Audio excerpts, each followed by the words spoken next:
$99 and get you blood work, a medical consult, and if medically advised, a test dose. And if that test dose doesn't work in the office, your visit is free. Call 844-447-6600 or go to heartlandmenshealth.com. Heartland Men's Health, advanced medical science to improve men's lives. T-Mobile has an exclusive bundle for customers 55 and up. I'm Sarah Bowl. Yeah, I'm Frank Bowl. A reliable network is key for us. And with T-Mobile, it's been wonderful. And going to the 55 plus plan saved us so much money. A lot. And that's important. Trying to keep costs down. The home internet's been perfect. It's fast, it's quick. The setup was so easy, it took less than 15 minutes. It was like, ta-da! If you want simplicity, coverage, reliability, you want the whole package, T-Mobile has it. Right now, T-Mobile customers 55 and up can get 2 phone lines on America's best network, plus America's fastest 5G home internet for just $30 each.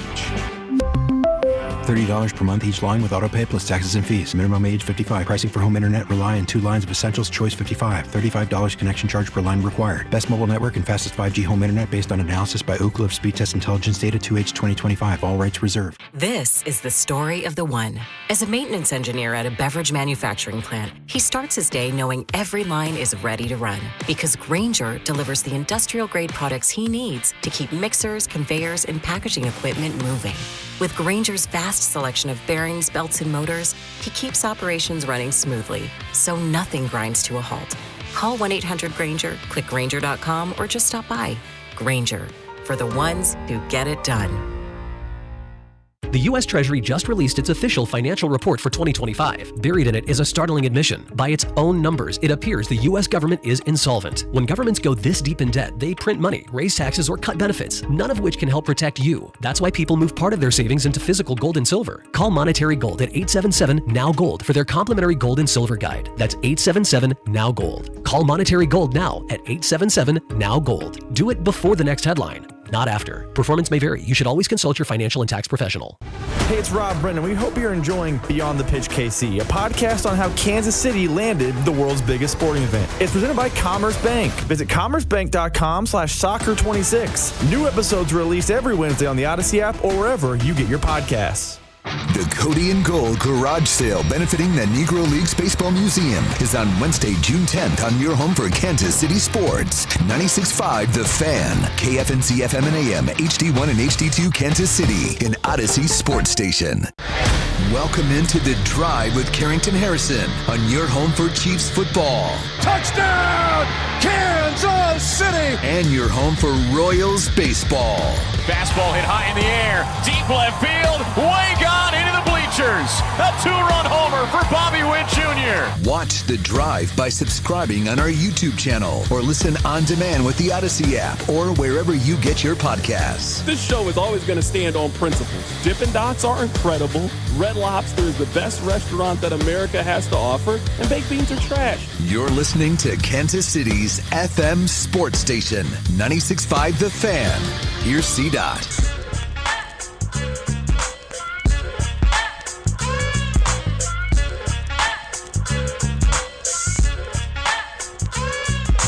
Sometimes this show is needed.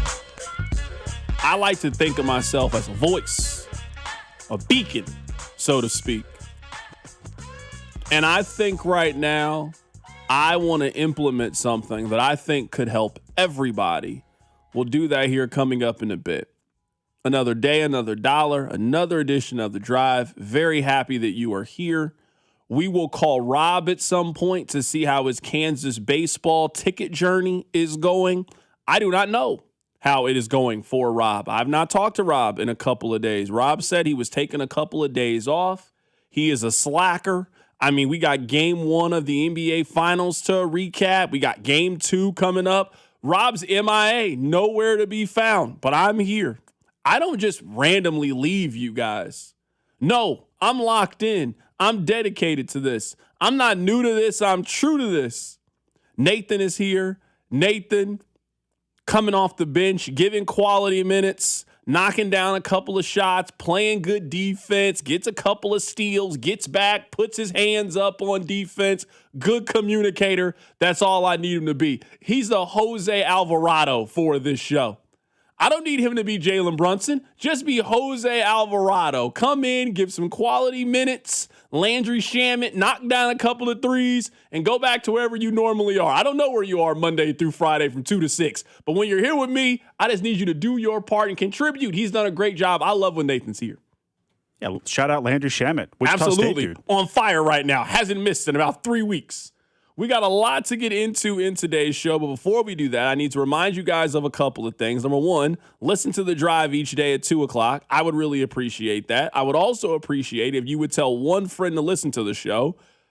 I would also appreciate if you would go stop by and see our friends over at The Other Place. So much appreciation in today's show. If you could go by and you could see our friends at The Other Place. We got the Royals coming up later today. We got the NBA Finals coming up later today. Kansas is playing some important baseball games this weekend in the Super Regional. You can watch all of those things over at The Other Place. Get yourself something to eat. Get yourself something to drink. Just have a marvelous time with our friends over at The Other Place. This is where I think I am a beacon.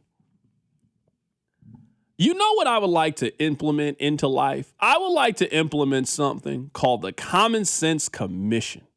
That's what I would like to have. The CSC, the Common Sense Commission. That's what the C in CDOT stands for. You guys are like, oh, what does it stand for? It depends. Sometimes it's Chargers dot. Sometimes it's Common Sense dot. The C can stand for whatever it needs to be. Chameleon dot is what it really stands for. You know what I want to implement for the Common Sense Commission? Before you do something, before you have an idea, you need to stand before the Common Sense Commission and you need to communicate what that is and you need to hear yourself say it and then they will tell you if that actually makes common sense. Let me give you examples. You know, one day Oregon was thinking about changing conferences. They should have had to go before the Common Sense Commission. And when Oregon was considering moving conferences, they had to lay out some pros and cons. Drew is still here. This is what Oregon would have had to do. Oregon would have had to stand before the Common Sense Commission and say, we want to leave our league. Okay, all right. Well, tell us why. You know, our league's kind of crumbling. You know, we're not making enough money. We're thinking about joining another conference. All right, well, what conference are you thinking about joining? The Big Ten. Oh, it's a good conference. Who's in there? And Oregon would have to think about it for a little bit. I think, well, you know, we got UCLA coming with us. USC, no, who's already in the conference? Oh, okay, Iowa, Nebraska, Penn State. Wait, hold on. You're telling me that Oregon and Penn State are in the same league? Common Sense Commission would have vetoed it. Denied. Can't do it. That's part of the Common Sense Commission. Now, there's a couple other things, more recent things that I would like to bring before the Common Sense Commission. Let me tell you one of the things. Now, we've been talking a lot about the Chiefs and maybe they could go get a wide receiver. Maybe they wouldn't go get a wide receiver. What about this guy? And everybody has their favorite. Maybe you like Deebo Samuel. Maybe I like Tyreek Hill. Maybe you like Keenan Allen. Whoever it could be. One name that's come up is Brandon Ayuk. Now, Brandon Ayuk has a warrant out for his arrest. Now, it's not for anything serious. I don't want you to think that he's some hardened criminal or not. He might be worse than a hardened criminal. Nathan, do you know why Brandon Ayuk has a warrant out for his arrest? Do you know why? I did see him street racing, allegedly, the other day. Well, let me tell you what happened. Brandon Ayuk was driving to work. He was speeding while driving to work. He then got to his destination. That's not where the problem started. The problem started with Brandon Ayuk was he was on his phone recording while he was driving. And in the video, there is a picture of the dashboard that shows he is going 104 miles an hour. He then takes that video, uploads it onto the internet, uploads it onto the World Wide Web. Now, the police, who also have the same internet that you have, they don't have some dark secret internet. No, they got the same Google, the same YouTube that you and I have. They see this video uploaded by Brandon Ayuk. Now there is a warrant issued for his arrest. You would have had to bring this before the Common Sense Commission. Brandon, is this smart? Is this something you think is positive? Is this something that enhances your brand? Is this something that puts money in your pocket? Well, the answer to all those things is obviously no. So you know what? Common Sense Commission denied. You can't upload that. Rashee Rice. Hey, man, we're going to go down to New Orleans for the weekend. Nothing wrong with that. Hey, we're going to have a good time. What are you thinking about doing while you're down there? Oh, man, me and my boys, we're going to go down there. No, what do you plan on doing when you're down there? Oh, man, we just going to hang out, man, get a couple drinks, man. We going to smoke something. Hold on. Got to go pick up the fine print here. Hold on. It says right here, you can't smoke weed on your trip.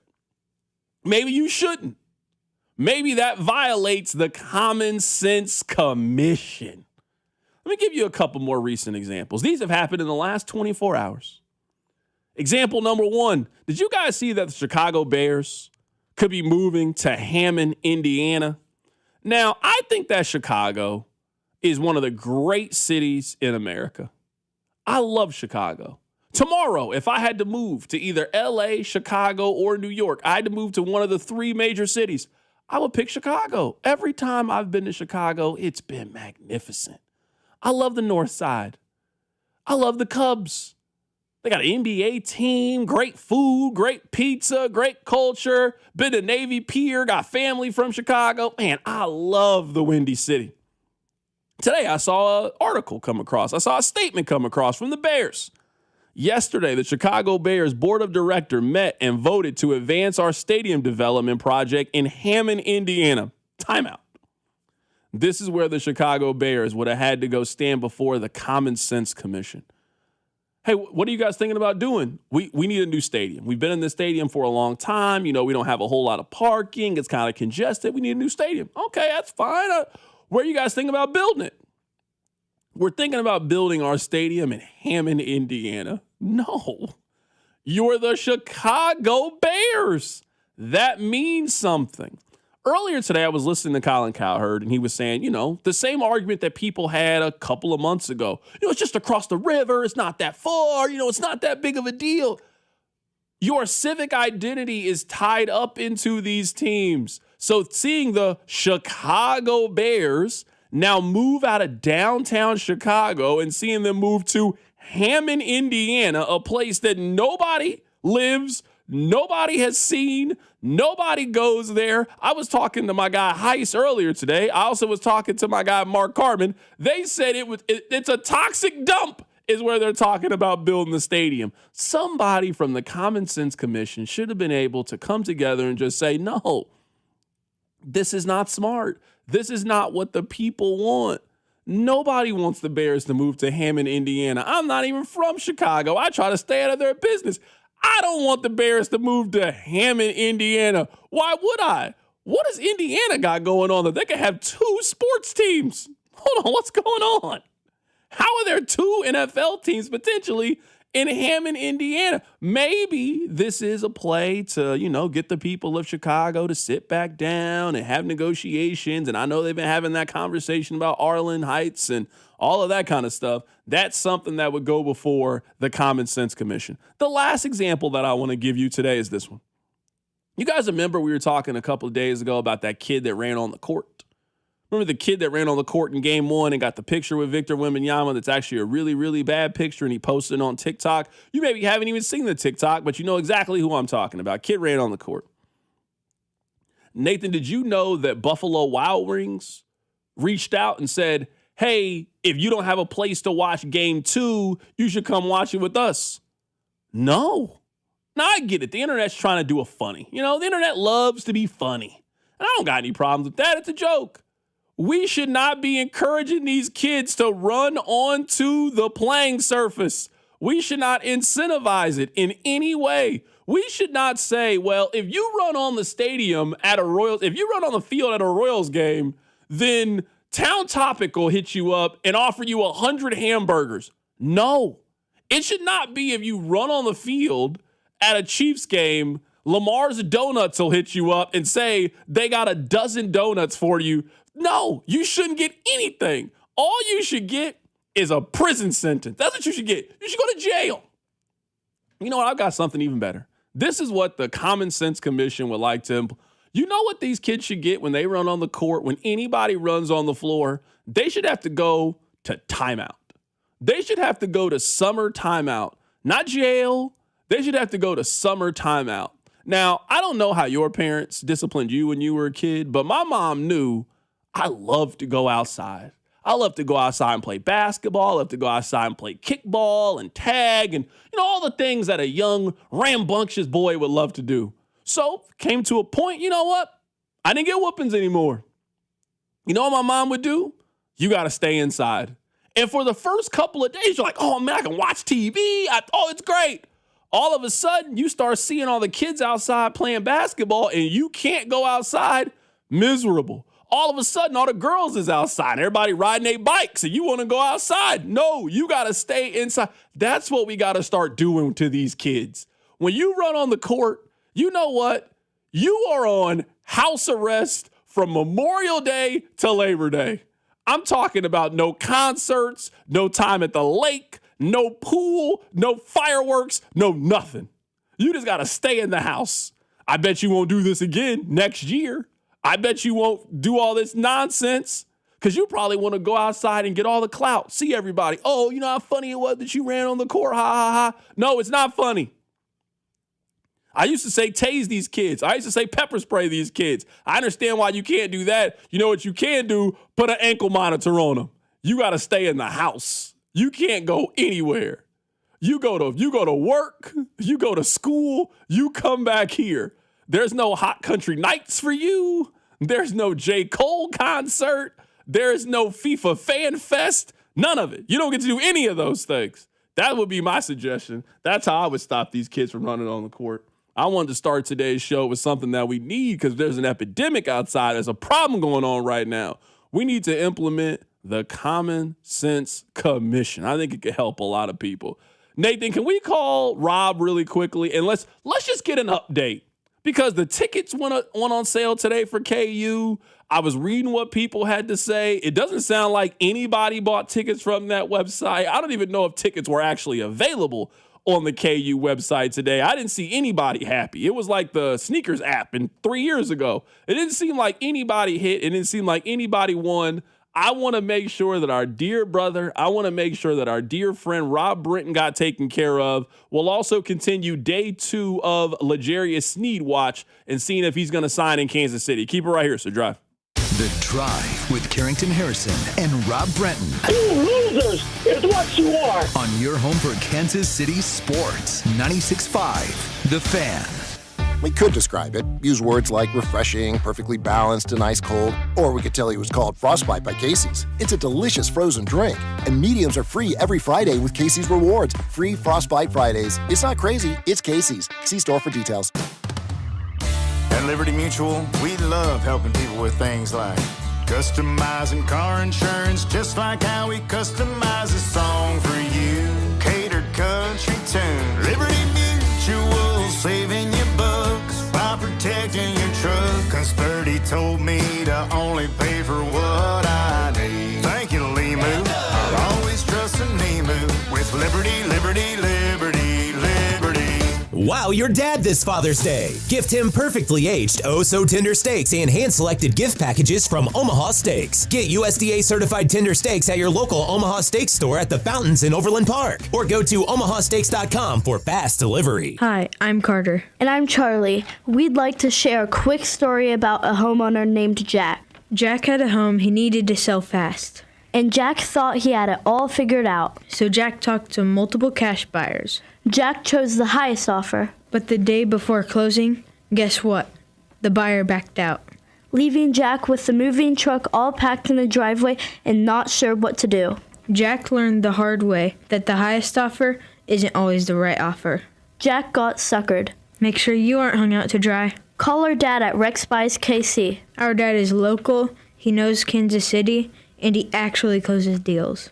No repairs, no fees, no showings, no surprises. Just a fair cash offer and a smooth process. Now, don't be like Jack. Call 816-330-6000 or visit rexbuyskc.com. Rex Buys KC, helping people make smart choices one home at a time. The Kansas City Auto Show is back, taking over the Overland Park Convention Center. The latest cars and trucks, exclusive test drives, see the future of driving. Get your tickets now at kcautoshow.com. The Kansas City Auto Show, going on now through Sunday. Hi, I'm Amanda. your friend and jeweler at Shane Company. As director of bridal design, I travel the world for inspiration so that your engagement ring stands out from the rest. My team of in-house designers and I work alongside skilled artisans to curate the most beautiful collection of exclusive engagement rings.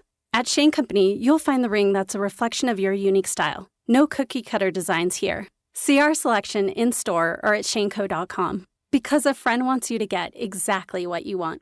Shane Company, your friend and jeweler. When you're ready to paint your home, you want it done right the first time. That's why I trust CertaPro Painters. They aren't just a service, they're local professionals with over 70,000 five-star reviews. From the detailed proposal to the final brushstroke, the entire process was completely worry-free. Get professional painting at the right price. Schedule your free estimate online at CertaPro.com. That's Certa with a C. Each CertaPro Painter's business is independently owned and operated right here in Kansas City, so you're dealing with local. It's CertaPro. Is reviewing life insurance on your to-do list? Now's the perfect time to add it. A friend recently told me that securing life insurance sooner rather than later can help you lock in lower rates for years to come. So I bumped this up on my list and got it done. I called SelectQuote and couldn't believe how easy and affordable life insurance is. I'm 40 and got a $500,000 policy for $16 a month. My husband's also 40, and his $500,000 policy was only $18 a month. Plus, with SelectQuote same-day coverage, there was no medical exam required, and we were covered by the time we hung up.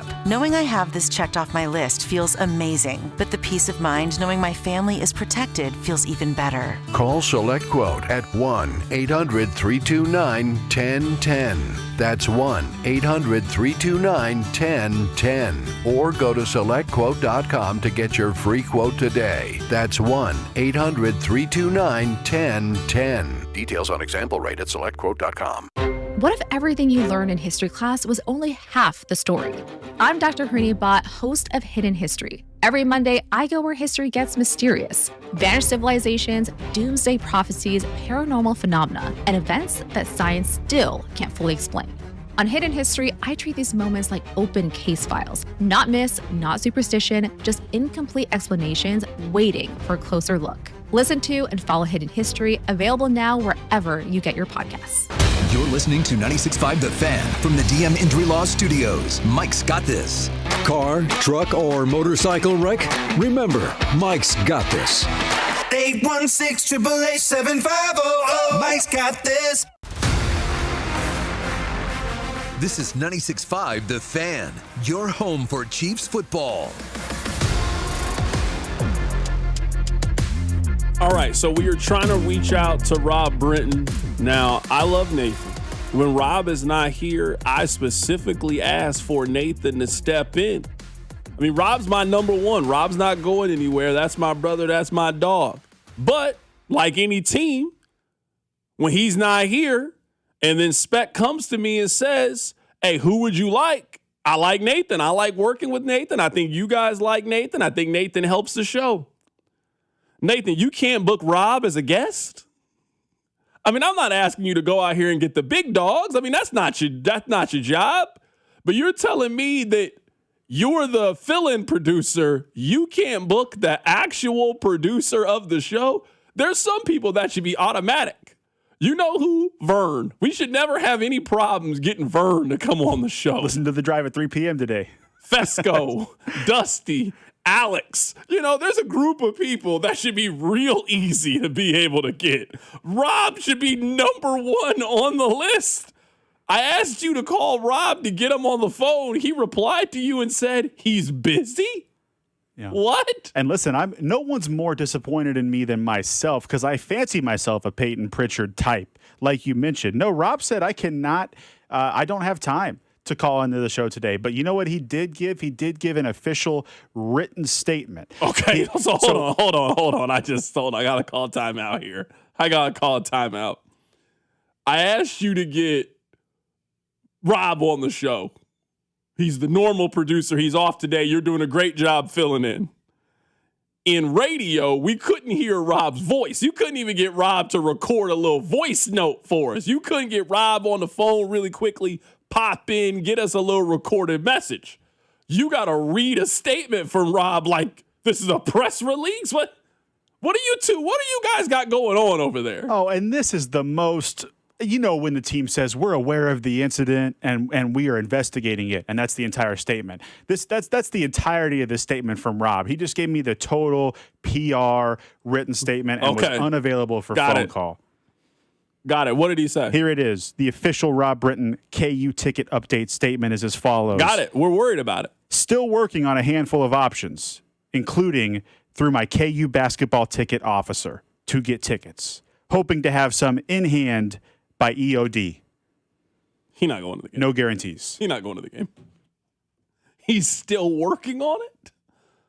They've already sold out. They've already gone through the public. A lot of working, hoping, contacting. It's not looking too good. This game's in 24 hours. I'm here to tell you, if you don't have your Kansas baseball tickets at 2:30 on Friday for the Saturday and Sunday games, I don't know if you're going. This might be the hottest Kansas ticket in our life. When you factor in supply versus demand, they've obviously had bigger games. I'm not saying this is the biggest KU game ever. I'm saying if you are factoring in how many tickets there actually are and how many people want to go, this might be the hardest KU ticket we've seen in quite some time. This is not KU-MU 07 football game where it's an 80,000 seat venue. Like, yeah, you could get them if you wanted to get them. Rob said he's still trying to figure it out. He's still trying to work through Kansas to figure it out. Oh, Rob ain't going. Rob is watching that game on TV.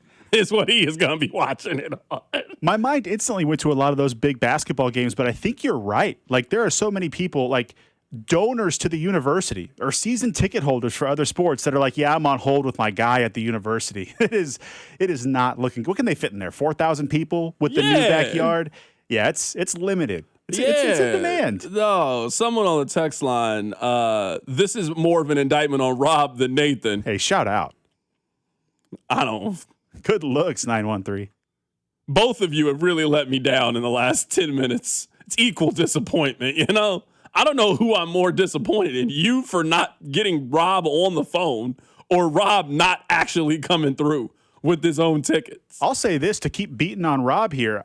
I will be in attendance for the KU-OU Super Regional. I saw the Gold's going too. You're telling me Gold got more juice in this town than Rob? I think it's hurt feelings. We're not working hard enough on this show. Like, we got to be working to the point where they treat Rob like they would treat me. Because if I was trying, I would have got these tickets. That's how we got to get to the point. Rob's got to be getting the same treatment I would be getting in this scenario. And have you put a call in on his behalf this week? To Kansas? No, I can't do that. Come on now. I'm not doing that. I told Rob, you gotta put your own work in around here. I gotta call my KU people to help you get KU tickets. You went there. You're a Williams Scholarship Fund donator. No, I'm not putting my favor in for that. No. I gotta save my favor for something I need. Missouri plays a football game in Lawrence. Yep. I'm calling that favor in for me. I'm trying to be standing on the sideline when the game happens. I'm not putting in my favor for you. Absolutely not. Text line 913-586-7965. Can I read to you something? This is from, I never heard of this website before, but I'm assuming it's pretty credible. This is bestofarkansassports.com. So one of their players did a radio interview yesterday. We don't got to play the audio. I can just read it to you. And he said this, quote, their stadium feels like a high school stadium, but when you fill it up with 4,000 basketball fans, it's a different environment. I cannot think of more shade than what he just threw on the Kansas baseball program. Can you do that after your team just got busted? After your team just got eliminated from the tournament? Can you say this about the other team?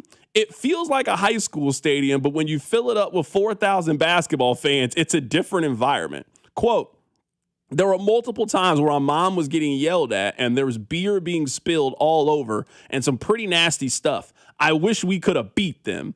Somebody else also goes on and says, so this was a tweet. This is from, he's with Inside Arkansas. So he's basically like Gabe DeArmond for them. He's like John Kurtz, one of those kind of guys. His name is John Neighbors. Quote, just overheard what the head of security guy was saying to his crew in the concourse. The guy was panicking, saying, we have to get control. We have to start pulling people out of here. Okay, hold on. Let me call it. I got a lot of timeouts I'm using early on. I feel like a team right now that just can't get to the line of scrimmage fast enough. This is like Kurt Warner used to be. I got to burn 2 timeouts.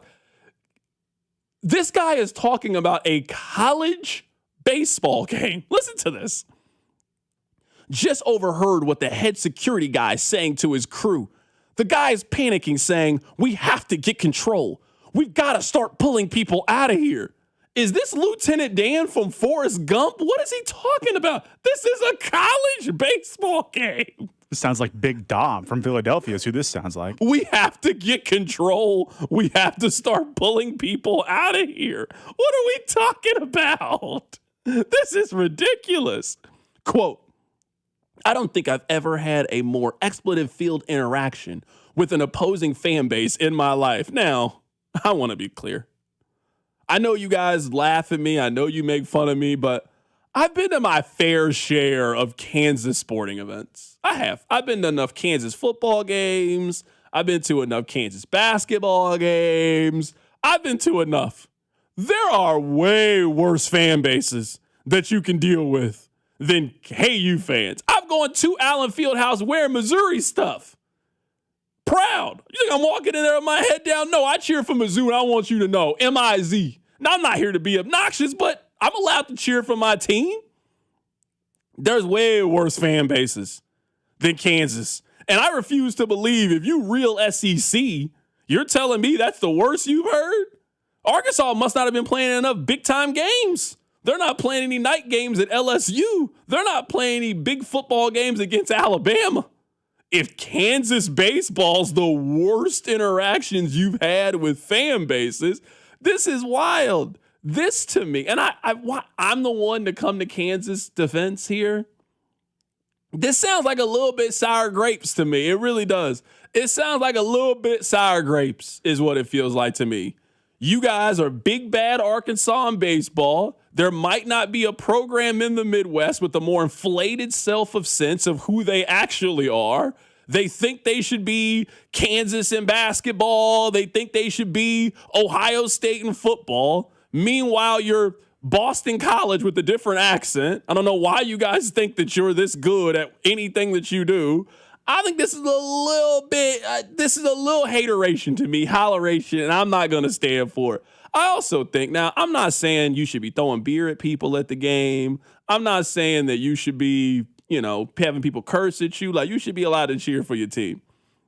But I would also say, if you are walking down town in a dark area and you got a $100,000 chain on and somebody comes up to you and robs you, now, the person shouldn't have robbed you. I would also say, bro, what are you doing? Like, that's not smart. You were asking for some kind of issue. You were asking for some trouble. Like, why are you walking around with jewelry like that? Like, you didn't think somebody was going to run up on you and test you? Like, I hope you're good with your hands or can run fast, because I could have told you something was going to go down. You're going to sit in the student section at a college baseball game cheering for another team and think that you were going to do so without incident? Because from what I heard, it sounded like the backyard, that's where it sounds like a lot of the shenanigans were going down, which you got a bunch of kids in the standing room. There ain't no adults in the backyard. I'm going to tell you that right now. There are not a whole lot of adults who are paying the general admission to stand in the grassy area in the outfield with all the kids. That sounds miserable at this point in my life. That sounds like baseball Coachella. I don't need to go to that. I'm almost 40 years old, bro. I don't need to be out there with them kids. I don't care who it is. Missouri, Kansas, Kansas State. I don't need to be in the outfield with the students at a baseball game. You know where you should be? With the adults, with jobs, with mortgages, with things to lose. Not somebody who just had an overdraft account 2 weeks ago on dollar beer night at Johnny Taverns. I don't need to be around that person. That's not the person I need to be hanging out with. We don't need to be sitting next to each other at no sporting events. Get your money up in a couple of years and come sit with us in the regular seats. Look, when Rob is not on this show, you get 2 Mizzou fans hollering at you on the drive from 2 to 6. I can say not a whole lot good about the University of Kansas. It's not my cup of tea. What I can say is their fans aren't that bad. We're in lockstep on this one. And this article from the Best of Arkansas Sports is is more than just sour grapes. It's insane. They go on to say it's almost as if the KU fans were letting out pent-up energy after missing the Sweet 16 4 years in a row. They haven't won a conference title since Harry Truman was president. They even compared the size of the stadium to their baseball stadium. These Arkansas fans are down bad. And this is a rivalry that, as a Mizzou fan, I wasn't really aware was budding. But between the basketball history recently and now this, KU and Arkansas fans, they're not getting along all that well. Yeah, this just sounds to me like a little sour grapes. That's what it sounds to me. It sounds to me like y'all got busted in the tournament. You're a little mad. This basketball school, they got good enough at baseball. You're supposed to think that you're really good at this, but you're not actually that good at it. They beat you, and now you mad. That's what it sounds to me. My answer for this, I don't care who you are. My answer to this is get better. Be better. How did you lose to this school you called it? I didn't call it this. You lost to the school with a high school stadium. You lost to them. I didn't lose to them. You lost to them. Now you mad at me? This guy was talking about Lawrence like it was Fallujah is how he was describing it. I thought he was talking about Lebanon, not Lawrence. Know what he had going on there. We've got to get in and pull our men out. Bro, what are you talking about? Just ridiculous. I don't like Arkansas. I really don't. I don't like Arkansas. I've been to a couple of their games before, basketball-wise, football-wise. I don't like them. I really don't. They just have such an inflated sense. Nathan, when you walk in Bud Walton Arena, that's the name of their basketball arena, it says the Basketball Palace of the Midwest. The Basketball Palace of the Midwest. All right. I remember. I'm not trying to defend KU. I remember looking at it. I was just sitting there thinking, what? What are you talking about? You're making me defend the University of Kansas. Saying. No, you're making me do this. I hate to be in that position. Because you act like you hate doing it, but you're doing it. What are we talking about in a region that has Allen Fieldhouse in it? Even like Rupp Arena. The Basketball Palace of the Midwest is crazy. Great. You ever heard the statement, the enemy of my enemy is my friend? That is not the case with me in Arkansas. I can't stand these guys. What are they talking about? That's what he said. That's what the Basketball Palace of the Midwest is what they said. Y'all guys ain't been good since Bill Clinton was in office. What are y'all talking about? It's just nonsense is what they were talking about. I was stunned. I was floored. I couldn't lie to you. I was stunned. All right, coming up at the top of the hour, Vern's going to join us on the show. There is a positive Royal story that is out there. Now, it's tough. Let me tell you, Nathan, it's tough on June 5th to find good, positive Royal stories. There is one, so we're going to have Vern on the show to talk about it. Now, we like talking about movies on this show. Nathan, I don't know if you're a big movie person or not. Maybe you are a movie person. Have you heard of the movie The Expendables? I have. I haven't seen it, but I've heard of it. Well, for those of you who haven't heard of it or haven't seen it, it's an action movie where they get all the old action stars from the 80s and the 90s, and they just made a movie together. It's like, oh, let's get Terminator. Let's get Rambo. Let's get the dude from Passenger 57. Let's get the dude from Die Hard. Let's get all of them together to be old people in a movie. It's like, it's actually a really good idea. It's a really good plan. Hey, did you know that in basketball, they're thinking about doing this? Oh, yeah, Golden State is thinking about this. But that one outside team that we keep bringing up are the Golden State Warriors. They have always lurked for LeBron pretty much since 2020. He has been on Joe Lacup's wish list as being a player that they want to pair with Stephen Curry at the end of their respective careers. There is a chance for that to happen, with league sources telling us at Clutch Points that the Warriors are very much open to pursuing LeBron James, and they plan to do so this offseason in free agency. And so LeBron James, at the end of his career, he can still contribute at a high level. We saw that in the playoffs. Pairing him with Stephen Curry is going to be something that the Warriors look to pursue over the next few weeks. You know what? I don't know if this is true or not true. I really don't. I have absolutely no clue if this is true or not true. I don't know. But I'm here to tell you, I'm kind of here for it.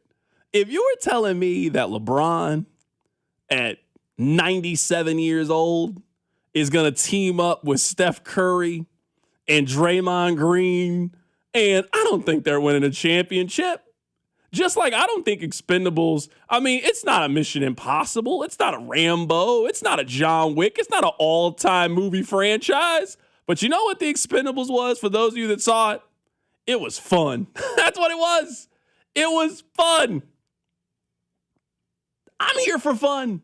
So if you want to take that old guy and put him on a team with a bunch of other old guys, and it's Jimmy Butler and Steph Curry and LeBron just going around the country playing basketball together, hey, man, sign me up for that. That's good. I'm here for it. I mean, I really want LeBron to go back to Cleveland. That would be the most entertaining thing for me. Like, I that's what I would root for the most. But the second most entertaining thing would be him going to play with all the other old guys in Golden State. You know what? This is one basketball rumor I'm here for. Again, I have absolutely no clue if this is true or if this is just we're just trying to get clickbait, or it worked on me then. I was interested in it. I don't even know who Clutch Point is. Only Clutch I know is Rich Paul. I don't know what this is. But I'm telling you, if this is a real thing that could happen, if LeBron could go join the Golden State Warriors, sign me up for that. I'm looking forward to it. I also he calls Steph Stephen way too much for me. Stephen's what you put in like a caption or when he does something incredible, but that was just weird from Clutch Point Sports. All I can think of here is the guy that got kicked out of game one after trying to get the selfie with Wemby. This is example A right here of the thing that he forgoes. Can you imagine how hot that ticket's going to be when Steph and LeBron, two guys who are probably going to go down as top 10 players in the history of the sport when they're done, are in San Antonio playing the alien, a guy who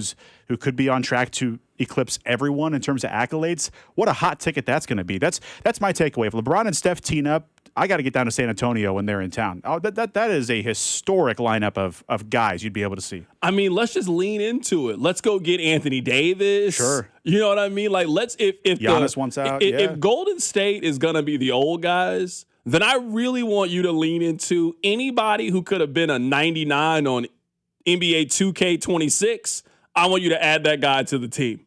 Like, let's just start getting guys out of retirement. What's Michael Redd up to these days? You know, can we get Kyle Korver to spread the floor and shoot threes for this team? I see Gilbert Arenas doing podcasts. He looks like he's in good shape. Can he come off the bench and give you some minutes? Trevor Ariza, maybe have Lamar Odom on the sideline as a coach. Like, if we're going to do this thing, let's really be committed to it. Let's really do it. Let's really give this thing a serious chance. Nathan, coming up on the other side, I have come up with a handful of random questions that I would like to ask you. I would love to ask you a couple random questions just because I want to get to know more about you. I want to learn more about you. It's the summertime. I think you're going to be here a little bit. You know how it is. Rob takes some time off. Yeah. You step in for Rob. You know how it is. Like, summer's when you get your vacation. I don't really see you a lot in the fall and the winter because Rob's here most of the time. But you know what? This summer, me and you are going to have a chance to bond. I want to ask you a question next. Keep it right here, it's The Drive. The Drive with Carrington Harrison on your home for Royals baseball.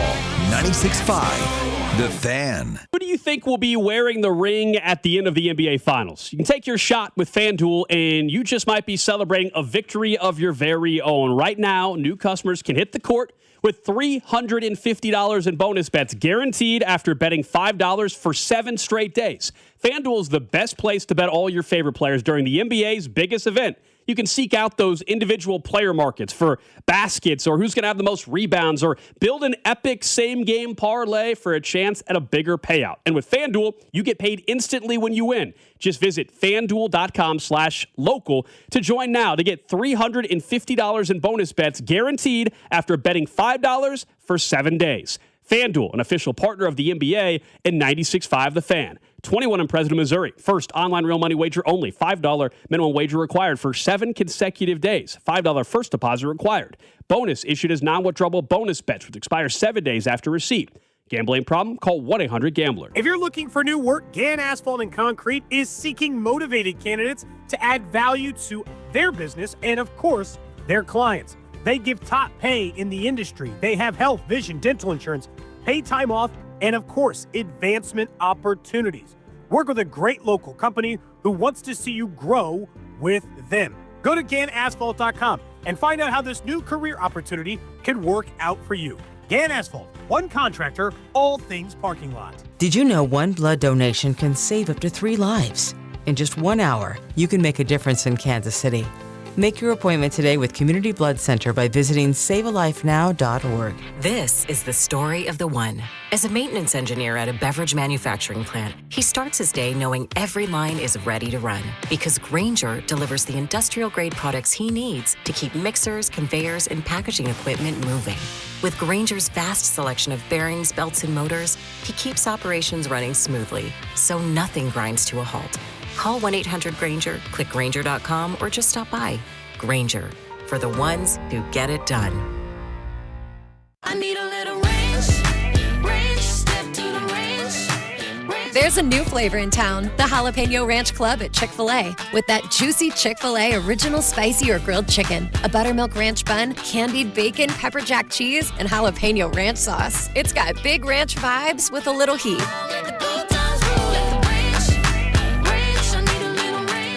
Chick-fil-A's new Jalapeno Ranch Club, available for a limited time only. Order ahead on the Chick-fil-A app. T-Mobile has an exclusive bundle for customers 55 and up. I'm Sarah Bowl. Yeah, I'm Frank Bowl. A reliable network is key for us. And with T-Mobile, it's been wonderful. And going to the 55 plus plan saved us so much money.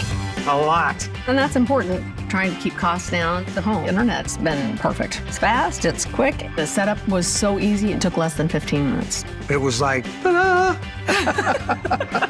If you want simplicity, coverage, reliability, you want the whole package, T-Mobile has it. Right now, T-Mobile customers 55 and up can get 2 phone lines on America's best network, plus America's fastest 5G home internet for just $30 each. $30 per month each line with autopay plus taxes and fees. Minimum age 55. Pricing for home internet rely on 2 lines of Essentials Choice 55. $35 connection charge per line required. Best mobile network and fastest 5G home internet based on analysis by Ookla of Speed Test Intelligence data 2H 2025. All rights reserved. This afternoon, a chance of showers, thunderstorms, partly sunny. High of 88. Weather brought to you by Duke's Mayo. Welcome to Duke's Mayo Country, where the mayo is so smooth and creamy, it makes every bite better. Duke's Mayo. Look for the yellow lid. When severe weather hits, tune in to 98.1 KMBZ for Operation Stormwatch. Brought to you by Century Roofing. Proudly voted the #1 roofing company in all of Kansas City. CenturyRoofingKC.com. Hey, Kansas City, it's Vinny Pasquantino. Welcome into The Drive with Carrington Harrison on your home for Royals baseball, 96.5 The Fan. All right, Nathan, let me ask you a question. Now, I just want to learn more about you. You know? We're cool. I wouldn't say that we're friends. We just don't see each other enough. We don't hang out enough. Rob and I are friends. Like, I've met Rob's parents. He's met my parents. We've broken bread before. Rob and I have been in this for a long time. You and I, we're co-workers, you know?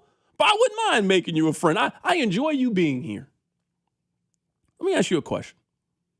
Now, I don't want to get too personal, but you're married.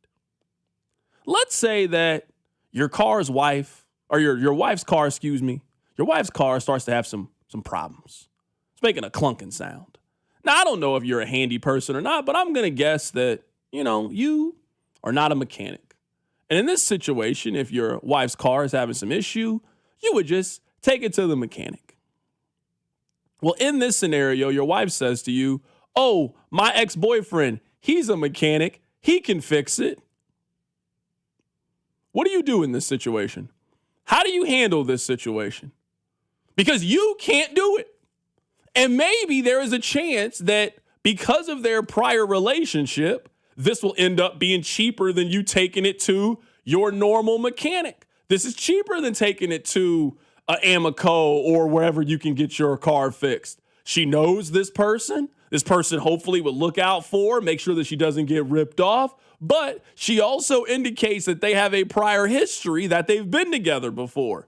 How do you handle this situation? What do you say to your wife in that scenario? Man, well, first I got to address the friend thing. That's amazing that after all this time you're willing to consider making me a friend. I extend the same sentiment to you on the other side of the glass over there. Appreciate you.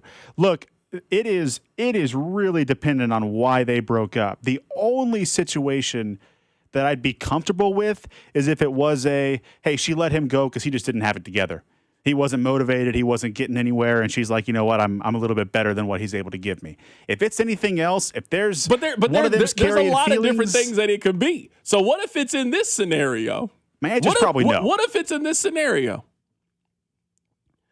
Your wife's car's broken down. You can't get it fixed.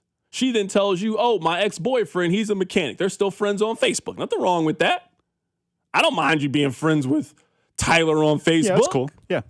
They used to be together in college. They were together for 2 years. You know, young love. You know how it is. But people change. People mature. You know, maybe he wasn't doing everything that he needed to do, was maybe sneaking off to the side to get a little extracurricular activity. Your wife then found out, broke up with him. They haven't had much of a relationship since. She has moved on. Are you letting her go get her car fixed at this man's shop? Are you letting this man service your wife's vehicle? No, sir. Pause, by the way. There is no way that if this, like I said before, if there are still feelings between the two of them, and if someone cheated on somebody else, one of them still has feelings. It did not end I was just amicably. asking. But also, if he's running around on somebody else or her in the past, he's gonna make a comment. He's gonna make a suggestion to her while she's there. And you know what? This economy's tough. I'm not saying my pockets are good. That's what I'm saying. They're not down that bad. This could save you a deal. No, I'm taking it to the mechanic. Okay. All right. Is there any scenario in which you would be like, yeah, cool, go ahead and do it? I mean, they were together in high school. They outgrew each other when they went to college. You know, it was one of those like, hey, we were young. If they're in a long-term relationship, I'm probably paying a mechanic. Okay. How much of a discount does it need to be in order for you to let it happen? So in this scenario, let's say that it's $700. Oh, I got it. At the Jiffy Lube. I got it. And let's say that he's going to do it for $300. That's a it. $400 difference. That's a big difference. No, if we're talking a major repair, a transmission or something, and he wants to give it to her for the cost of parts, maybe I'll have a conversation with him. If it's we need new tires, we need to spend a couple $100 on we need brake pads changed, I'm taking it. I'm getting it serviced at a mechanic. No way. Okay, no way. Now I'm going to tell you the text line is a majority on your side. There is one person that says, she's your wife. What's the big deal? I've done this before. I trust my wife. Are you worried about her going to the shop because you don't trust him and you think that he might make a play at your gal? Or do you think this is, you don't know your wife, old feelings could come back, and you just don't even want to put her in that powder keg? I haven't been married that long, but I think that is the key. That distinction right there is the key to a good marriage. If my answer to you was, I don't trust my wife, I don't know what might happen, well, then we have problems going on that are not just about this guy.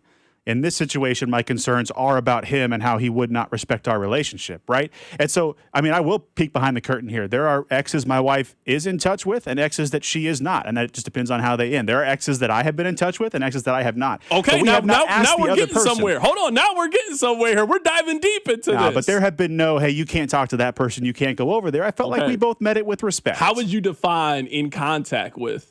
Because I don't think there's anything wrong with now you were married and you're friends with an ex on Instagram and you like a picture. Like I always say, that's the purpose of being on the app. Now, what kind of pictures are you liking? Are you liking them taking a picture at Easter with their kids? Or are you taking a picture of them on the side of the beach and they're half naked? That's a completely different picture to like. So I don't really play that Instagram like game. But I could understand how if you're married, how you could just have why are you talking to people that you used to sleep with in the past? So now I'm intrigued in this hypothetical. There's really no reason to be talking to him. When I say in touch with, I mean, yeah, I've still got someone on Facebook or she's still got someone on Instagram. It is not a, hey, how's it going? Every now and then to the ex. There's no need for all that. We're too grown. We're married. And also look, that's going to create, if I like someone's picture on Instagram, that's going to create I'm on opposite sides of the aisle from you. There's the risk far outweighs the reward of liking a picture on Instagram. But I mean, in touch with, like I know what they're up to. I know what they're doing for work. I know they have kids, whatever. I'm not hanging out with them. And I don't think she would even suggest that she do the same either. I don't think she would. I like to think that my wife would not say, hey, my ex is a mechanic. What about this? Would you go and take the car? Because that's what some people on the text line are saying. What if you go, you're the only one that has the interaction with them? I mean, we are talking about saving $400 is what we're talking about. But this is also, because like, why is he giving her this favor?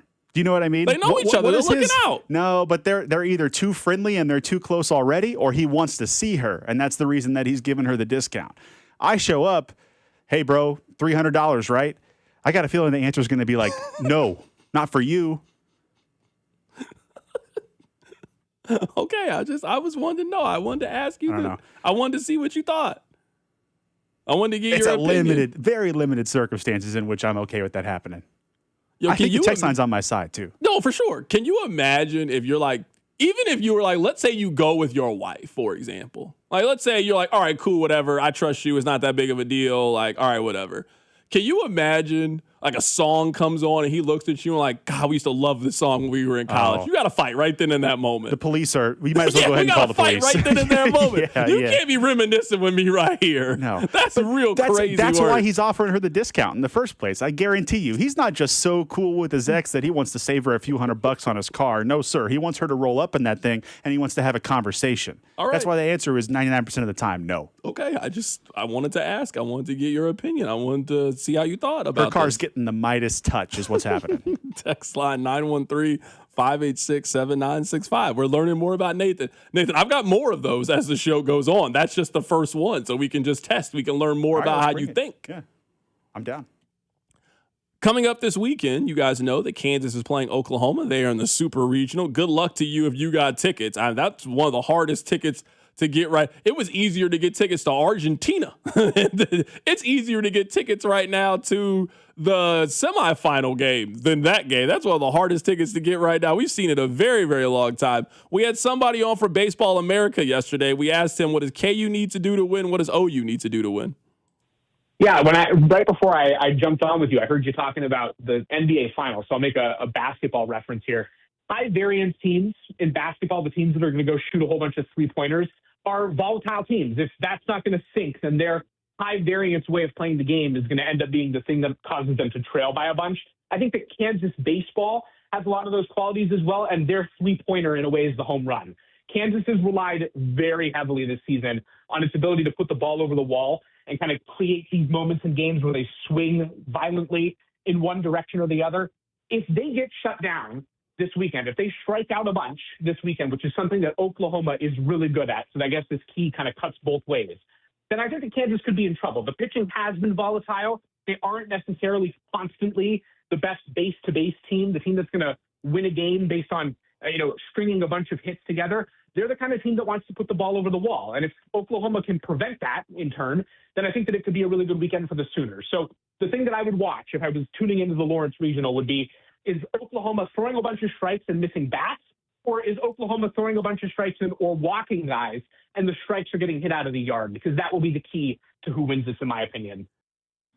Text line 913-586-7965. My wife's ex, he owns a HVAC company. You better believe we gave that man a call when my AC unit went out a couple of years ago and got that discount. I mean, that's different than a car repair. And I would also say, I'm not a jealous kind of human being. Like, I wouldn't really care about the car thing. That's a level of, I told you to call him. That's a level of pride and ego. I can't. That's not something I'm willing to do. Yeah. I'm not willing to be like, hey, our air conditioning just went out. Hey, Terry? Hey, why don't you call Terry? No, I'm not doing that. I'm not doing that. No, I can't do that.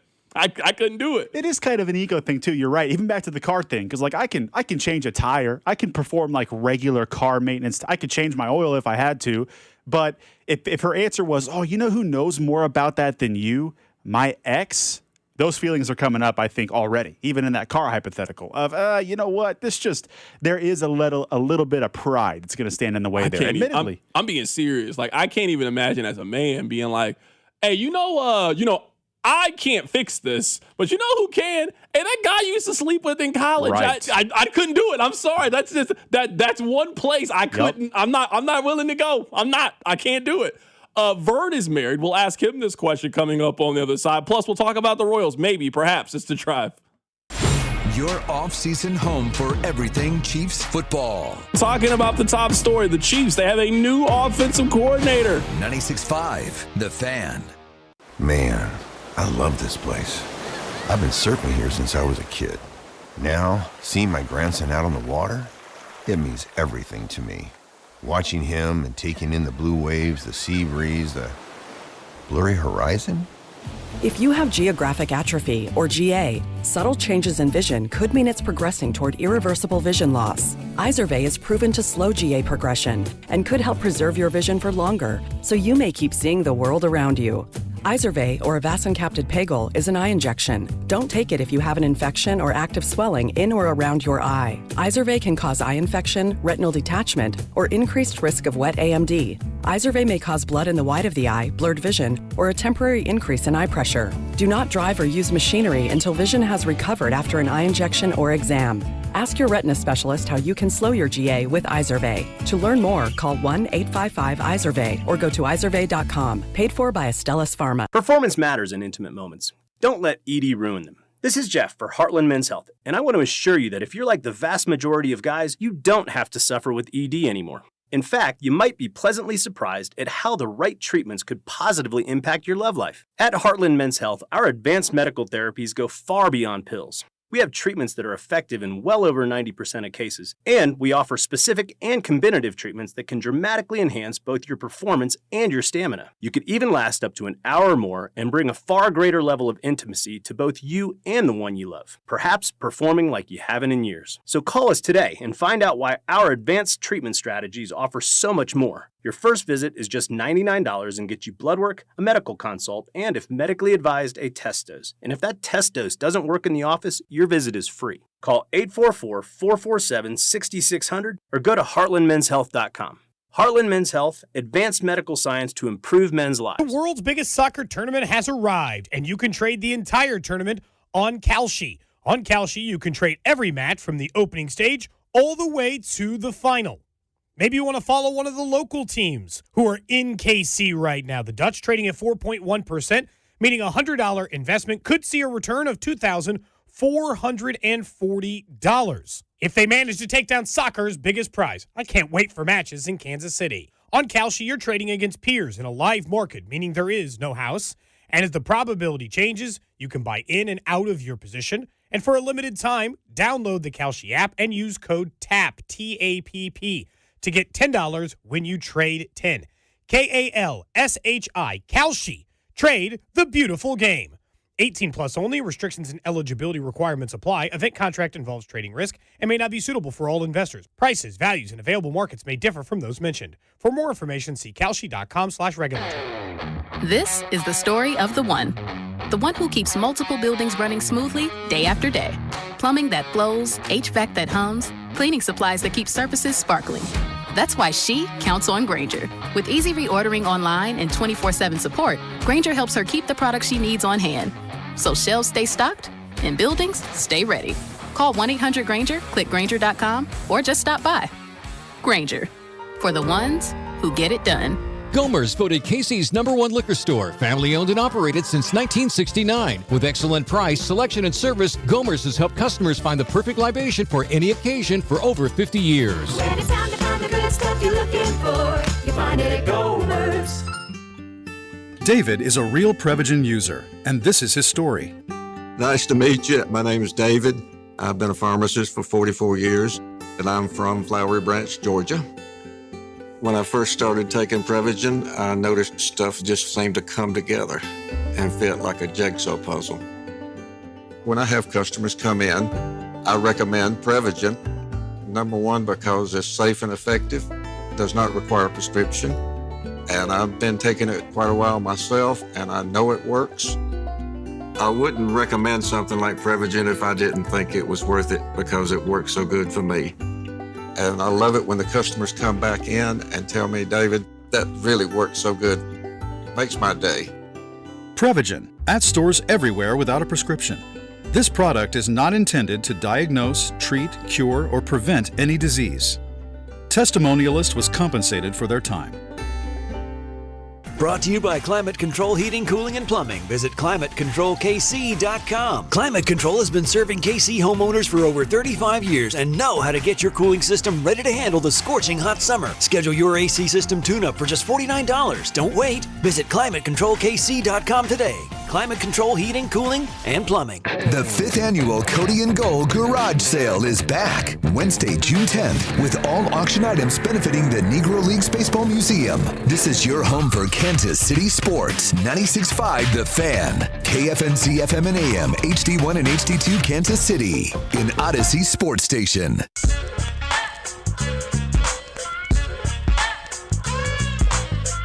Let's head to the phone lines right now to be joined by our Royals insider, Josh Vernier. Vern, were you listening to the show just then? It's okay if the answer is no. I just want to ask you the question if you didn't hear the question.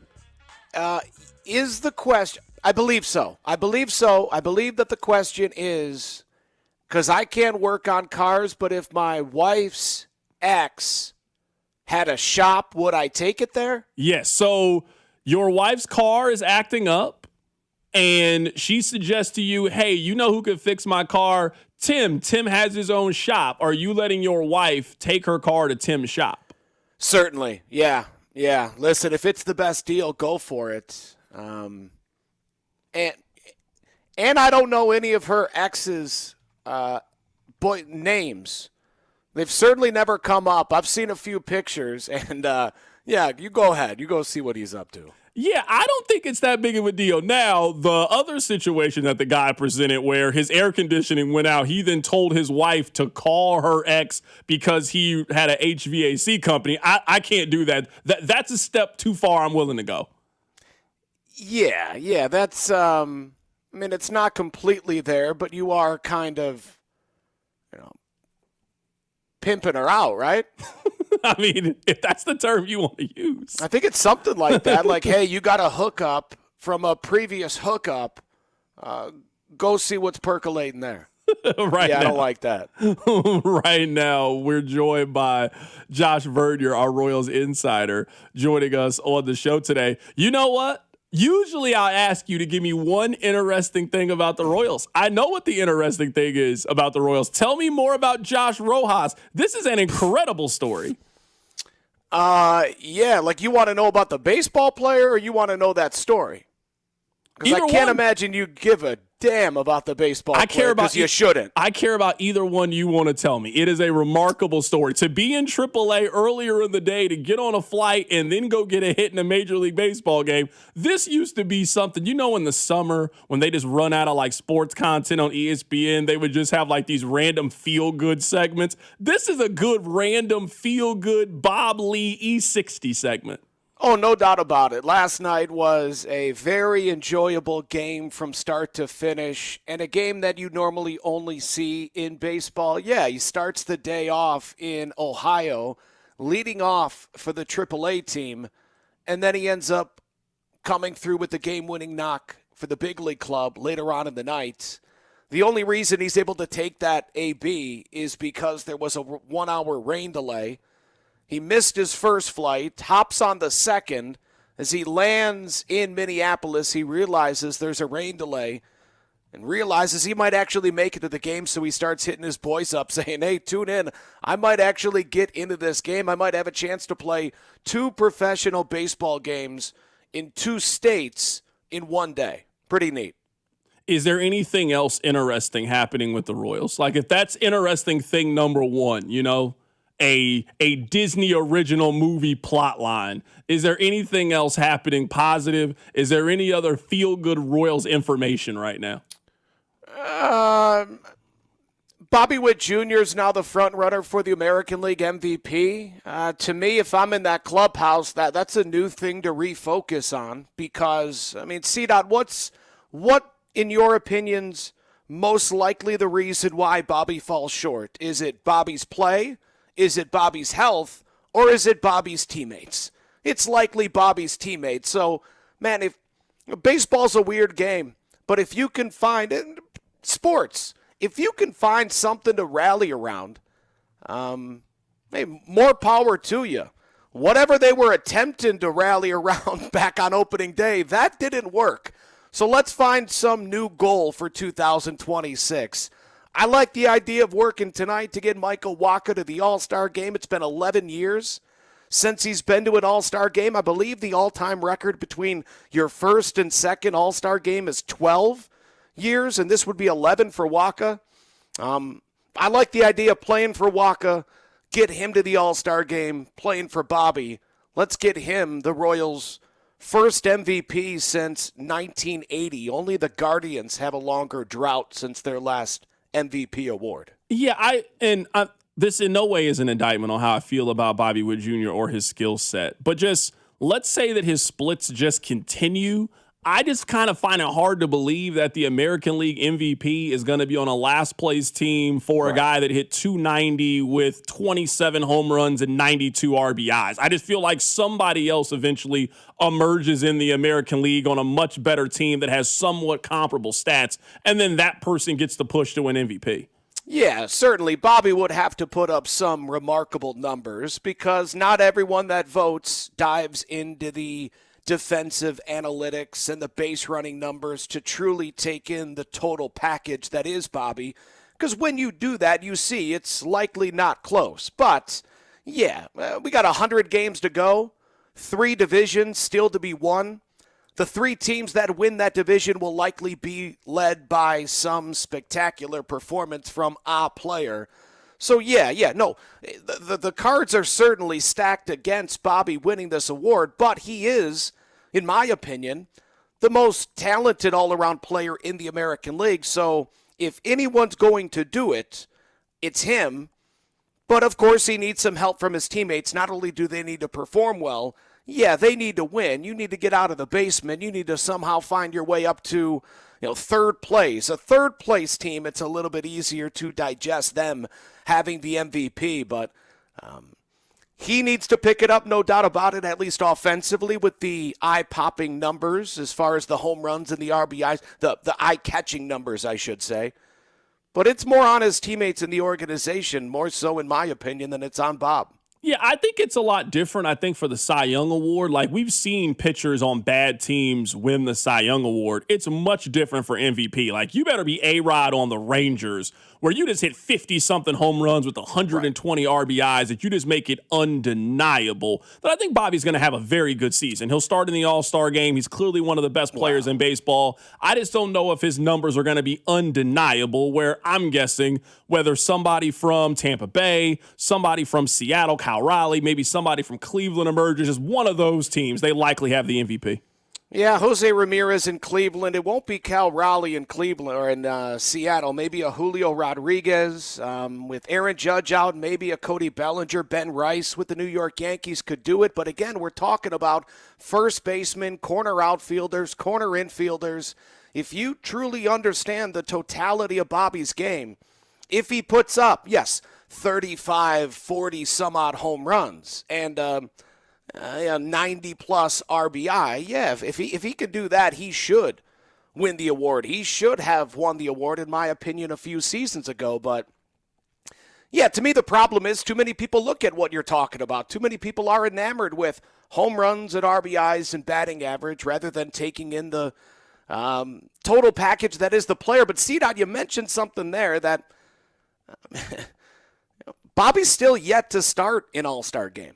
Remember last year he lost the vote to a rookie for the A's. Year before he lost to Gunnar Henderson.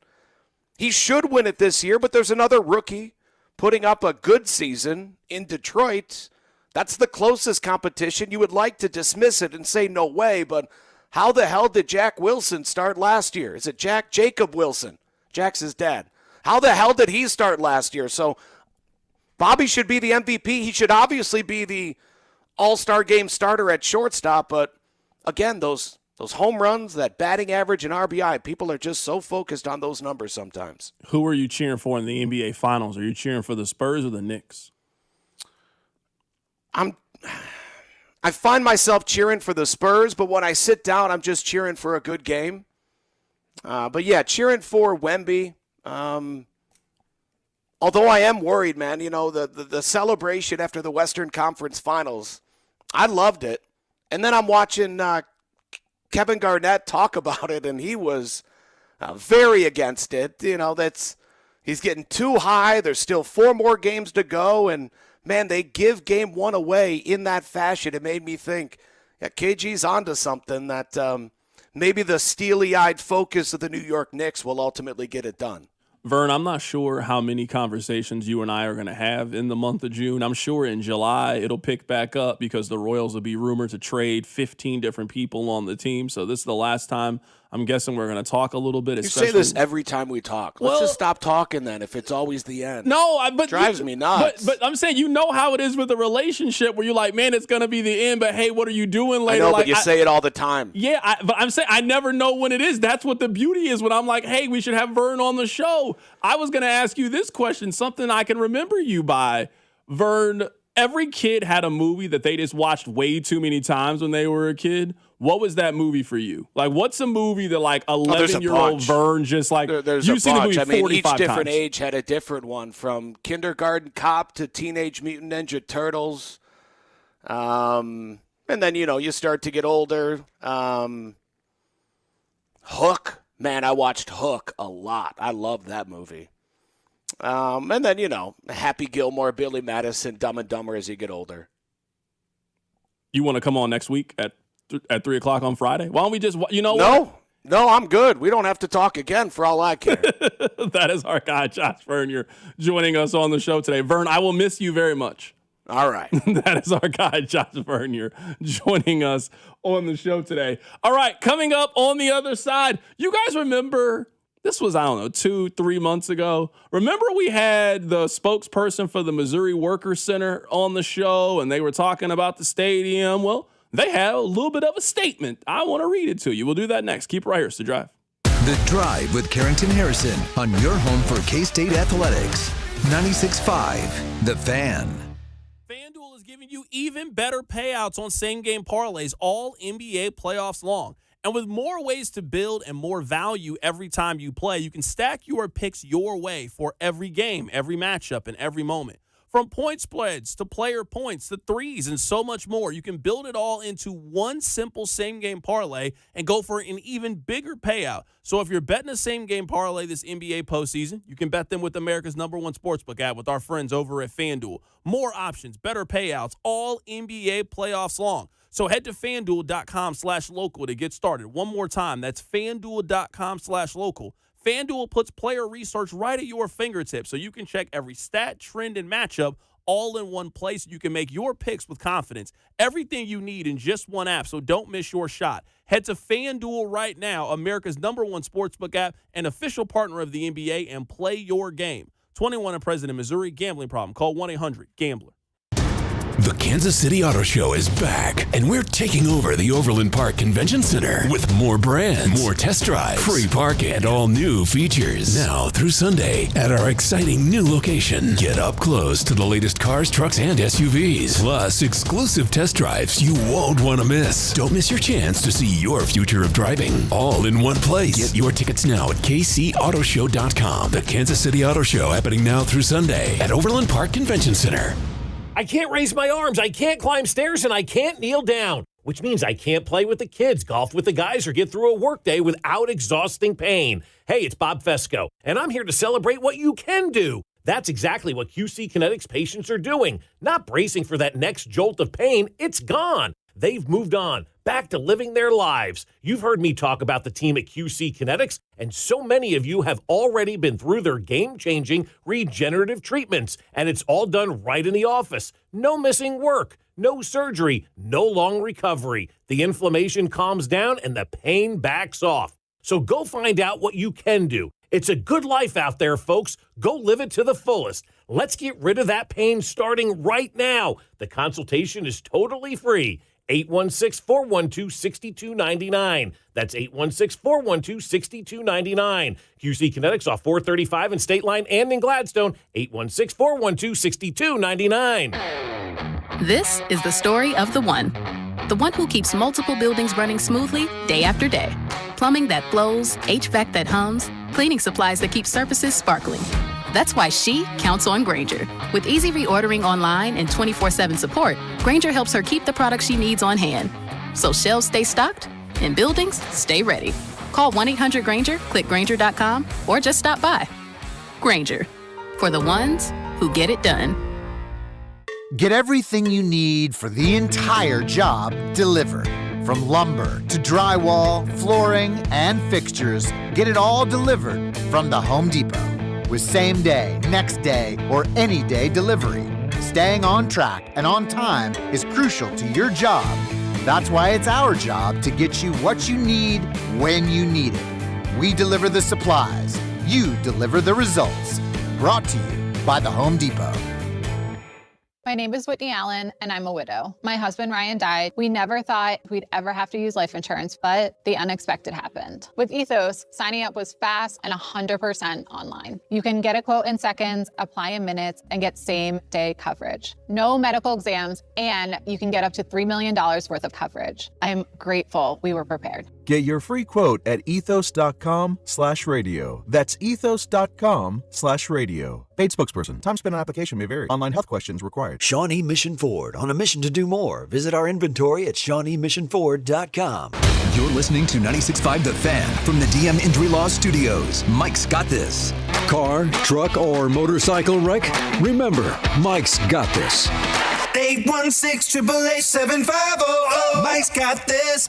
The countdown to the World Soccer Championship is brought to you by Blue Cross and Blue Shield of Kansas City. From here for wherever you are, that's the benefit of blue.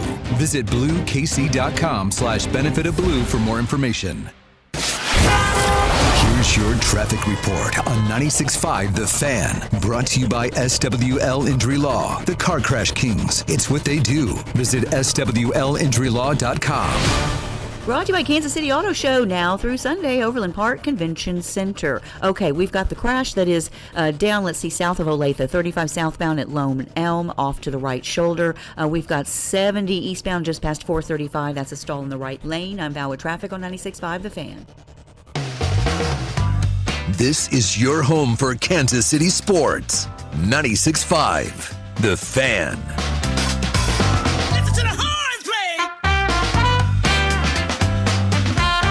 Welcome back into the show. My name is Carrington Harris. I'm happy to be here with you on this wonderful, wonderful Friday. I just had this and then I lost it and I got to pull it back up. All right, but you know what? While I can do this, I'll do this. And you know what? It'll buy us both a little bit of time. That's my fault there. So you guys might remember, this was back whenever the Royal Stadium got approved. We had on a gentleman, his name is Terrence Wise. And Terrence Wise was on our station, and I like to think that our show is one that allows opposing viewpoints. I want it to be a place for everybody. So we had Terrence Wise on the show, and they are not for the downtown stadium. One of their issues is that this was not voted on by the people, that the people said no to the original plan, and that they think that people should have the opportunity to vote on this. And we asked him about it, and here's something that he said. Not only that, but I think it's popular here in Missouri, regardless of what your beliefs are, that our elected leaders, whether local or statewide, should respect the will of the voters. If that tax passed when it went up for vote April 2nd years ago, then that would have been the deal. You know, they would have had the stadium, it would have been passed. But now that it got voted down, how can we find a loophole to go around the will of the people? So it's not only in this instance, but we see a lot of that, you know, not only here in Missouri, around the country, where the will of the voters are just not being respected. All right, so I want to read this to you. So this was on KCMO Talk Radio. I mean, I'm not here to take people's story. If you got the story, good for them. So the gentleman you just heard, his name is Terrence Wise. He went on KC Talk Radio, and he said that, quote, they have the signatures that will potentially put the Royals and their stadium issue back on the ballot to a vote in November, despite the efforts to bypass the taxpayers. There's a story. Now, I didn't click on the story. I didn't read the story. I felt like I had heard enough just there. The mayor of Kansas City, friend of the show, you guys always love when he comes on the show. He said this, quote, As we've shared previously, we expect construction to start on this new stadium and Crown Center redevelopments later this year or in the first quarter of next year. The combined projects will retain Hallmark's corporate headquarters in the heart of our city and will welcome 1 million more visitors to the greater downtown and midtown areas. While the Royals and Crown Center redevelopment, including all necessary binding agreements, are already well underway, we will continue to look forward to engagement with all of our members of our community to ensuring good paying jobs as a key part of this project. It then continues on. You get the gist of all of this. Now, I'm all for having Terrence Wise back on the show. You know, when Rob gets here, we got our regular crew here. I'm all for having him on the show again. I want this show to be a platform. If you got some thoughts and opinions you want to share, come on, let's talk about it, and we'll react to it. That's what we do here. This would be my statement to it, though. Do you know all the powers at force that you are up against? Just think about all the entities that want this to happen. The Royals want this to happen. We are talking about a $1 billion franchise. That's not hypothetical billion. I'm talking about actual $1 billion. Somebody or a group of somebodies paid $1 billion to buy the Kansas City Royals. They want this to happen. We are talking about a major American city wants this to happen in Kansas City, Missouri. We're also talking about, I would say, one of the stronger brands in entertainment and family entertainment in Hallmark. All three of those entities have come together to tell us this is what we're doing. I don't know if your ballot's stopping that. I'm not saying it's right or wrong. I'm just trying to be logical, and I'm just trying to think about this thing in the reality of where we live. All of these entities have come together to tell you this is our plan. Sometimes that's just going to happen. Now, I wish that wasn't the case in certain situations, and I wish we, the people, I wish we just had more pushback on things. I wish we just had a bigger fight or a bigger way to stand up to the man. But sometimes the man wins. And part of having so much power in certain situations is you just get your way. Despite what other people may think, despite people might disagree with it, but one of the perks of power is you just get to do what you want to do. And I'm sorry, these people have determined a long time ago, yeah, this is what we're doing. So I think you really got two choices. You can either get on board or be mad about it, but they are not moving what their plan is. This is what they've determined their plan is. Hallmark is giving them the land. At least my understanding, Nathan, and tell me your understanding is different. Hallmark is selling the land to the Royals at a significant discount. The land is then being given to the city of Kansas City, Missouri for tax purposes, etc. I will get all the details whenever it's done. But they got this ball rolling a long time ago. I was at the grocery store a couple of days ago, and they were getting people to fill the petition. And I was like, hey, man, good luck to you. I'm for the stadium, but I mean, I understand it's America, democracy. If you want to stand out here and get people to sign the little sheet, hey, good luck to you. I just don't think that matters. Maybe I'm wrong. Text line 913-586-7965. Maybe this ballot is going to be strong enough in order to get this thing put on the ballot, and we will get a chance to vote on it. But when they had that press conference and the mayor was the last three mayors of Kansas City was there, the owner of the Royals were there, the Hallmark family was there, Bob Kendrick was there. I didn't think there was a chance that you signing a petition outside of a Walmart was changing that. They made that decision a long time ago. Yeah, it sounds like you know more of the in and outs about the land ownership and the transfer and the taxes and all these things than I do. Now, and I also do wish that the will of the voters had more of a say. I would look at problems not just limited to the Royals, where they're going to play baseball, where the new stadium is. We all wish that we, as a common person, had more of a say in things. But I will say this is not a project that I was under the impression could be scaled back. Now, could elected officials be held responsible the next time they're up at the ballot box? Sure.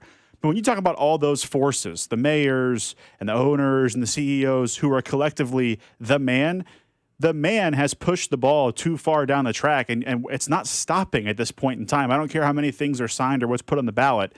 I just kind of feel like this is the thing that is happening. Am I missing something here? Yeah, no, it's certainly the case. Someone on the text line, 913-586-7965. You are forgetting the fourth entity, a large portion of the population that would hypothetically bite for this, want this stadium as well. I also am on that side too. I said this whenever it happened. If the Royals and the city had put that plan together from the very, very beginning, I think that plan would have passed. There is not a business that is going to be affected with their current plan. They are not moving anybody out of that space. That was not the case with the first one. They are not building on top of a community the way that they were discussing before. We love the Crossroads. You guys were here. I didn't love the original plan. I just voted for the plan because I was worried that they were going to move to Kansas, and that ended up happening with one of the two teams. But I was never excited about the original plan. I'm excited about this plan. I don't really see the negatives with this plan. It's a large private donation. It's tax money that, I mean, it's not like they're going to give the money back. Like the tax money that they're saying, it's not like next year when I fill out my W-2, it's like, man, you know what? Hey, this money that we had, you know what? We're going to give it back. They're going to use it for something that I approve. They're going to use it for something that I want. Sounds like a really good idea to me. I'm thrilled about that idea. So I do think there's a lot of people that are in the exact same situation that I'm in. I would clearly vote yes on this. And I think this idea would pass. Like if this went to the ballot and the Royals, the city, Hallmark put their push behind it, this is not like the last time. They're not talking about adding a tax or extending a tax the way they were last time. This is, do you approve this Port Authority money to go towards this? The answer for me would be a clear yes. I think the answer with a lot of Kansas City residents would be a yes as well. Yeah, I think it would have passed as well if this was the original plan. And I've heard you say this, give this take a number of times, that like we could all wish that we could control where, you know, who gets the tax breaks or who gets the incentives, or we subsidize billionaires and so on and so forth. We can also acknowledge this is the reality of things, and public money was going to be given to Mr. Sherman, whether that is here in Kansas City, across state lines, in a different metro, in Hammond, Indiana, I don't know, wherever the stadium would have gone. This would have passed the first time, though, because what stopped it the first time, in my opinion, was not the money. It was the small business PR in the Crossroads. Hey, they are moving in. They're taking us out for a billionaire's playground. That message is what won in the polls. That doesn't ring the same as, hey, Hallmark's knocking down an office building. I think if it would have been put to voters with this plan the first time, I think it pretty safely passes. I think the answer is yes to all of that. Like, I don't think that you are wrong, but I think it's kind of like, if you're trying to find one reason why the Royals aren't good, you'll be here all day. Because you're like, oh, it's the offense. Well, what about the bullpen? Well, what about manager Q? Like, it failed in such a spectacular fashion that there is not one specific reason on why it failed. It's a bunch of different reasons why it failed. I do think there is a group of people, and I don't think they're wrong in this. I just would argue that that's America, where if you are not willing to play ball with the local team, they will take away the thing that you love. Look at what's happening right now in Chicago. Now, I don't know if it is going to happen. They're about to move the team from downtown Chicago because they couldn't get their act together and move to Hammond, Indiana.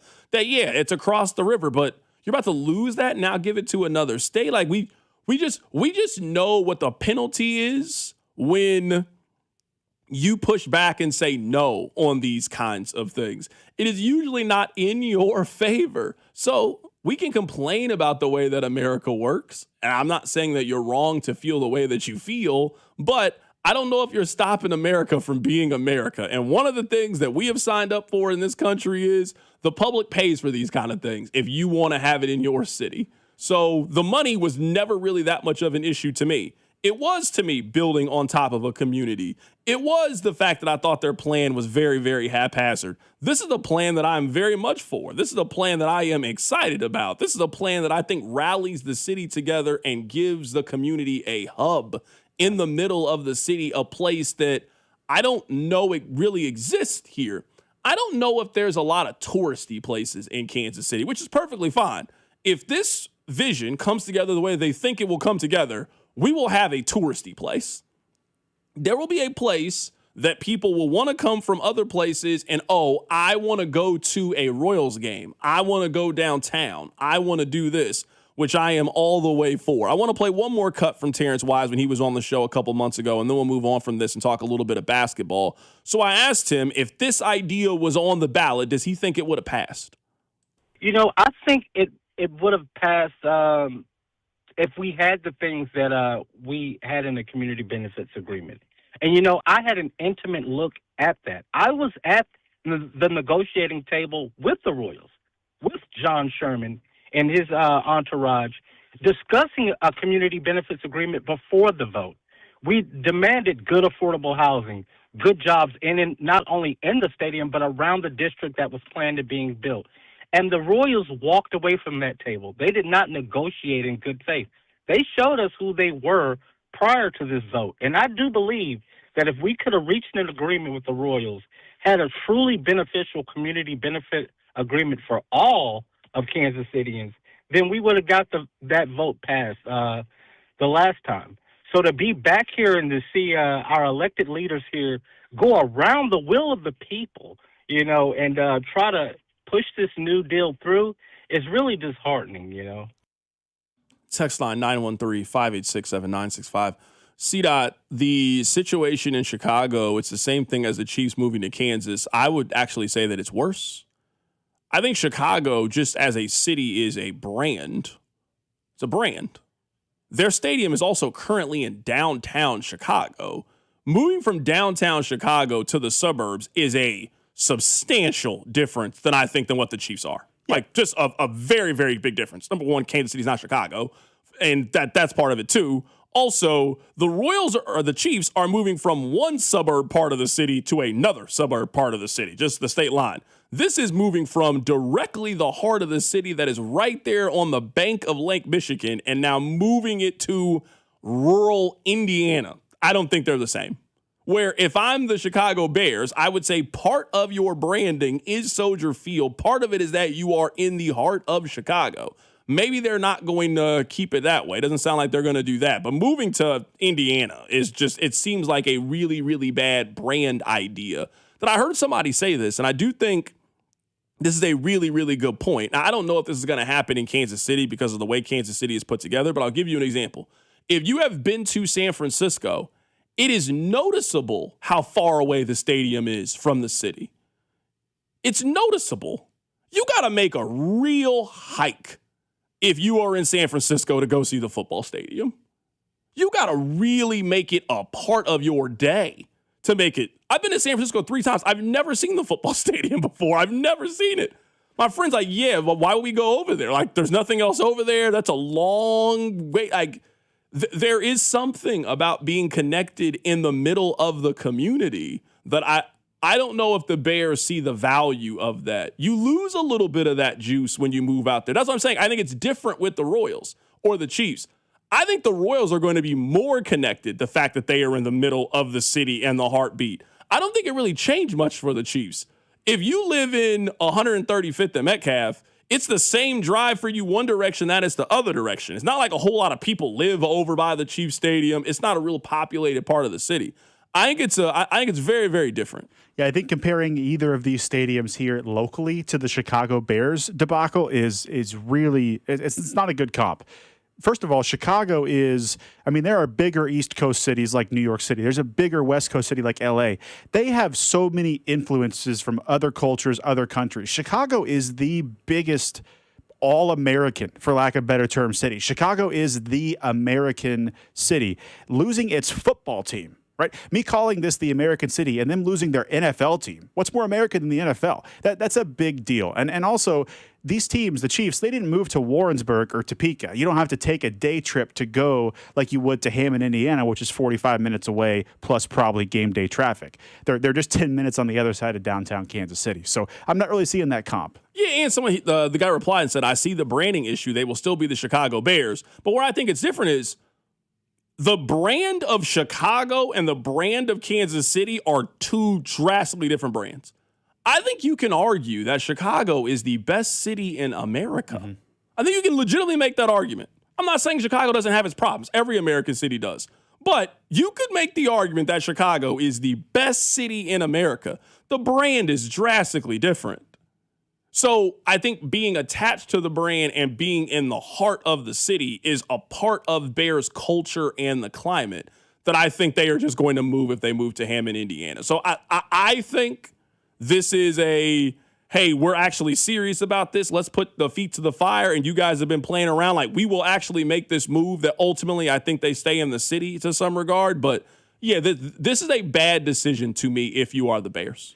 I think so too. It is more intertwined with the identity of the city than our stadiums are. Now, we hope this new Royals project at Crown Center, like you mentioned, becomes that. But in Chicago, I mean, you know what neighborhood you're in based on the feel. There's a distinct feel to being on the north side, even on the south side for a Sox game. And then downtown, where you have the Pier and the Bean, and the football stadium is right there with that. So I get what the texter is saying. But yeah, the Chicago Bears no longer being in Chicago, that's a big deal. Yeah, someone on the text line says, CDOT, this would be like the Knicks moving to upstate New York. I mean, part of the brand of the Knicks is where they play.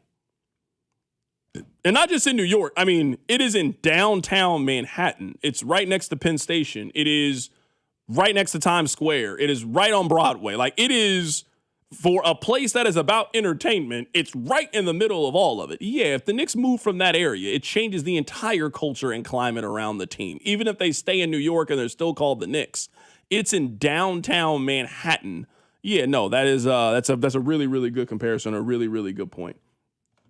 Speaking of the Knicks, can I run this by you, Nathan? I was thinking this, and I'm curious if you think I'm right or wrong in all of this. I think you could argue that Jalen Brunson is basketball Charles Woodson. Listen to this. This is why I think you can make this argument. I don't think that anybody thinks that Charles Woodson is the greatest football player of all time. He's not. He's a phenomenal player, but no one is arguing that Charles Woodson is the best football player. Have you ever just looked at his accomplishments?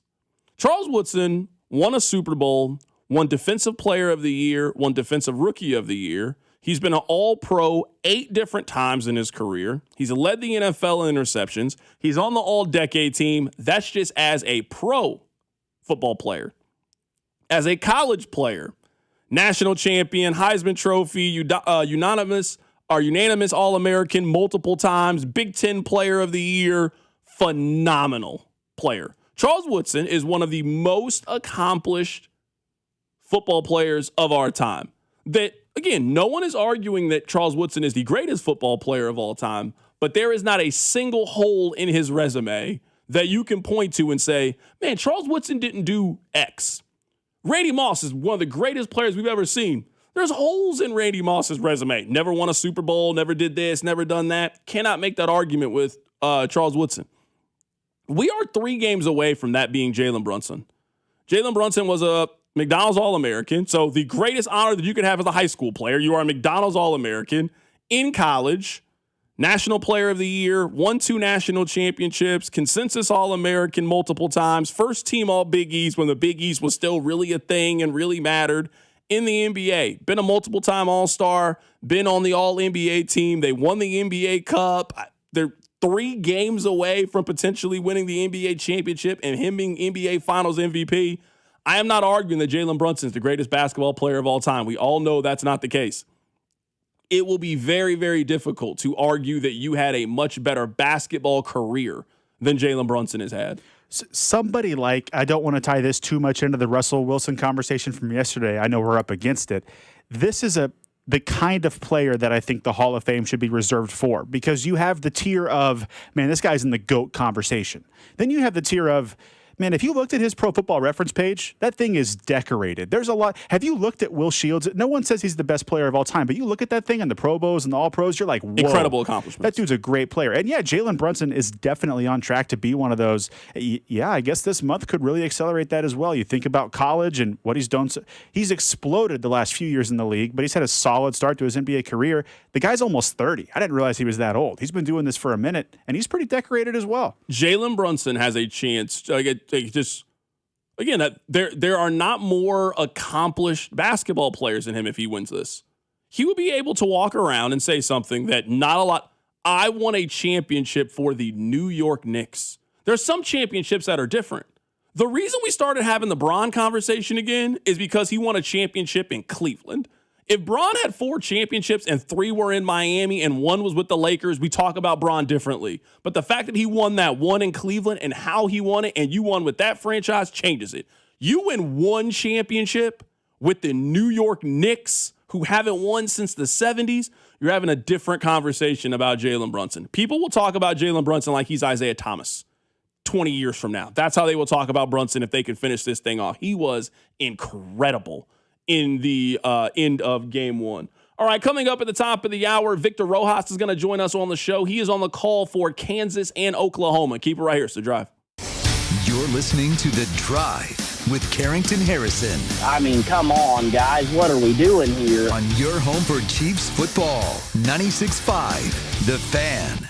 Hey, it's Dusty Likens. The world's game at BetMGM is here. Bet on the soccer showdowns with 2 up early payout so that if you're up 2, BetMGM will pay you. That's right. Let's say you put your money on Leo Messi in Argentina. They go up 2 early in the first half. Well, BetMGM will pay you. That's right. Place a pre-game straight match result bet on any tournament game. If at any point your team is up by 2 goals, you will instantly win your bet. Then enjoy BetMGM's same-game parlays, daily promotions, player props, and so much more for the world's game. You like Ronaldo in Portugal. You like Harry Kane in England. Whoever it may be, don't miss your shot at an early win with 2 up early payout to get paid out if at any point your team is up by 2 goals. Regardless of the final outcome of the match, make it a tournament to remember with BetMGM. BetMGM and GameSense remind you to play responsibly. Gambling problem? Call 1-800-GAMBLER. See BetMGM.com for terms. 21 and older only. Missouri only. New and existing customer offer. Subject to eligibility requirements. Additional terms and restrictions may apply. Please gamble responsibly.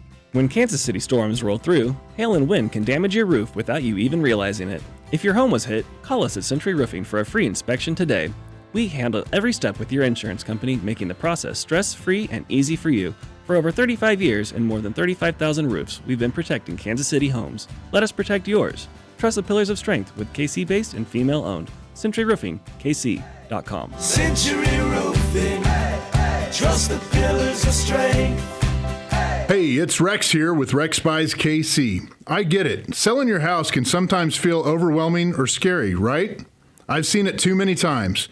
A homeowner thought they had a deal, only to have the buyer back out at the last minute. That's not how we do business at Rex Buys KC. I'm local, I know Kansas City, and I make sure every deal actually closes like it's supposed to. No hidden fees, no showings, no last-minute surprises, just a fair cash offer and a process you can count on. We buy homes in any condition and judgment-free. So whether your house needs repairs or you just want a fast, hassle-free sale, we can make it happen. If you want certainty, transparency, and someone local who actually delivers, call 816-330-6000 or visit rexbuyskc.com. Rex Buys KC, helping people make smart choices one home at a time. 816-330-6000 or rexbuyskc.com. Tonight, expect a low of 70 with partly cloudy skies. Weather brought to you by Duke's Mayo. Welcome to Duke's Mayo Country, where the mayo is so smooth and creamy, it makes every bite better. Duke's Mayo. Look for the yellow lid. I'm Piera Palazzolo, VP of Digital Marketing for the American Management Association, a company focused on the management training skills needed to enhance the careers of business professionals. We did our research when it came to the best companies for website development and chose AmericanEagle.com. And we couldn't be happier. AmericanEagle.com worked closely with us to understand the front and back end requirements needed to launch an e-commerce website that could handle the complexities of running thousands of seminars nationwide. Our robust new website and improved SEO saw immediate increases in site traffic and web revenue. If you're in need of managerial effectiveness and success, visit our website at amanet.org. If you're in need of a website that provides an unparalleled consumer experience, I highly recommend AmericanEagle.com. Transform your business today. Dial 877-WebNow1 for a free digital consultation with AmericanEagle.com. This is the story of the one who keeps multiple buildings running smoothly day after day. Plumbing that flows, HVAC that hums, cleaning supplies that keep surfaces sparkling. That's why she counts on Grainger. With easy reordering online and 24/7 support, Grainger helps her keep the products she needs on hand. So shelves stay stocked and buildings stay ready. Call 1-800-GRAINGER, click Grainger.com, or just stop by. Grainger, for the ones who get it done. Now that Wendy's has these new biggie deals, everyone in the family can get what they're craving, from nugs to JBCs. The parental units can get an $8 biggie bundle, the eldest who think they're so grown can get a $6 biggie bag, and the little one who can do no wrong can get a $4 biggie bites. You know, assuming they have a credit card. No, I'm kidding. We take cash too. $4, $6, and $8 biggie deals for the whole family. Only at Wendy's. Price and participation may vary. Single items at regular price. Prices may be higher in Alaska, California, and Hawaii. Come score the shirt with 96.5 The Fan, as we'll be in the Lightwell office building at 11th and Main in downtown KC-Mo every Wednesday between 11 and 1 during the World Soccer Championship, giving away shirts, gift cards, and more. Lightwell, managed by Area, owned by Samara Road. Here's your traffic report on 96.5 The Fan, brought to you by SWL Injury Law, the Car Crash Kings. It's what they do. Visit SWLinjurylaw.com. Okay, downtown, the crash is still working. It's 2 left lanes that are blocked, 35 southbound just past Front. You're going to have to scoot to the right to get through here. And it is still moving as of now. 35 southbound just past Mission. That's a stall off to the right shoulder, and that's onlooker delay. Follow this station on Instagram at TheFan965 for giveaways and behind-the-scenes content. All right, coming up at the top of the hour, Victor Rojas is going to be on the show. His dad was Cookie Rojas. You guys might remember him. He's a Royals Hall of Famer, legend. He is also on the call this weekend for Kansas and Oklahoma. So he will join us coming up in about 15 minutes or so. I have 2 things that I want to share with you. One is very important. One is not very important. I started watching Love Island. Last year, I just fell out of the loop. Everybody was talking about this show, and I had no clue what they were talking about. And I just decided, you know what? I'm going to give it a chance. I even asked Aaron Ladd. I said, hey, why don't we do a podcast together? And after every episode, you know, we'll talk about it and, you know, see what happens. Aaron shot down my idea, didn't want to do it, said he was too busy. But yeah, I've been watching Love Island. You might judge me for that, but I have developed a little bit of a routine over the last couple of days. I went to Talk of the Town on Tuesdays. They do a watch party. It was a great time. I would encourage you to go out there. The food was great. The people were very friendly. It was a phenomenal time. Everybody was very into the show. I still don't really know all the rules of the show. I don't really know what's happening yet. But you know what? I'm watching it every single day. Nathan, I got a little bit of a routine. I get up. I try to go on at least a 30-minute walk. I come back home. I make a little breakfast for myself. And then I sit down in front of the television and I watch Love Island. That's been my morning for the last couple of days. And you know what? I kind of enjoy it. I'm thinking about, I don't have a walking pad, but I'm thinking about getting a walking pad. So now I don't even I can walk and watch Love Island at the exact same time. I can get my steps in and I can watch this television show and I can have all that done by 9 o'clock in the morning. That sounds like a great time to me. I'm all for efficient cardio. You still got to go out and get that sunshine, that vitamin D. Don't be skipping an outside walk to watch Love Island. That's crazy work. Now, I don't want to hate on you too much because I have recently dipped my toe into the Love is Blind, another, I would assume, similar type of trash TV on Netflix. And it's all right. I like it.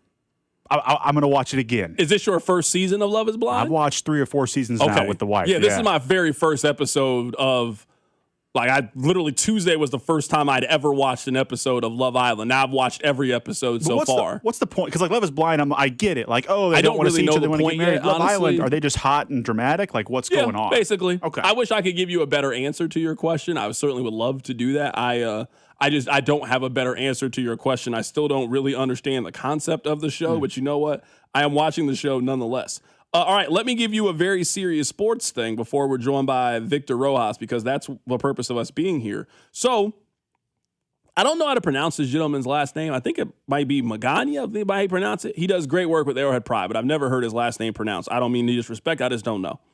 So he had this stat earlier today about the Kansas City Chiefs and about Andy Reid. I had never heard this stat before, but I want to share it with you.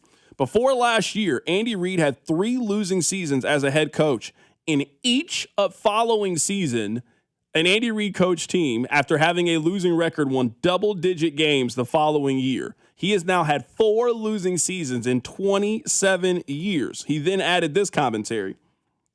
I'm not scared that the league has passed him by or that he is unable to adjust.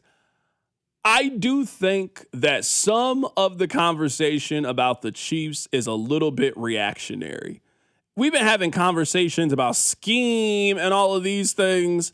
I just don't think the Chiefs had enough good players last year. And sometimes I think that there is a luck portion of sports and ability to stay healthy and things go right that just did not fall in the Chiefs' favor last year. Almost everything that could go wrong went wrong. I call it the meet the parent syndrome. You remember from the moment we met Greg, everything that could go wrong in Greg's life went wrong for an hour and a half. Plane, trains, and automobiles. You've seen that movie before. You know that plot. Think of every important player on the Chiefs in 2025. I can tell you something that went wrong with them. From the quarterback to the running back to the tight end. You name an important player on the Chiefs, I will tell you something that went terribly wrong with them in 2025. That was not the case in 2023. That was not the case in 2024. Sometimes life just be that way. Life be lifing, as they say. I am not worried about the Chiefs heading into the season. Now, are the Chiefs the Super Bowl favorite, top contending team they were 2 years ago, where it's laughable to suggest anybody else in the AFC? It's laughable to suggest that the Broncos or Chargers could win the division? No, I don't think they're running laps around everybody else. I mean, I remember it wasn't that long ago. We were debating who the third best team in the AFC is. It was so obviously Kansas City. It was so obviously Buffalo. We were debating who the challengers to those teams are. I don't know who the best team is in the AFC right now. You can give me 4 different answers, 5 different answers. I will not tell you you're wrong. If you like New England more now than you did last year because of the addition of A.J. Brown, I can't tell you that you're wrong. If you think that Buffalo is now going to get over the hump without Sean McDermott, I can't tell you that you're wrong. If you like the Broncos going to pick up their wide receiver and Jalen Waddle, Kansas City bouncing back, like there's so many different answers. But there are some things that are constants in the National Football League. In a league of uncertainty, there are some things that stay true. The Browns, they're usually bad. Doesn't really matter who the coach is. Doesn't really matter who the quarterback is. They're probably not going to figure it out. Andy Reid has been one of the more consistent things that you can bet on in the National Football League. So if the league is telling me that the over-under on the Chiefs is 9.5, the smart side to be is on Andy Reid's side and not on the other side. There are some people where the haters usually win. I know we always say, oh, don't listen to haters. Some people should listen to haters. Haters told you the truth a long time ago and you didn't want to listen. The haters have been wrong about Andy Reid for basically their entire career. Can't get over the hump, can't do this. They figured this out. Can you adjust? Can you do it with this quarterback? I don't know. Every single time he's been wrong. I saw him take a quarterback who walked out of Leavenworth and made him look as good as he's ever looked in his entire career. I don't think that the game has passed that individual by. I just think the philosophy for last year's team was incorrect. I think they built last year's team incorrect. I think they got it wrong, but I more than trust their ability this year, Nathan, to get it right. Well, the other thing about last year's team, though, is that the luck regressed as well. So I think what Vegas is missing, what the common fan on Twitter is missing, is they're thinking that the Chiefs regressed because of talent. Hey, they shot above their head for 7 years, which makes no sense. You don't just play fluky and win 3 Super Bowls. But what really happened is the year prior, they won all those one-score games. They were a 15-win team. You and I both know they weren't good enough to be a 15-win team that third Super Bowl, that Eagles year that they ended up losing. Well, last year, like you said, everything that went wrong. So when it comes to Andy Reid specifically, I would need to see another down year like last year to think the game passed him by. And I also think the luck is going to snap back to the middle ground. I don't think they're going to be a 15-win team again, but 6 is obviously far from what this roster actually is capable of as well. I would slam the over on 9.5. This is a 10 or 11 win football team that I think either wins an AFC West if it's really convoluted, or is a wild card team. They're a 5 or 6 seed, and we're trying to pick out our favorite matchup for the first round. Would you rather them face the Jaguars or the Ravens in round 1? And we'll see if they can go win a couple of playoff games. But at 9.5, it does feel low to me. Text line 913-586-7965. I know Patrick got hurt, but we weren't going to the playoffs had he not been injured. What was Kelsey's major issue? Kelsey had about 7 things go wrong in the first 4 weeks of the season. Kelce, I would say, directly contributed to a loss in the game against the Philadelphia Eagles, where a ball that he catches 99 times out of 100, he tipped into the air. He took 6 points off the board and gave it to the Philadelphia Eagles. He, I would say, changed the course of one of their other players by running an incorrect route and knocking Xavier Worthy out for the first month of the season, to the point where people don't think he ever recovered from it. He had multiple breakdowns on the sideline. Kelce did not have a very good 4 or 5 weeks of the season. So, yes, he didn't have the same issue that Xavier Worthy had. He didn't have the same issue that Patrick Mahomes had. Almost every player on the Chiefs, Chris Jones didn't get hurt. There was one game where the number one story was effort from your best defensive player. The Chiefs had a lot of things go wrong in 2025 that you were hoping that's not the case in 2026. Coming up on the other side, we'll be joined by Victor Rojas. He is on the call for Jayhawks and Sooners coming up this weekend. Keep it right here. It's The Drive.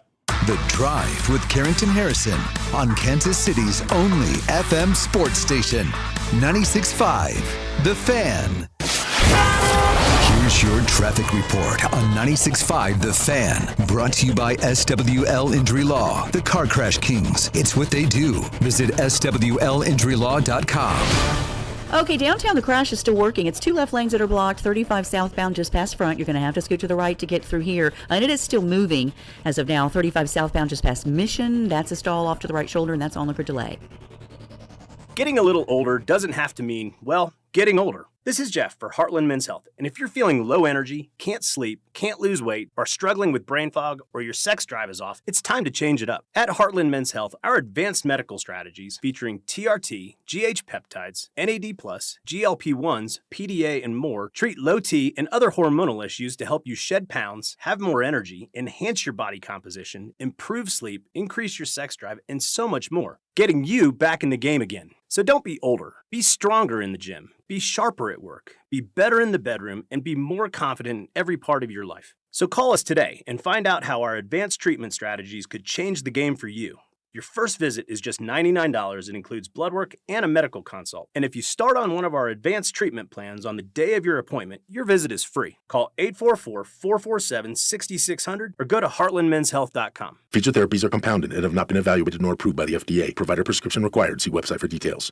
Even on weekends and holidays, Anthony Plumbing, Heating, Cooling, and Electric shows up. Expect reliable HVAC plumbing or electric service. Plus, enjoy $500 off a new HVAC system this summer. Schedule your free consultation at anthonyphce.com. $5,000. That's the average amount of money people in the U.S. are now spending on gas in a year. $5,000. That's crazy. If you drive, you have to download Upside, the free app that gives you cash back for buying gas. That's right. You can earn cash back with Upside just for buying the gas you're already buying. You can literally start earning cash back today. I use Upside, and just last year, I made nearly $300. You're putting gas in your car anyway. Why not get cash back? If you like extra cash, download Upside. I'm saving the cash I earn from using Upside to help pay for a vacation later this year. Download the free Upside app now to earn cash back when you fill your tank. Use promo code SNAP to get an extra 35 cents per gallon on your first tank. You can cash out anytime, right to your bank or a gift card for Amazon and other brands. Just download the free Upside app and use promo code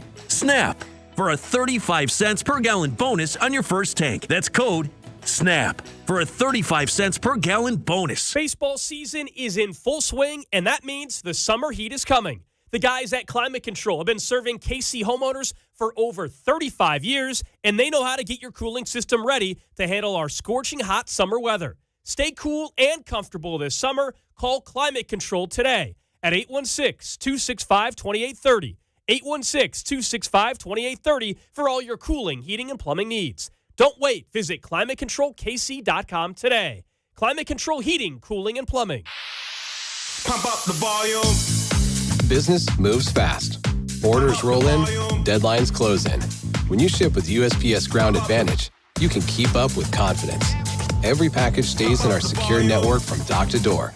And with nationwide reach, dependable tracking, and upfront affordable pricing, you get built-in peace of mind. You run the business. We run the routes.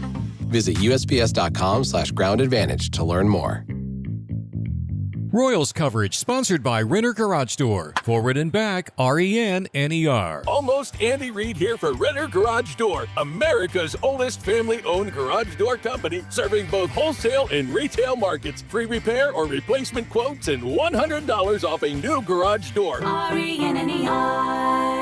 The Cody and Gold Garage Sale benefiting the Negro Leagues Baseball Museum is on Wednesday, June 10th on your home for Kansas City Sports. 96.5 The Fan, KFNC FM and AM, HD1 and HD2 Kansas City, an Odyssey Sports Station. Coming up in about 15 minutes, some over-unders have started to trickle out for the Kansas City Chiefs. We'll tell you how they feel about Kenneth Walker. We'll tell you how they feel about Rashee Rice, Xavier Worthy, all the key members for the Kansas City Chiefs. We'll get to that coming up in a little bit. Right now, we're trying to track down Victor Rojas. He is on the call for Kansas and Oklahoma. So we had a college baseball guest on earlier in the week. We might as well keep this a Jayhawk-centric segment. And we asked him, his name is Jacob Rudner. He's with Baseball America. We asked him if anybody wants to play the Jayhawks. Here's what he said. Yeah, and if you recall last week, one of the things that we talked about was Kansas' growth in the baseball community sense and how much the support has increased for the program over the last several years under Dan Fitzgerald. I think that's been a really key element for them. This is a community that has really rallied behind its baseball program. And, just in talking to Dan Fitzgerald, it's very clear the players feel that. I think that they feed off of the energy. I also think that they look to replicate it in some ways. It's a tight-knit baseball fandom in Lawrence, and I think that the team tries to reflect that with how it carries itself. They really support each other. They are one of the rowdier teams in the country, which I think gets on other fan bases and teams' nerves. But that's kind of the team that you want to be. You want to be the team that nobody wants to play. And Tennessee was that under Tony Vitello when they won a national championship less than a decade after they were one of the worst teams in the SEC. So I think that momentum is a byproduct of cohesion, as you're talking about. And Kansas has a lot of that. It's one of the reasons I believe in this team. That is Jacob Rudner of Baseball America. Let's keep the Kansas baseball conversation going. They have some of their biggest baseball games in school history coming up this weekend in the Super Regional. On the call for ESPN for that Super Regional is Victor Rojas. He joins us on the show. Victor, happy to have you on again this week, man. Really appreciate your time. No, my pleasure. How you doing? Doing fantastic. So I saw the atmosphere in the crowd last week. You were there. It looked like that place was absolutely rocking. It really was. I mean, what they've done here at Hoagland Ballpark has just been amazing. And the beauty of it is that while it is still a small facility, I think it seats just over 2,700 in a normal setting, and it's intimate, you never really felt like people were on top of you. It was crowded, but it wasn't like a mess. And kudos to the athletic department for what they were able to put together overall, not only with the ballpark out in left field, but now adding the bleachers in right field. So there's going to be even more people here. They set 2 records last weekend, and they'll get busted tomorrow and Saturday. How much of a factor do you think that played in the series? Well, I think the guys obviously feed off of that stuff. I had a chance to talk with a couple of them earlier today, and they love it. This started, earlier in the season. I think Coach Fitzgerald was talking about a Thursday night game that they had, and they had two fraternities came out, and they got into it, and he thought that was great, and they had a blast, and he thought it was going to be a one-off. And then next night, there was 5 fraternities that show up. And since then, it's just kind of manifested into this unbelievable student body section that just goes crazy, much like they do at Allen Fieldhouse during basketball season, but it's kind of carried over. And obviously with the additional seating and the magnitude of the regionals, now the super regionals, it just gets even more hype. Right now, we're talking to Victor Rojas, learning a little bit more about the Jayhawks. He is on the call for Kansas and Oklahoma. So this is a 2-part question here. Tell us how Kansas advanced out of their regional. Tell us how Oklahoma advanced out of their regional, in your opinion. Well, KU, I mean, obviously it's a veteran club. A lot of JUCO guys, a lot of transfer guys, and they are really a tight-knit unit. There's no stress in them. As we saw in the game, the deciding game last Sunday, where they fell behind 5-0 and eventually come out and beat Arkansas to advance to the Super. So there's no stress in them, and I think it really goes down to John Coyne, the recruit coordinator, and and Coach Fitzgerald too, and the type of player that they bring in here, guys that fit into the culture, guys that understand what it is and what it means to play as a unit and not so much worried about the individual stats. And that's what catapulted them. Obviously, they're a talented guy. Tyson LeBlanc is ridiculous at shortstop. Dominic Vagley, who's going to get to start tomorrow, is a true, he's going to be a big league pitcher someday. And Bodie Ray closing games out. So they've got the combination of guys to be able to go to Omaha. And with Oklahoma, it's really a team that's always built on pitching. They're hitting from a power perspective. It was kind of slow starting this year, but it's kind of taken off in the second half, and it certainly played out in Atlanta against Georgia Tech. I mean, Georgia Tech's probably Skip Johnson, the head coach of Oklahoma. We just talked to him. He said that's probably in 30-plus years of coaching college baseball, that's probably the best lineup I've ever been around. He's talking about Georgia Tech. So credit to Oklahoma pitching to be able to come up big. And obviously they're timely hitting with the power, with the walk-off, forcing the Super Regional here to Lawrence certainly helped the Jayhawks. But we got a good old-fashioned border war here, Oklahoma against Kansas, old Big 8 rivals, and it's going to be a lot of fun this weekend. I don't know about you, Victor. I always love when those Big 8 teams get together, Yeah, no, I'm sentimental too, as a Kansas guy myself. I never really cared for Barry Switzer and the Sooners back in the day, but, those days are long gone, right? That was back when I was in high school and just out of high school. So, but it's always fun to see these teams. And we were talking about it last week, back in the heyday of, college baseball in the 80s, with Gary Ward at Oklahoma State, Gene Stevenson at Wichita State, on and on, Ron Frazier at Florida, number of great, Coach Gillespie at USC, just great college baseball back in those days. But when it comes to the Big 8, there's just something that pulls at the heartstrings, and I'm fortunate enough that they selected me to come here and be able to do the games here for the Super Regional. Right now, we're talking to Victor Rojas here for a few more minutes, getting his thoughts on the Super Regional between Kansas and Oklahoma. He is on the call this weekend for ESPN. You mentioned it a little bit. Which of these teams do you think has the starting pitching advantage? Which of these teams do you think has a deeper bullpen this weekend? Well, I think Oklahoma probably has a deeper bullpen, meaning they've got guys that are tried and tested. That's not to say that, KU doesn't. They try to shorten the game up by having their starters work deep, and that's what the beauty of having guys like Vagley starting and the like, and Cook as well, Mason Cook, who will go on day 2. But they do have a couple guys at the back end of the bullpen, and Ritter and Ray, that they can shorten games up.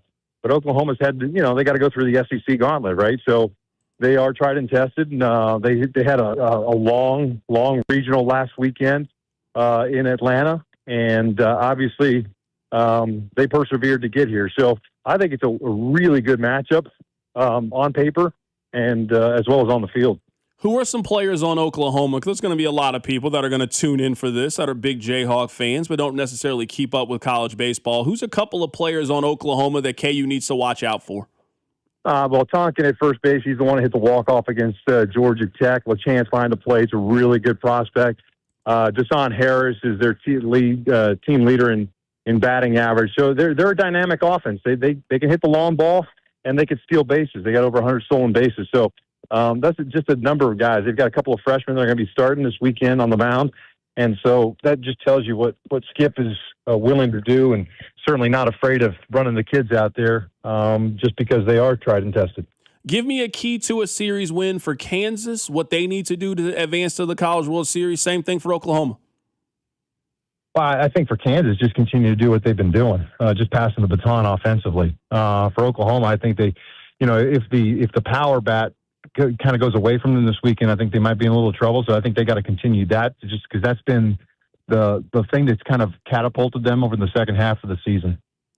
That is Victor Rojas joining us on the show today. You can hear him on the call this weekend in Lawrence, Kansas. Where did you go last week when you were here in Lawrence? I know you were happy to be back in the area. Did you get a chance to go anywhere special?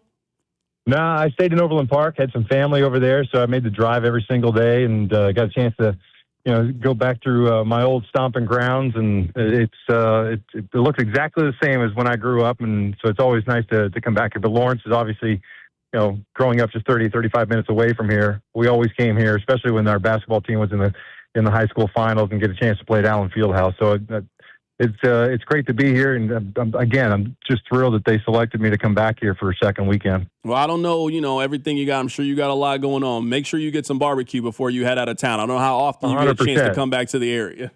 100%. Always. That is Victor Rojas joining us on the show today. Thank you, Victor.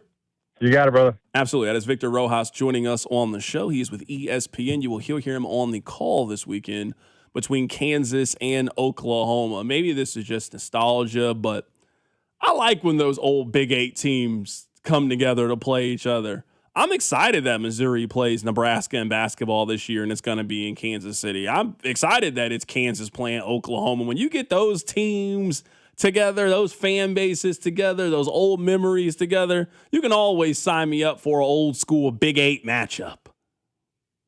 Yeah, give me a Colorado-Oklahoma State matchup. Yeah, I'm all in. There is just a feel to that. You took it a little too far. Colorado-Oklahoma State, you know what that is. I get the same vibes. I'm not kidding.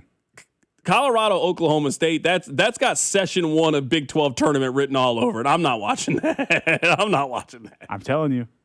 Same vibes. Coming up on those Texas teams. Coming up on the other side, I found some Chiefs player over-unders that I want to get to. I saw Kenneth Walker. I saw Xavier Worthy, Rashee Rice. We'll go through them next. You taking the over or the under? We'll discuss it. Keep it right here. It's The Drive. Tune in to hear the Hall of Fame voice of the Royals, Denny Matthews. There's a high fly ball, deep left center.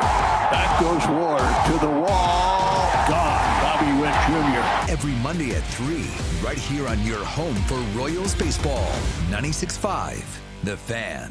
FanDuel is giving you even better payouts on same-game parlays all NBA playoffs long. And with more ways to build and more value every time you play, you can stack your picks your way for every game, every matchup, and every moment. From point spreads to player points to threes and so much more, you can build it all into one simple same-game parlay and go for an even bigger payout. So if you're betting a same-game parlay this NBA postseason, you can bet them with America's #1 sportsbook app with our friends over at FanDuel. More options, better payouts, all NBA playoffs long. So head to FanDuel.com/local to get started. One more time, that's FanDuel.com/local. FanDuel puts player research right at your fingertips so you can check every stat, trend, and matchup all in one place. You can make your picks with confidence. Everything you need in just one app, so don't miss your shot. Head to FanDuel right now, America's #1 sportsbook app and official partner of the NBA, and play your game. 21 and present in Missouri. Gambling problem. Call 1-800-GAMBLER.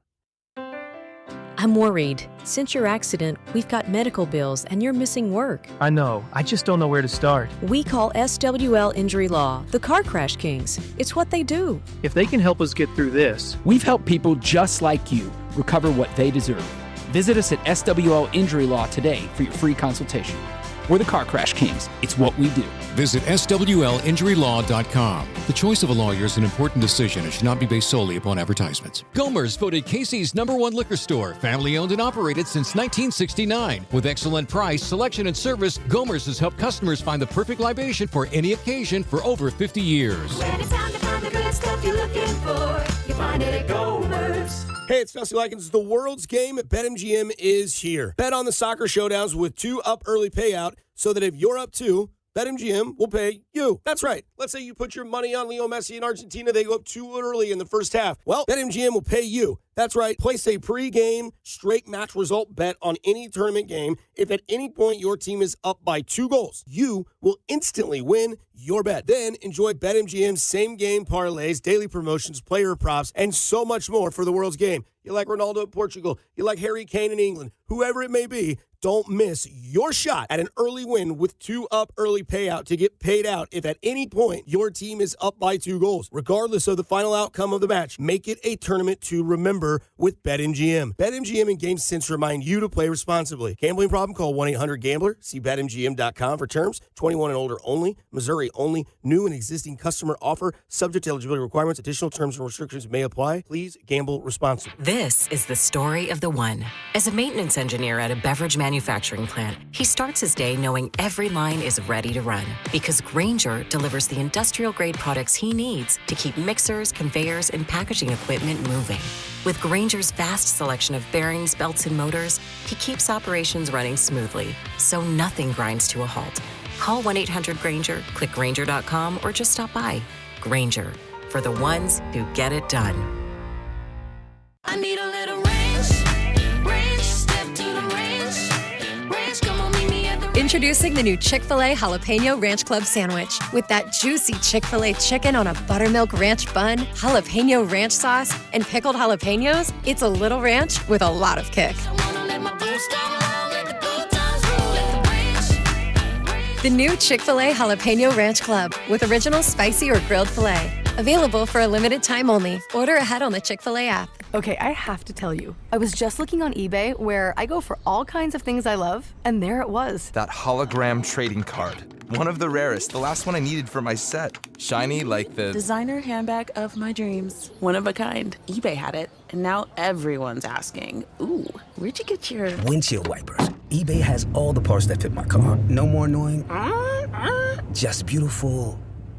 Millions of finds, each with a story. eBay. Things people love. Finding great candidates to hire can be like, well, trying to find a needle in a haystack, but not with ZipRecruiter. Its powerful technology actively finds and invites qualified candidates to apply to your job. So while other companies might deliver a lot of hay, ZipRecruiter finds you the needle in the haystack. See why 4 out of 5 employers who post a job on ZipRecruiter get a quality candidate within the first day.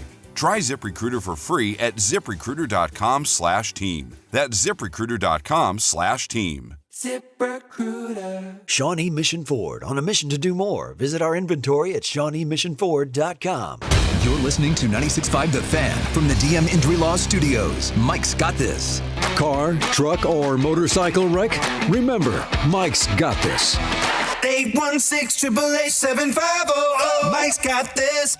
The countdown to the World Soccer Championship is brought to you by Blue Cross and Blue Shield of Kansas City. From here, for wherever you are, that's the benefit of blue. Visit bluekc.com/benefit of blue for more information. Here's your traffic report on 96.5 The Fan. Brought to you by SWL Injury Law, the Car Crash Kings. It's what they do. Visit SWLinjurylaw.com. Brought to you by the Kansas City Auto Show now through Sunday, Overland Park Convention Center. Downtown, we've got the crash that is 35 southbound past Front. It is in the clearing stages. We'll be up and out of the way here pretty soon. In the Triangle, that's a big one with a car fire. 71 southbound at Bannister, 2 right lanes blocked. A lot of backup. I'm Val with traffic on 96.5 The Fan. Subscribe to 96.5 The Fan on YouTube to watch the show from wherever you are. All right, so I looked this up. I was curious. I started to see some early over-under figures start to emerge with the Kansas City Chiefs, and you know what? Together as a family, I wanted us to go through. Why don't we start with the running game? Kenneth Walker, his over-under was at 950 yards. Nathan, are you going to take the over or the under on Kenneth Walker, 950 yards? And I feel like I say this for every skill position player. Boy, if the Chiefs are going to meet their goals, he better be hitting the over. Give me the over, though. I think on a 17-game average, he's closer to 1,100 on the ground, not counting his yards through the air. So basing on how heavily I think the Chiefs are going to lean on the run game, give me the over. You know what? I would take the over, but I'm going to disagree with one thing. I think that Kenneth Walker could hit his under and it'd still be very good. Now, if he hits his under, I would say that means they found a very solid number 2 running back, and they have a similar system to what they had in Seattle. I mean, last year, he ran for a little over 1,000 yards. Now, he didn't get a whole lot of volume, only 221 carries. You would think maybe he gets around that same amount. But if you were telling me that, let's say Kenneth Walker gets 940 yards rushing, but DeMarcado is a little bit better than people think he's going to be, or you really got something with Emmett Johnson that he becomes a legitimate 1B and you feel like you really got something there, a steal in the draft, I think that Kenneth Walker could, quote, underperform and still be a positive. If you're telling me he gets 925 rushing yards, but he gets you 300 yards in the air, so he has 1,200 yards from scrimmage, I think you could sell an under still being a positive year for Kenneth Walker. But I'm with you. If you're asking me today, I think Kenneth Walker runs for 1,000 yards the next season. I would take the over. I think in a world where he doesn't hit that over, what you mentioned is probably the likeliest outcome. Hey, DeMercado was something. Emmett Johnson turned out to be something. But could it also be he hits his under because, well, Andy Reid and the Chiefs don't adjust? We get another year of what we got last year. Stale play calling, a refusal to commit to the run. I'm terrified of that happening. And I think that's also a possibility if he's not over that 950 mark. Yeah, I also just think here, like, for most, I would say good running backs. Now, I mean, there's obviously some exceptions. Like, I think Josh Jacobs is good. He didn't run for 1,000 yards last season.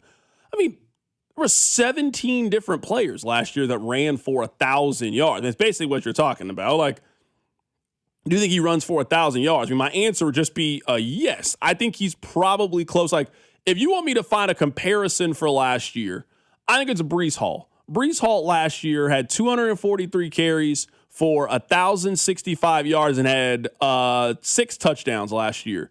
I think that's a fair number for Kenneth Walker. I don't think that Breece Hall really, I mean, he wasn't one of the better running backs in the National Football League. I mean, he was way outside the top 5 if we're talking about ceiling-wise. But Breece Hall's a very, very good player. His numbers were pretty comparable to Kenneth Walker's last season. I think that's a realistic expectation for him heading into the year. Yeah, I do too. And although their play styles are very different, their numbers are eerily similar. They average within like 5 carries and 10 yards of each other on a 17-game average. They have the same like yard per carry attempt. If I get Breece Hall's season out of Ken Walker this next year, sign me up. I'm satisfied.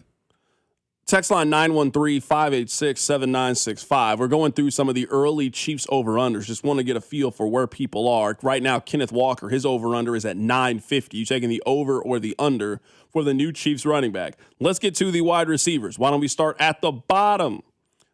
Xavier Worthy, his over-under is at 625.5. Are you taking the over or the under on Xavier Worthy at 625? Boy.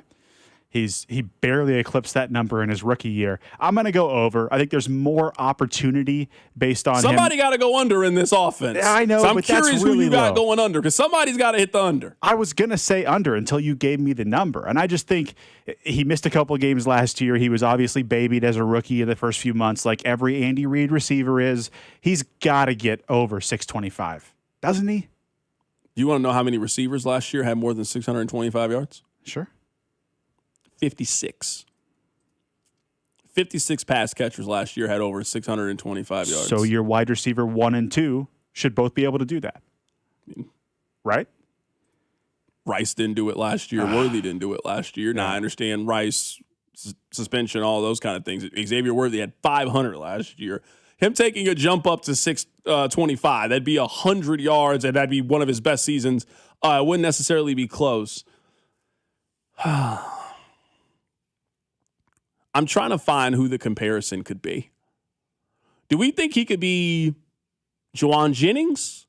Juwan Jennings last year, 55 catches, 643 yards. Now, I don't think that I'd be a little bit surprised if Xavier Worthy had 9 touchdowns. I think the number will be a little bit lower than that. But 55 catches for 643?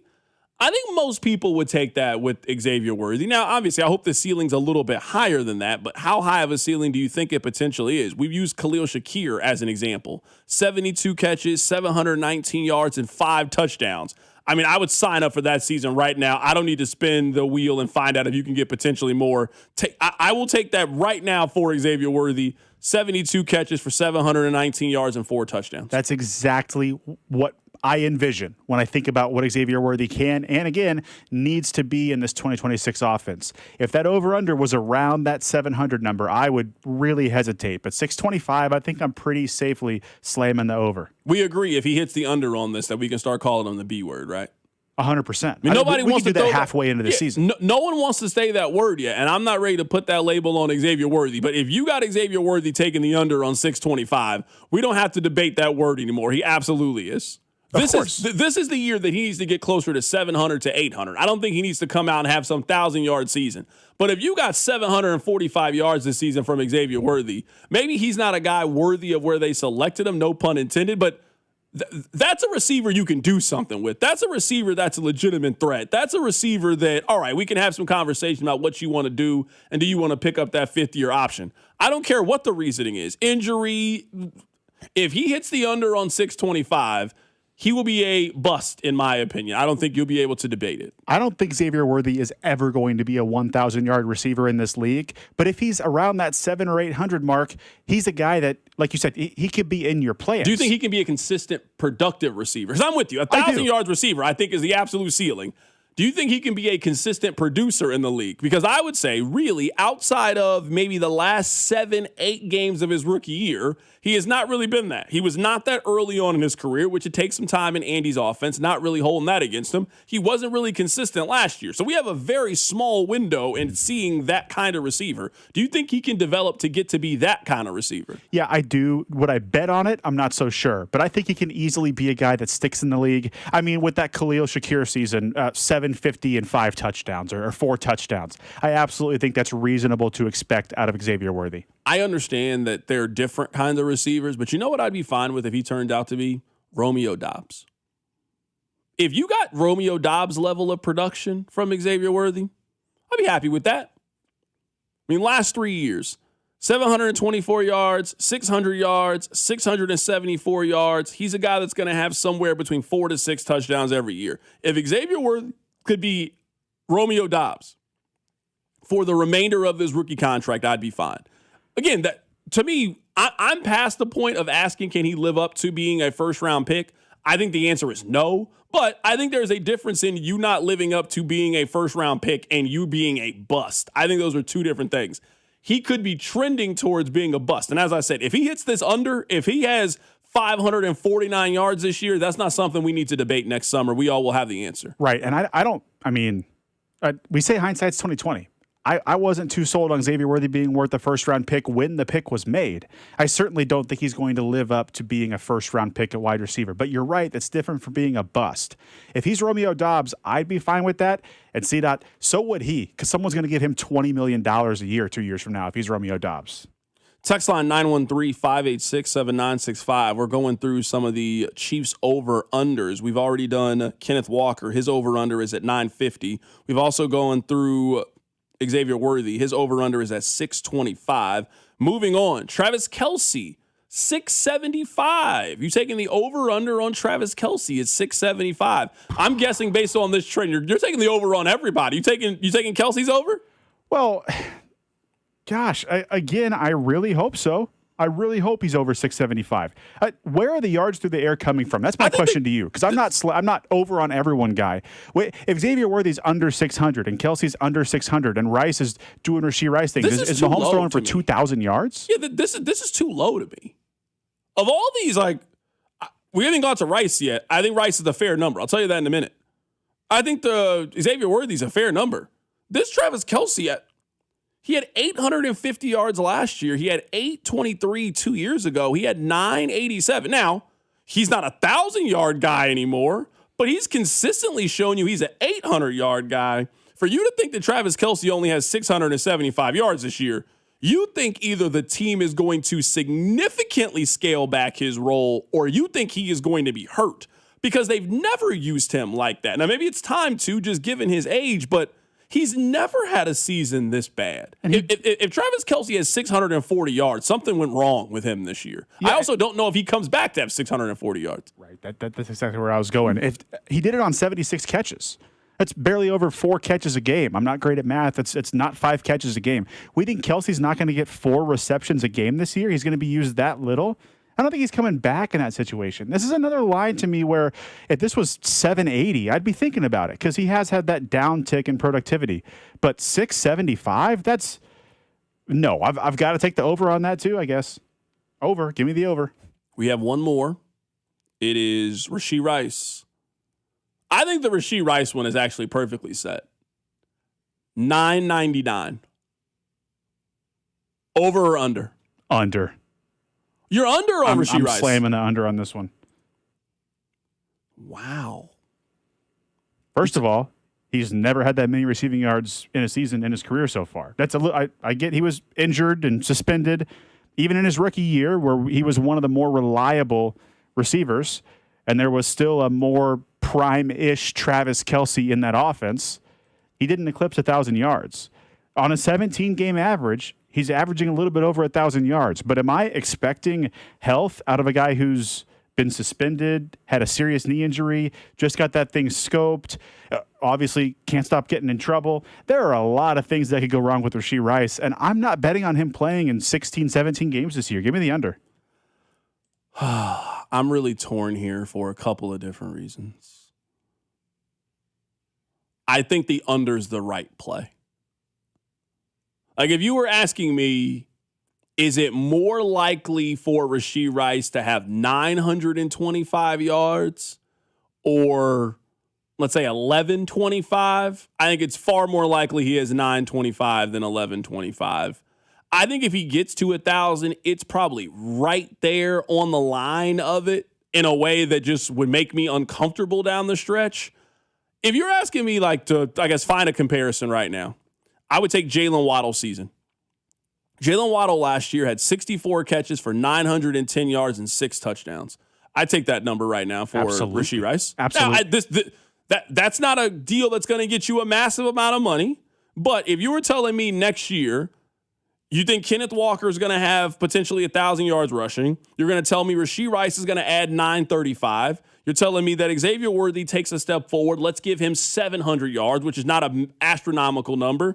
And Kelsey maybe he takes a little bit step back, but not as big of a step as this is alluding to. He takes a step back to 700 to 725.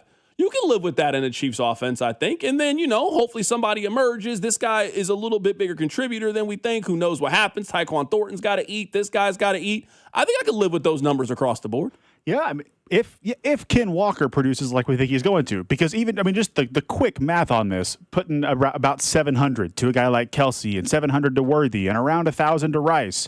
I mean, man, what are you expecting out of the other guys? The Thorntons, the Royals, the Grays, the running backs, maybe 1,000 total between all those contributors?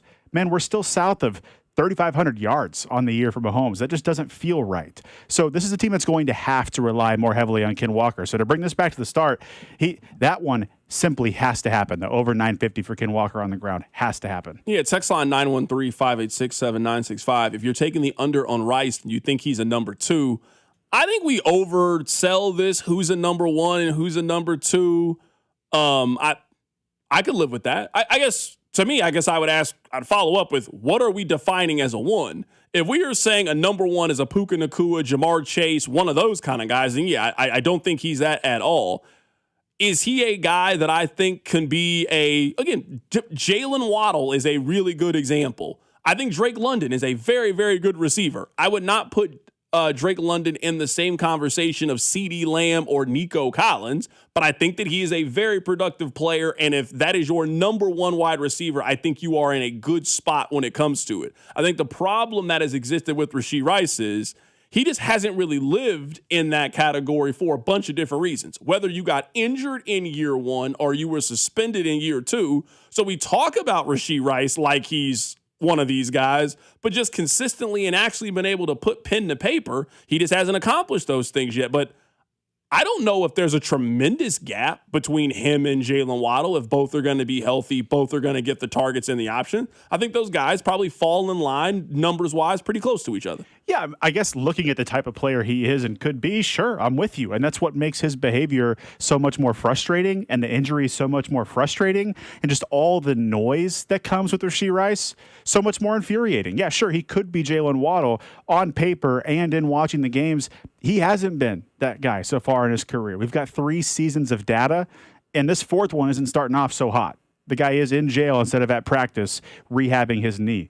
There's just too many things that could go wrong with this player to think they're all going to magically go right. Now, as you said yesterday, Terez Paylor said the contract year is undefeated. So we shall see. But I think there's too much that could go wrong. How high do you think the ceiling is for Rice? So to just give you a comparison, do you think he could be Courtland Sutton? Because Courtland Sutton had over 1,000 yards, not way over 1,000 yards, but last year Courtland Sutton had 74 catches for 1,017 yards and 7 touchdowns. Because if you start to get much higher than that, if we're talking about yards, we're talking about guys who are ultimately top 10 in yardage. I'm not saying whether you perceive them to be a top 10 guy. Like Nico Collins last year was 9th in receiving yards. He had 1,100 yards. So I wouldn't be surprised if Rashee Rice has a little over 1,000.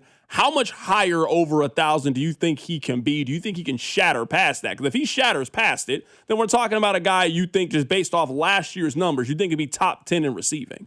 Yeah, I'm not so sure about top 10 in receiving. The number that feels like what is his ceiling, I'd be pretty surprised if he was over that 1150, 1175 area. I don't think this is a guy that's going to be thought of as you expect him to roll out and get 1,000 yards every year. So a good comp for him is probably Courtland Sutton. The guy's got 3,000-yard seasons on his career, but he's never gone over 1,100. Averages 6 touchdowns a year. Yeah, Courtland Sutton, I think, is a fair comp for what Rashee Rice could be this season if he's healthy, stays out of trouble, plays in 17 games, so on and so forth.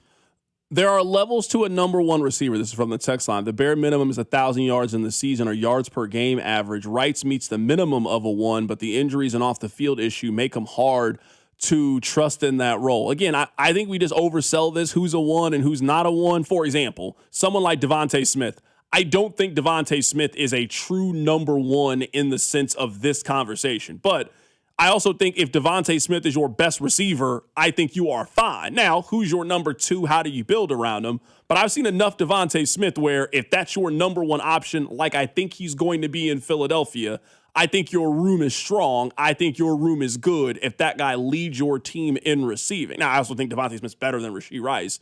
But that's the point I'm making. I list with Rashee Rice. If you're telling me that the Chiefs' number 1 pass catching option, other than Kelsey, if you're telling me either Worthy has 925 yards or Rice has 925 yards, I think they have solved some of their wide receiver issues, especially if you get in line with what I think everybody else is going to be. So if it goes Rice 925, Kelsey gets his usual 800, Worthy gets 700, I don't know if we're having a whole lot of conversations about the Chiefs don't have enough at wide receiver. Yeah, I don't think there's a number 1 wide receiver on this roster. I think about a baseball conversation here and how we use the word ace. Every team theoretically has an ace. They have an opening day starter. But just because he's your best starter or your first starter doesn't make him an ace. The Royals trotted out Luke Hochevar, Brad Keller. Pick your lousy year Royals opening day starter. Those guys weren't just aces because they were the Royals' best pitcher. I think there's a clear top 5 receivers in the league, and just quickly, I think it's JSN, Puka, and then in some order, Jamar Chase, Justin Jefferson, and CeeDee Lamb. Outside of that top 5, guys that I would call a number 1 receiver, Nico Collins, Amon-Ra St. Brown, that's about it. I'm thinking about a guy the defense has to alter their plan for. Just because someone is the highest on the depth chart doesn't make them a number 1. I do not view Rashee Rice, Worthy, any of these guys as a number 1 wide receiver. I want to get back to the Chiefs here in a little bit. Text line 913-586-7965. I got a really quick basketball thought I want to share with you guys. We are heading into game 2 coming up later today. The Knicks, they have a 1-0 series lead. The ratings just came out for the NBA Finals. You might find this hard to believe. People watched Game 1. Game 1 of the NBA Finals, 16.9 million viewers. It is the most watched Game 1 since 2018. It peaked at around 20 million viewers in the fourth quarter. The game was tied heading into the fourth quarter. You're just going to get a lot of attention and eyeballs in the NBA Finals, especially with those two brands playing each other. I think San Antonio has to treat today with Game 7-like energy. If the San Antonio Spurs are going to lose both of their home games and they are going to head into what is going to be an absolute buzzsaw on Monday in Madison Square Garden, they're getting beat in 5. This series is going to be very, very quick if the Spurs do not win today. I think that Monday has a chance of being one of these special environments in professional basketball. It will feel like a college basketball game. And there are not a lot of NBA crowds that you get that level from. It will be a who's who of there. The president of the United States is planning on being at the game. It will be every celebrity trying to get tickets, everybody who thinks they got a lot of bit of juice. I have no clue who will be sitting courtside. It could be Denzel Washington, anybody. If you are heading into Game 3 with an absolute we gotta have it mentality, I think there's a chance you could get potentially run off the floor on Monday. The Spurs have to treat today like a Game 7 energy. It will be very intriguing to see how they get Wemby going from the very, very beginning. They need Wemby to set the tone early on in this game that we are not here to play. I don't expect the Spurs to back down in this, We saw them just go on the road a couple of days ago in Game 7 on the road against the Thunder and not seem intimidated by the moment. That is a game in which they had a chance to win. You change a couple of plays. That Brunson offensive rebound changed things. De'Aaron Fox missed that point-blank range shot. There were a couple of things. I think the Spurs win today. I think a big reason why they win is they have to win. The Knicks would certainly like to win, and they put a stranglehold on the series. The Spurs need to win today. There is going to be a sense of urgency that I think the Spurs are going to come out with. And I also think this series is going potentially 6 or 7. I think these teams' strengths and weaknesses align very well with each other. I think we're in for a very, very good series. I don't think the series is ended in 5 on either side. I don't think that's the only game the Knicks win. I also don't think the Knicks are running the Spurs out of the NBA Finals. I think the Spurs win today just because the sense of urgency has to be on 11, I think, heading into it. Coming up in about 20 minutes, we'll get to the top stories of the day in Kansas City. Keep it locked in right here. It's The Drive on 96.5 The Fan. You're listening to The Drive. My man Carrington Harrington. On Kansas City's FM sports station, 96.5 The Fan. The Kansas City Auto Show is back, and we're taking over the Overland Park Convention Center with more brands, more test drives, free parking, and all new features. Happening now through Sunday at our exciting new location at the Overland Park Convention Center. Get up close to the latest cars, trucks, and SUVs. It's fun for the whole family. Don't miss your chance to see your future of driving all in one place. Get your tickets now at kcautoshow.com. The Kansas City Auto Show happening now through Sunday at Overland Park Convention Center. Liberty Mutual customize this song for you. Like your car insurance, it's custom too, yeah. Liberty Mutual's got the coverage that could save you money. Thanks to Doug and Limu, well now you can go and take that cruise.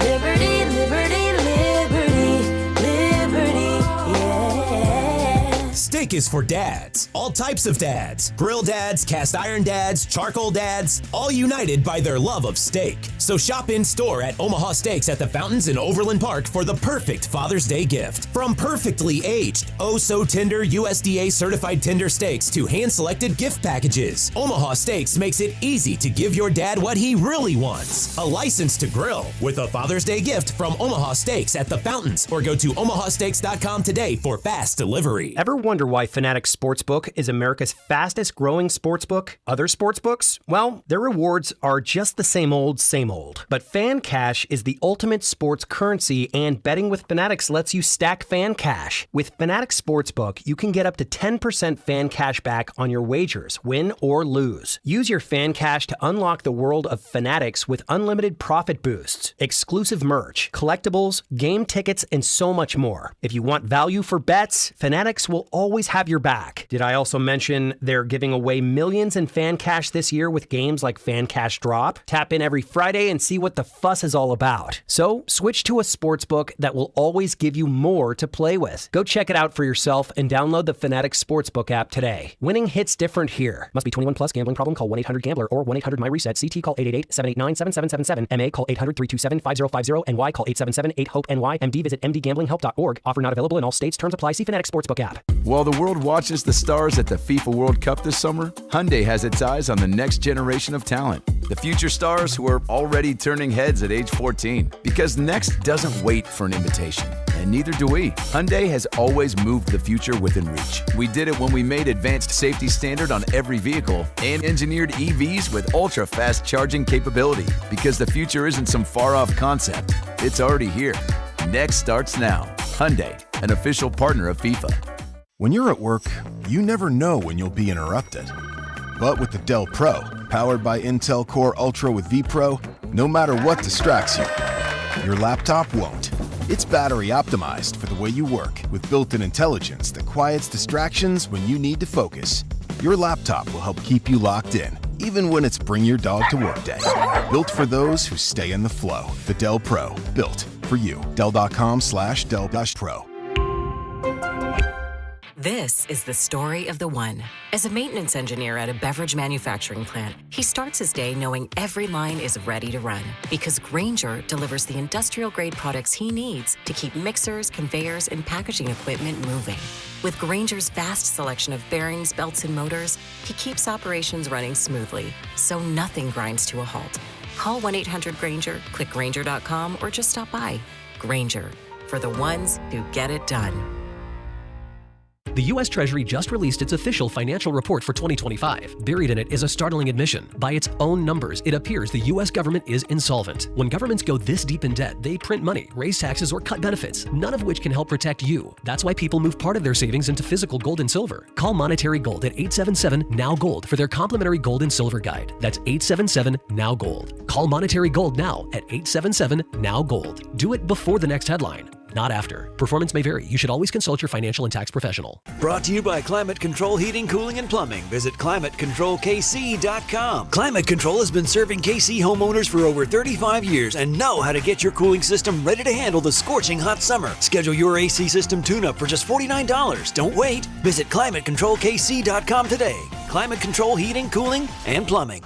Come score the shirt with 96.5 The Fan as we'll be in the Lightwell office building at 11th and Main in downtown KC Mo every Wednesday between 11 and 1 during the World Soccer Championship, giving away shirts, gift cards, and more. Lightwell, managed by Area, owned by Samara Road. Here's your traffic report on 96.5 The Fan. Brought to you by SWL Injury Law, the Car Crash Kings. It's what they do. Visit SWLinjurylaw.com.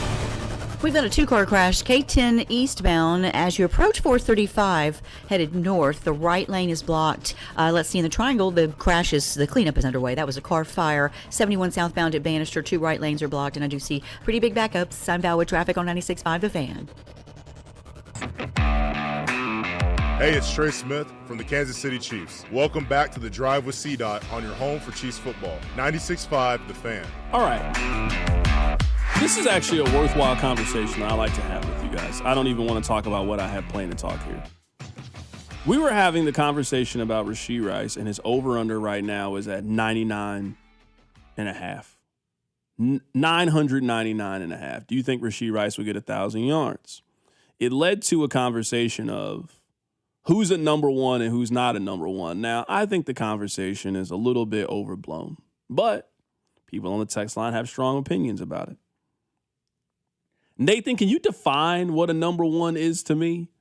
Because in order for me to answer on who I think is a number one, I have to know, because I'm seeing the text line someone else just sent in. There's definitely more number ones. DK Metcalf is a number one. Terry McLaurin is a number one. DK Metcalf is a one? DK Metcalf had 850 yards last year. DK Metcalf had 992 yards his last season in Seattle. He's a one? So that's what I'm saying is I'm confused on who's a one and who's not a one. I understand at the high end, we're not arguing Puka Nacua. We're not arguing Jamar Chase. I'm not arguing JSN.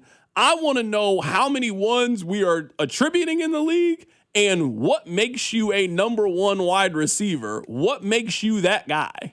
Well, again, harken it back to the baseball conversation, because Brad Keller in the year of 2021 was probably the Royals' ace. But I don't think it means that Brad Keller is an ace. So there aren't 32 number one wide receivers. There aren't 30 aces in baseball. I agree with that. It's different when you go up against a Tarek Skubal. You are altering your game plan, right? Q is sitting his lefties because this guy's on the mound, because of Chris Sale is on the mound. And so what I'm looking at for a number one wide receiver is this guy's a superstar. He is a start your franchise with, and he is the defensive coordinator builds his game plan around this receiver. Not a scheme, not the quarterback, around this receiver. And I could come up with 7 of those guys in the NFL right now. Yeah, so the guy sent in, DK Metcalf was a victim of old man Rodgers, not talent. I guess, okay, all right. That's why I'm asking, what are we labeling a one? Because to me, to put DK Metcalf in the same conversation as JSN, I don't think they're in the same category. I wouldn't put them in the same category. So that's why I'm genuinely confused at where the line is. How many guys are we giving a number one moniker to? Because I think it's just far fewer number ones than I think the text line is arguing. Like, I think CeeDee Lamb's the number one. I think Justin Jefferson is a number one. Puka Nacua, JSN, those kind of guys. I wouldn't consider DK Metcalf. I think he's a very productive wide receiver. I think he's a strong receiver to have. I just don't know if he's that guy where I would say he's wide receiver number one. So I'm probably more on your side of this argument. I think there's maybe 5 to 8 of those kind of guys. And what I think is so unique about the position is whoever you have in that second tier, there's like 15 people you can put in there because of the era that we're in and how strong and deep wide receiver is. Yeah, and the other thing is we're talking about this through the red and gold colored lenses. So I think a lot of texters are looking at this through, would I want to have this guy on the Chiefs? And take anybody in that tier 2 that I think exists. DK Metcalf's a great example. Take a Jalen Waddle, a Mike Evans, any of a T. Higgins. Take any of these guys, sure, he would step into the Chiefs and be their best receiver immediately. I don't then think, though, that the Chargers are worried about how to shut down Chiefs T. Higgins next week. I don't. I think they can play their regular stacked defense, whatever that is. It's those guys you mentioned, JSN, Puka. I would still put Jefferson and Chase in that category. CD's there. And then for me, Nico Collins and Amon-Ra St. Brown are both number one wide receivers. But it's a short list. Amon-Ra for sure is. Let me look up Nico Collins' stats to see. Let me look it up.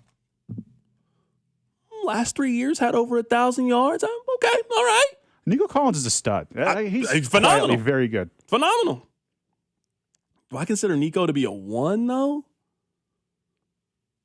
He's on the low end of 1. Which, I mean, that's nothing wrong with being on the low end. Even if you come in last place for your doctorate, you still are a doctor. He's on the low end of 1s to me. Sure, C's get degrees, I guess, maybe. D's get degrees. If you're talking about Nico Collins, yeah, out of those 7 that I mentioned, he's probably my 7th choice. I just think I've seen him do the stuff that like peak A.J. Brown did, where he can just go up and get the football and rip it away from you. The guy's good at running routes. He's a very complete receiver. He's also doing this with not a great O-line, not a great quarterback.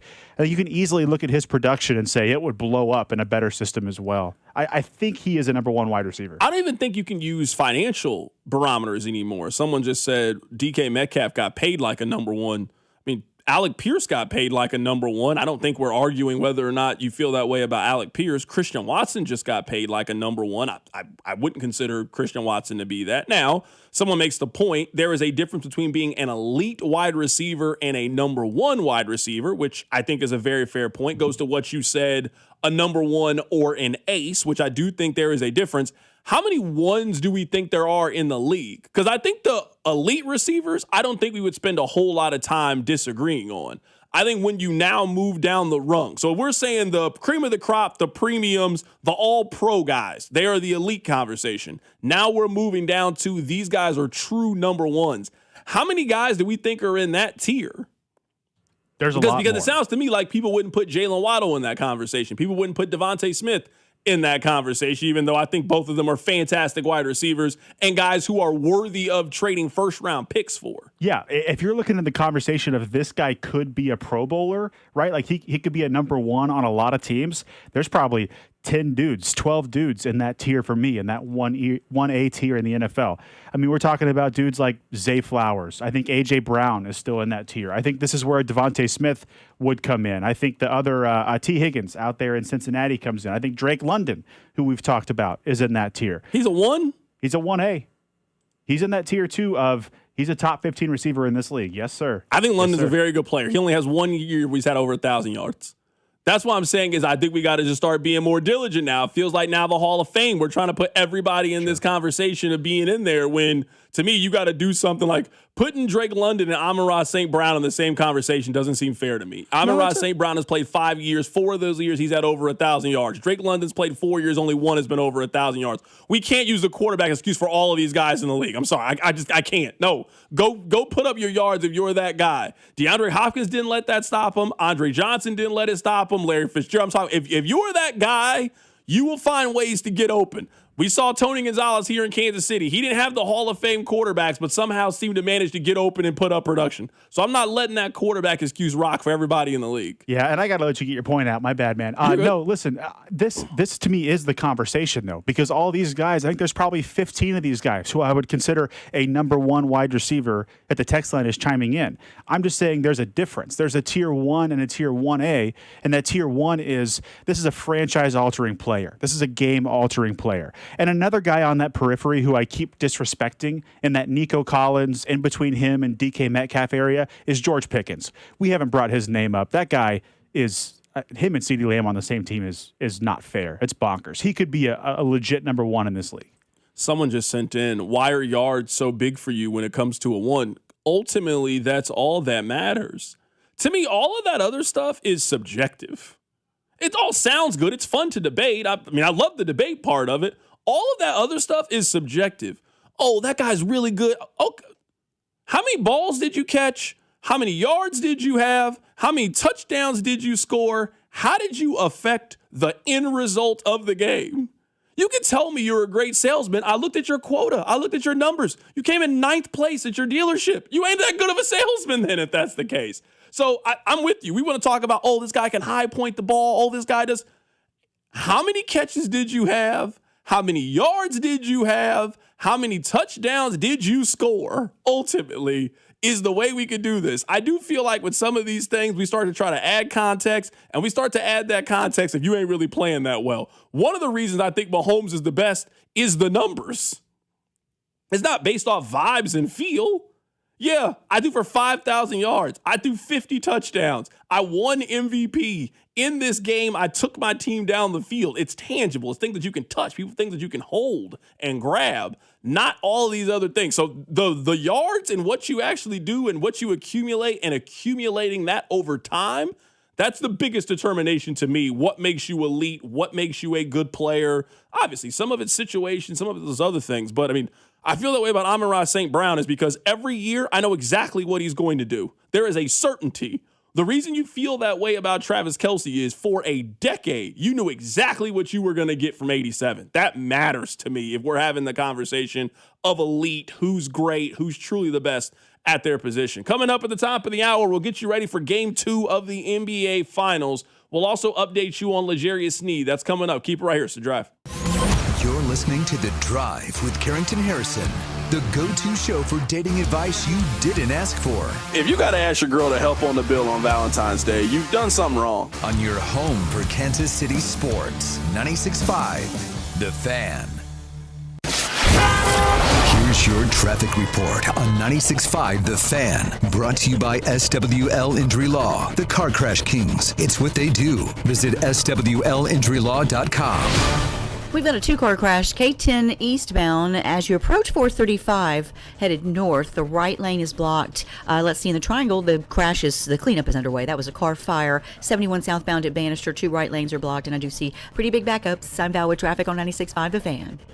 Shawnee Mission Ford, on a mission to do more. Visit our inventory at ShawneeMissionFord.com. Spring is here, and as the weather heats up, the sports action heats up at Circa Sports. From baseball to basketball, hockey to golf, Circa Sports has it all. Circa Sports isn't just sports betting, it's sports betting the way it should be. High limits, player-friendly pricing, and exceptional customer service. Whether you're looking for playoff futures or props on your favorite players and more, Circa Sports has you covered. Download the Circa Sports app or visit circasports.com today. Must be 21 or older. Gambling problem? Call 1-800-GAMBLER. We could describe it. Use words like refreshing, perfectly balanced, and ice cold. Or we could tell you it was called Frostbite by Casey's. It's a delicious frozen drink. And mediums are free every Friday with Casey's Rewards. Free Frostbite Fridays. It's not crazy. It's Casey's. See store for details. Mia from the Winnings Desk. Every Missouri lottery ticket helps support Missouri public education. Over $8 billion and counting. I was going to list every school, but yeah, there's over 2,400 of them. See the full list at molottery.com/education. Play it forward and play responsibly. Hey, Mom, now that I have an after-school job, I think I want to buy a drum kit. Okay, Rockstar. Let's look at your account. When kids start making money, Chase has easy-to-use tools and expert bankers to help them learn how to manage it. And next month, I'll buy the bass drum and the cymbals. Oh, and maybe some noise-canceling headphones for you. Aw, you've thought of everything. Help kids save, budget, and build financial independence, all with Chase. That's good for kids and good for parents. Visit your local Chase branch and get started. Account subject to approval. JP Morgan Chase Bank, N.A. member FDIC. Train to push past the pain. Not athletes, just people. Men, women, and children trafficked every day in the United States. Sometimes by someone they trusted, sometimes by their own family. While millions watch the World Cup, they're fighting to survive in silence. Help us change that. Visit bluecampaign.gov/World Cup to help us break the silence. Hi, I'm Dustin, your friend and jeweler at Shane Company. As a diamond sourcing expert, I'll tell you just how differently we source our diamonds so your engagement ring can be the most beautiful. We work directly with our diamond partners who reserve the best stones just for us. We handpick and inspect each diamond, then negotiate the best price. At Shane Company, we believe this is the only way to properly buy a diamond, because a friend goes the extra mile to make sure you get your dream diamond at your dream price. Visit us in store or at shaneco.com. Shane Company, your friend and jeweler. I can't raise my arms, I can't climb stairs, and I can't kneel down, which means I can't play with the kids, golf with the guys, or get through a workday without exhausting pain. Hey, it's Bob Fesco, and I'm here to celebrate what you can do. That's exactly what QC Kinetics patients are doing. Not bracing for that next jolt of pain. It's gone. They've moved on, back to living their lives. You've heard me talk about the team at QC Kinetics, and so many of you have already been through their game-changing regenerative treatments, and it's all done right in the office. No missing work, no surgery, no long recovery. The inflammation calms down and the pain backs off. So go find out what you can do. It's a good life out there, folks. Go live it to the fullest. Let's get rid of that pain starting right now. The consultation is totally free. 816-412-6299. That's 816-412-6299. QC Kinetics off 435 in State Line and in Gladstone. 816-412-6299. The 5th annual Cody and Gold Garage Sale is back Wednesday, June 10th, with all auction items benefiting the Negro Leagues Baseball Museum. This is your home for Kansas City sports. 96.5 The Fan, KFNC FM and AM, HD1 and HD2 Kansas City, in Odyssey Sports Station.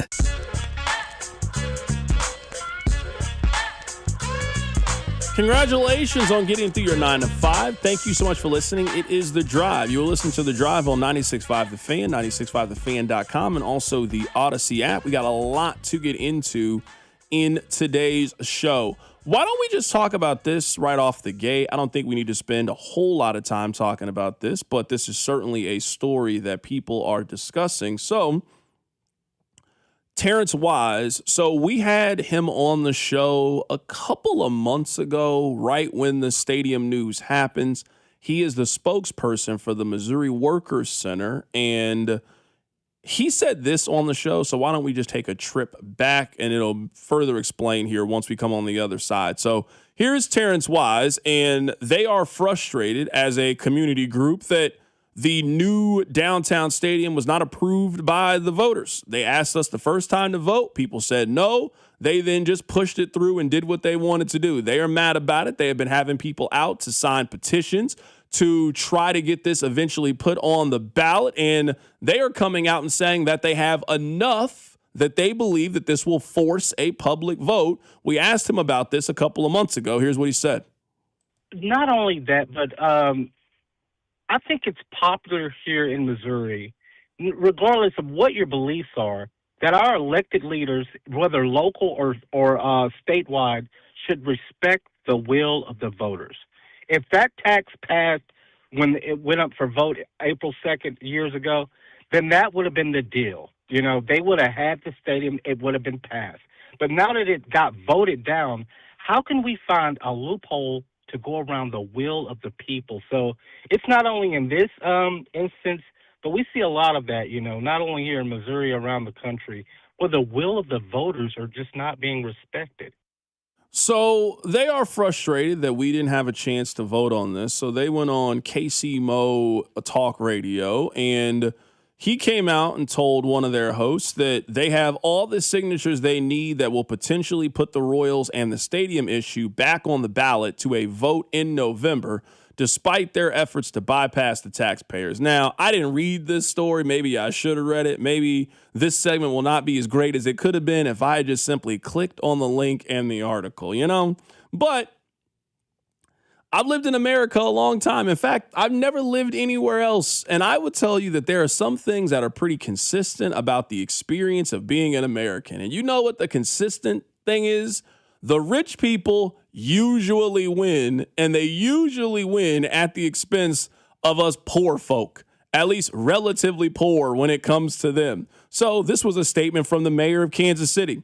Quote, as we have shared previously, we expect construction to start on a transformational new stadium and Crown Center redevelopment later this year or in the first quarter of 2027. The combined projects will retain Hallmark's corporate headquarters in the heart of our city and will welcome millions of visitors to the greater downtown and Kansas City Midtown areas. It then goes on to say that while the Royals and Crown Center redevelopment, including all the necessary binding agreement, are already well underway, we will continue to look for engagement with all of our members of the community to ensure good-paying jobs are a part of this project. It then continues to go on, but I think you get the gist.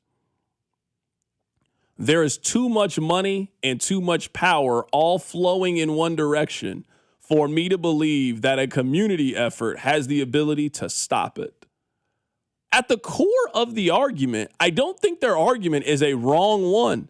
Hey, you're doing something with our tax dollars. Shouldn't we have a say in it? You asked us the first time. We told you no, and we want to say when it comes to it and let the people decide. Like what he is describing, I think is actually pretty fair. I would say it's also very democratic. And this is America. Aren't we a democracy? Yeah, sometimes. They didn't ask you to use your money to help build the new Morton Amphitheater. They just took your money and they built it. They didn't ask your opinion on whether you wanted to give the KC Current significant tax breaks. Now, they didn't just outright give them money. You got to pay property tax on your house. They don't have to pay it for their house. That's a significant tax break. Their property is worth substantially more than your property is. And they also added the streetcar to go closer to it. They've done a lot for the Kansas City Current. They didn't ask your opinion on any of those things. They just did it. They don't really need our opinion to do these things with our money. They just do it.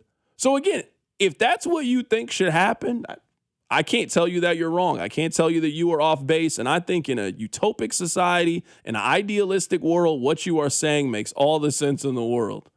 But it doesn't make sense. That's not what their plan is. They told you their plan. They told you their plan. They had Hallmark there. They told you their plan. They had the Royals there. They also communicated it. They had the city of Kansas City and the mayor and the last three mayors of Kansas City, Missouri, all there.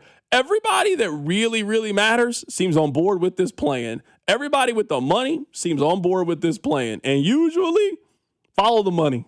The money normally wins. You are not stopping this stadium from going exactly where they want it to go.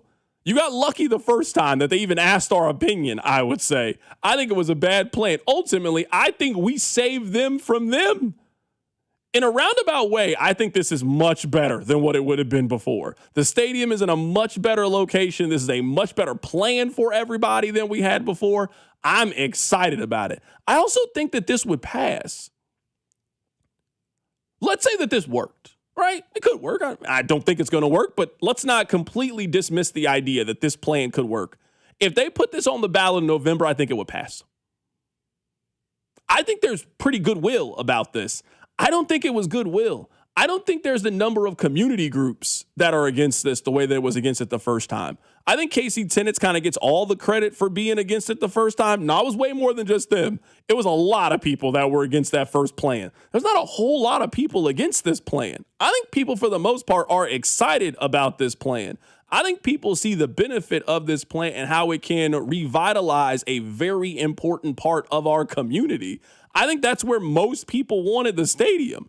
If you couldn't get the stadium in the East Village, like they had sold us basically our entire life, this is the next best plan. There's not a single business in the radius of their talking. There's not a home in the middle of the radius. They're not displacing anybody. One of the problems I had with it before were they were going to build over people's houses, build over lofts, build over people's business.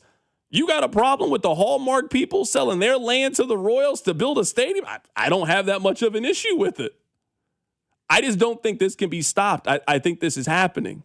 I don't just think it's happening. I know it's happening. The billionaires want it to happen. The money people want it to happen. The city wants it to happen. It's just way too many entities pushing in one direction to think that this can be stopped. I think you're right about there being multiple reasons the first vote failed. Obviously, the plan was sloppy. It was late. It wasn't fully thought out, it felt like. And then also, it was a renewal of the same sales tax. Yes, it was no new sales tax, but it was an extension of a tax. That never hits the public ear well. But then also the displacement message that was spearheaded by Casey Tenants and came along late in the campaign. That was the final nail in the coffin. People were really passionate against that. Here is the biggest gripe I have with the Terrence Wise's statements, because in an idealistic world, I agree with him on how money should be used. We should take care of people. But to act like if the stadium plan were to go back on the ballot, these bonds were to come up to issue, and voters were to say, no, we can't use that money on the Royals, to act like that money is then going to go to public housing or something else that's useful, to me foolish, knowing the setup. To act like it's not going to be otherwise funneled into the hands of rich people. I mean, come on, what are we doing here? This, to me, I think we're in lockstep on this one. This is a ball that feels like it's headed too far down the hill, a train that's too far down the track. This is happening. Yeah, we have like a saying on this show, Nathan, I know you're not here. You know, sometimes things happen behind the scenes and it's frustrating. You know, I thought this person was going to come on. I thought this thing was going to be happening. Like, you can complain about how you think it should be, or you can deal with what we have, you know? Like, in an ideal world, the $1 billion team would pay for the $1 billion stadium. They wouldn't use any of our money. You don't make any money off the Chiefs. You don't make any money off the Royals. You're not a stockholder in it. They would build their own stadium. That's not how America is set up. So, as I said from the very, very beginning, this is the cost of doing business. If you want to live in a city that they use some of the tax dollars for outside concert venues, soccer stadiums, baseball stadiums, then you will help pay for some of it. Everybody does. Everybody does. This is not a unique Kansas City issue. And as we saw what happened with the Chiefs, if you don't do this, there usually is a penalty. You don't just tell the big bad corporation no, and they're like, you know what? Man, you're right. We should actually listen to you. We should do this social change. No, that ain't how it works. You want to know how I know? We've been telling them now for a year, hey, we don't like AI. We've been telling them that for a year. We don't like this. We actually don't want you guys to do it. They don't seem to care or listen. Like, not even a little bit. They don't seem to care or listen. Hey, you guys should actually hire people to do this.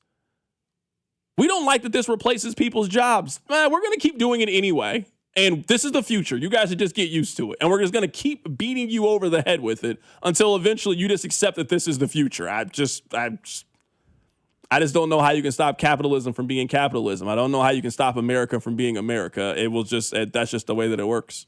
They have half a dozen AI intros and outros of the NBA Finals or the NBA playoffs every night.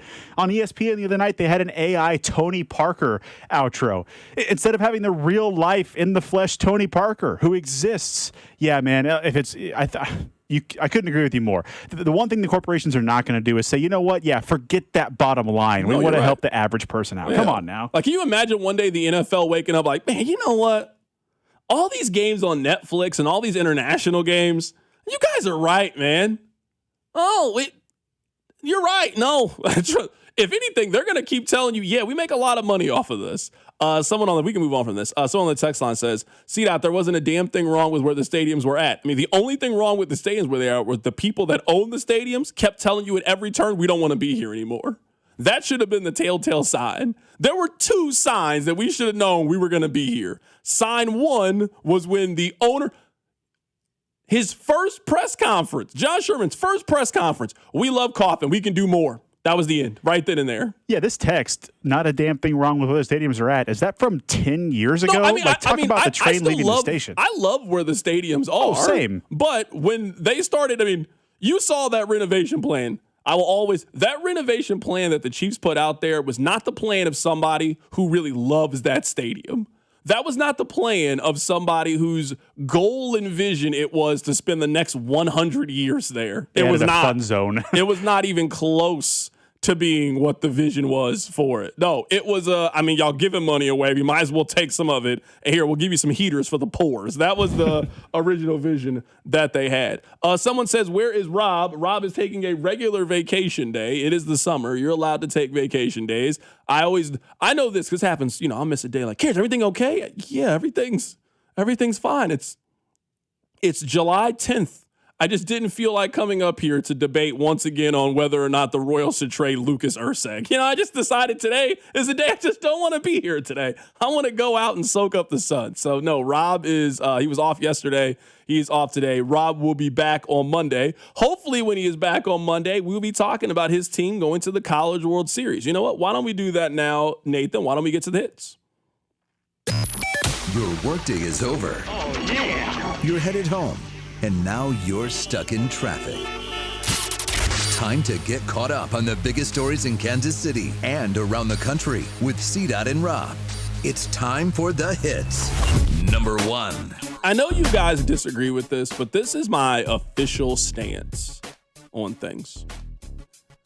My number 1 priority is what do I think is the best for the show? Ultimately, that's all I really care about. What's best for the show? Kansas baseball being good while the Royals are terrible and while there's no real news with the Chiefs is good for the show. It's good for the show. Them winning and playing important games and them doing something that people care about is good for the show. So I'm always willing to put my personal feelings aside for what's good for the show. Now, that comes at a certain point. I'm not rooting for Kansas to win the basketball championship every year. That'd be good for the show. It also would negatively affect my mental health. I'm not rooting against myself, but Kansas winning in baseball, I don't care. That just doesn't really matter to me. Good. Go. Win. As I've just gotten older, I find it really hard to root against, kids, I don't know. I could tell you one Kansas baseball player. That Tyson LeBlanc kid, I couldn't tell you anybody else on their team. I watched him, couldn't tell you anybody else on their team. I find it harder and harder to root against 17 to 21-year-old human beings to go out and do something. I just don't have it in me. I don't. Especially in this. I don't really care that much one way or the other. So the official stance of the drive is I'm pulling for Kansas. I want to see Kansas advance. I want to see them make the College World Series. It will be fun if they are in the College World Series. It will be enjoyable to watch if they are in the College World Series. I'm for it. Now, I don't want you guys to get it twisted. I'm not here rooting for Kansas to make the college football playoff next year. I'm also not rooting for Bill Self to ride off as a national champion and Tyron Stokes to win National Player of the Year. So it has limits. But in these non-Olympic sports, in these sports where the capacity is 2,500 people, I don't care. You think I'm rooting against Kansas wrestling? I don't care if they win or not. You think I'm here rooting against the Kansas debate team? No, go have your teenagers, your kids, go have all the success in the world. I don't care if Kansas baseball wins. I hope they win. Taking shots at the baseball stadium there, you kind of sound like an Arkansas fan. Guess what? You're kind of sounding like a little bit. I can't lie. I've got a second KU player I can name for you, Bodie Ray. That closer, he's electric. And I'm not a KU fan either. But if you have not watched this KU team play, they are cohesive. They like each other. They enjoy being part of the team. That head coach has them all pulling on the same end of the ropes. They celebrate. They are a fun time. And if they could take that show up to Omaha, it would be fun, no matter who you're a fan of. If you've been to the College World Series before, you know just how electric that week or 2 weeks is up there in Omaha. It's a fantastic time. Sometimes the show is just better when you guys are happy. I want you guys to be happy. I want you guys to be happy. The show is better when you guys are happy. And right now, there's not a whole lot for you to be happy about. The Chiefs aren't doing anything. What could the Chiefs do to really make you happy right now? Maybe they can sign a player, but you're that excited about Keenan Allen if they sign him today. We talk about Keenan Allen for 24 hours and we move on with our life. So if it puts a smile on you guys' face, then go ahead, man. I hope they win. I hope they beat Oklahoma. I am happy that they beat the Arkansas Razorbacks. I know that much. Now, you guys might be competing with Game 3 of this Super Regional on Monday because Game 1 is Saturday, Game 2 Sunday. If necessary, Game 3 is on Monday. The forecast in Lawrence does not look favorable for Sunday or Monday, so we could be talking about a midweek super regional next week. Rob could be in shambles emotionally during this show. So I want to read this quote to you guys, and we'll get to basketball here in a little bit, but I just want to read this quote to you guys. Because I really don't like Arkansas. Like, I don't like them. I really don't like them. One of their baseball players, they did an interview, and in the interview, now, they threw a lot of shade at Kansas, which, I mean, normally I'm here for. Quote, "It feels like a high school stadium, but when you fill it up with 4,000 basketball fans, it's a different environment." That's incredible shade by that kid. I can't lie. It kind of made me laugh a little bit. That's funny. Now, I don't know if you can say that if your team just got busted. You know what I mean? Like, you can say that if your team wins. But I don't know if you can lose to that team and then be like, oh, it's just a bunch of basketball fans. Oh, look at their little high school stadium. They beat you in that high school stadium. Fair score. They beat you twice in that high school stadium. Nah, man, I don't want to hear that. Quote, "There were multiple times where my mom was getting yelled at and there was beer being thrown on her and some pretty nasty stuff. I wish we could have beat them." Then this comes from John Neighbors. So John Neighbors he covers Inside Arkansas. So he's like, they're Gabe DeArmond, they're John Kurt, they're Matt Tate. You know what I'm talking about. Quote, well, he tweeted this. So this is, I guess, a quote in a different way. "I just overheard what the head security guy at Kansas said to his crew in the concourse. The guy was panicking, saying, quote, 'We have to get this under control. We've got to start pulling people out of here.' I don't think I've ever had a more explicit field interaction with an opposing fan base in my life." Where does this guy want us to think that he was at? Is this like that time that Brian Williams was making up stories on the evening news? He said that the head security guy of Kansas at the Kansas game was saying, "We have to get this under control. We've got to start pulling people out of here." What is he talking about? I can't be on this guy's side. If the two choices are being on Kansas' side or this guy that is making Lawrence sound like a war zone, I got to be on KU side of those two arguments. So can we not act like if something crazy happened, we wouldn't have seen a video of it already? Every time there's a dispute in the stands or people have fisticuffs in the stands of a sports game, someone's recording. I don't care if it's a pro game, a high school game, or some dad getting kicked out of a little league game. There's a video camera on what's going on. If this abuse was so bad, that would have made national news Monday morning. But to come out here and say, oh, they're basketball fans. Do you remember when the Bears came back to beat the Packers in January, and Javon Bullard got on there and said, they didn't do anything, we beat them. It's just the same vibes, but it makes no sense. I didn't realize there was such a big hatred, disdain between those two schools. I guess there is. Those two fan bases get fired up on the text line when we bring this up, man. I just think Arkansas, I just think they're a group of losers. If you want my honest opinion, from going to Arkansas games, I just think they're a bunch of losers. I think there is not a college program with a more inflated sense of self-worth than Arkansas. Arkansas thinks that they're Duke basketball. They think that they should be Alabama football. They think their baseball program is the best. You are Boston College with a different accent. It blows my mind the way that Arkansas acts. He said it's the worst it's ever been.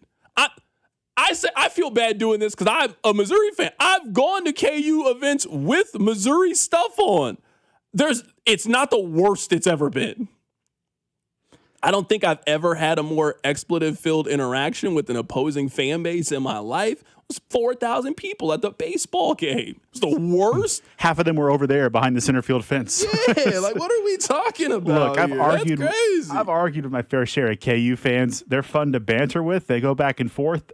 But I love arguing with KU fans. One of my favorite activities. They're not going to give you a hard time in person. They just aren't. It's not going into Allen Fieldhouse with road colors on is not like going to the old Coliseum with a Chiefs jersey on. Stop it. And it also, his argument cuts against itself to say, oh, these guys are just basketball fans. They don't know what they're talking about. And then also, they're too rowdy. It was too much. Like, pick a side. Are they not knowledgeable fans or are they too passionate? It's just sour grapes. I'm happy Kansas beat them.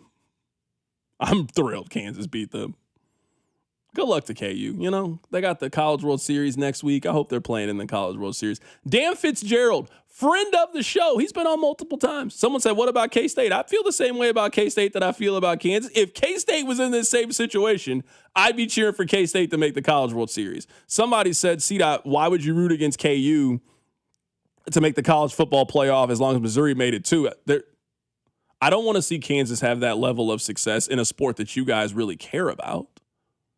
You guys don't really care about baseball. You weren't watching baseball 2 weeks ago. So you guys win in that sport. I mean, all right, cool, whatever. Like, okay, whatever. Like, all right, that's fine. You think I want you guys to walk around here with you going to the college football playoff? No, absolutely not. I can't do that. I'm not supporting that. I can't be a part of that. Under no circumstances, no. I don't care what's happening. I don't ever want to see you that good. It's one thing for Kansas to be to the point where they win like 8 games and you guys care, we can talk about it. It's another thing for them to be Texas Tech. No, I'm not rooting for that. Not at all. You're already annoying with how good your basketball team is. Now your football team can turn into Indiana? No. I would never hear the end of it. I can't support that under any circumstance. Go win all the wrestling championships. Go win all the women's basketball championships. I don't know if they got a swim team, softball, volleyball. You can win all the championships in the world and all that kind of stuff. The stuff that really matters, the stuff that you got more than 10,000 people can sit there. No, I don't ever want to see you win big time in that kind of stuff. Not at all. Let's talk about the NBA Finals next. Keep it right here. It's The Drive. The Drive with Carrington Harrison on your home for Kansas City sports. 96.5 The Fan. What if you could have the most reliable fiber-powered Wi-Fi? And get this, what if you could keep it at the same price for 5 years? During the Xfinity Summer Savings Event, now through June 15th, new customers can get our best price on gig Wi-Fi, just $50 a month for 5 years. And get online in minutes with same-day Wi-Fi. It's Wi-Fi that finds and fixes problems before you even notice them, like super intelligent Wi-Fi with a sixth sense. Plus, add one line of Xfinity Mobile Select and you can save an average of $60 a month over Verizon and AT&T. You can even try it free for a year. Lock in your price and unlock the possibilities during the Xfinity Summer Savings Event. Get it now at Xfinity.com. Xfinity. Imagine that. Restrictions apply. Requires paperless billing and auto pay with stored bank account. Taxes and fees extra. Savings based on 1 gig internet and 1 mobile select line compared to similar Verizon and AT&T plans over 5 years. After 12 months, regular rates apply to mobile select. Xfinity internet required. Speeds vary. Use of fiber coaxial cable. This is the story of the one who keeps multiple buildings running smoothly day after day. Plumbing that flows, HVAC that hums, cleaning supplies that keep surfaces sparkling. That's why she counts on Grainger. With easy reordering online and 24/7 support, Grainger helps her keep the products she needs on hand. So shelves stay stocked and buildings stay ready.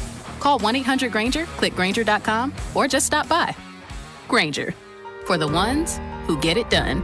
FanDuel is giving you better payouts on same-game parlays all NBA playoff long. With more ways to build and more value every time you play, you can stack your picks your way for every game, every matchup, and every moment. From spreads to player points to threes and more, build it all into one same-game parlay and go for bigger payouts. So if you're betting same-game parlays this NBA postseason, bet them on FanDuel. More options, better payouts, all NBA playoffs long. Head to FanDuel.com/local to get started. That's FanDuel.com/local.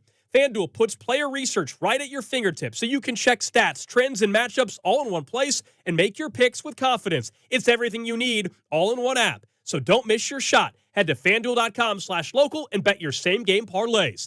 FanDuel, an official partner of the NBA. Play your game. FanDuel Sportsbook is the official sportsbook of 96.5 The Fan. 21 in President, Missouri. Gambling problem? Call 1-800-GAMBLER. My name is Whitney Allen, and I'm a widow. My husband, Ryan, died. We never thought we'd ever have to use life insurance, but the unexpected happened. With Ethos, signing up was fast and 100% online. You can get a quote in seconds, apply in minutes, and get same-day coverage. No medical exams, and you can get up to $3 million worth of coverage. I'm grateful we were prepared. Get your free quote at ethos.com/radio. That's ethos.com/radio. Paid spokesperson. Time spent on application may vary. Online health questions required. For adults with Crohn's disease or ulcerative colitis symptoms, every choice matters. Tremfya offers self-injection or intravenous infusion from the start. Tremfya is administered as injections under the skin or infusions through a vein every 4 weeks, followed by injections under the skin every 4 or 8 weeks. If your doctor decides that you can self-inject Tremfya, proper training is required. Tremfya is a prescription medicine used to treat adults with moderately to severely active Crohn's disease and adults with moderately to severely active ulcerative colitis. Serious allergic reactions, increased risk of infections or lower ability to fight them, and liver problems may occur. Before treatment, get checked for infections and tuberculosis. Tell your doctor if you have an infection, flu-like symptoms, or need a vaccine. Explore what's possible. Ask your doctor about Tremfya today. Call 1-800-526-7736 to learn more or visit tremfyaradio.com. Here's your traffic report on 96.5 The Fan. Brought to you by SWL Injury Law, the Car Crash Kings. It's what they do. Visit SWLinjurylaw.com. We've got a two-car crash, K10 eastbound. As you approach 435, headed north, the right lane is blocked. Let's see, in the triangle, the cleanup is underway. That was a car fire. 71 southbound at Bannister, 2 right lanes are blocked, and I do see pretty big backups. I'm Val with traffic on 96.5 The Fan. Hey, it's Cole Reagans from the Kansas City Royals. You're listening to The Drive with CDOT on 96.5 The Fan. All right, I know I've been teasing basketball. I don't know if I'm ready to talk about basketball. You guys don't really care about the NBA Finals anyway, so what does it really matter? 2 things I want to do here. So Nathan is here. Shout out to Nathan. I always ask specifically when Rob's not here, who do you want to produce the show? I would like for Nathan to be here. I like Nathan. So I've been asking him random questions to learn more about him. Earlier, I asked him, so Nathan's married, and I said, if your wife's car was about to break down, and she said, oh, my ex-boyfriend, he's a mechanic, we should take it there, what's your response? I just wanted to know how he wanted to handle the situation. Nathan, I'll give you a similar situation. I'm guessing this situation has happened. Have you ever been driving and your wife was in control of the music that you were listening to? And you don't really care. You're like, whatever you want to listen to, right? And she just going through a shuffle, you know? And all of a sudden, a song comes up and she says, oh my gosh, me and my ex used to love this song. What's your response when she says that? I'm crashing the car. I'm crashing out. That's not okay. That one, look, we can debate the mechanic one until the cows come home.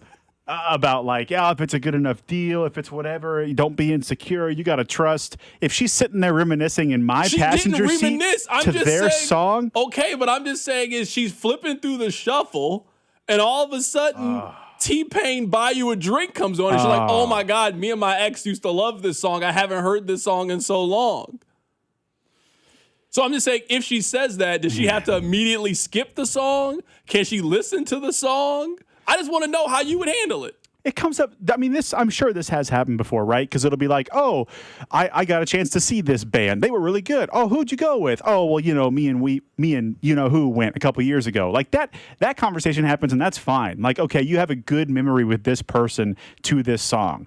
If it's a T-Pain song or an Usher song, and it comes on, and she's like, oh, this is our no way. If that was playing like in your bedroom, no, sir. Okay, so I'm just saying. So you're saying is if like Loving This Club by Usher came on and she was like, me and my ex used to love this song, there ain't gonna be no love in this car. That's what you're saying. No, sir. No, sir. Okay, all right. I was just making sure. What if it's a television show that her and her ex used to watch together? If it's a good show, I'm all in. I'll sit down, I'll watch it. It'll be our show. If it's a bad show, I'm going to roast your ex relentlessly. Can it be your show if she's already watched it with somebody else? For example, let's say that it's let's say it's The Walking Dead, just a show that people know, a very popular show. She's already watched The Walking Dead, but now you want to watch The Walking Dead. And you're like, have you seen this show? And she's like, oh yeah, I watched it. I watched it with Trevor. Do you now want to watch the song? Or to watch the show? Do you now want to participate in it? Or are you like, nah, you know what, I'm okay?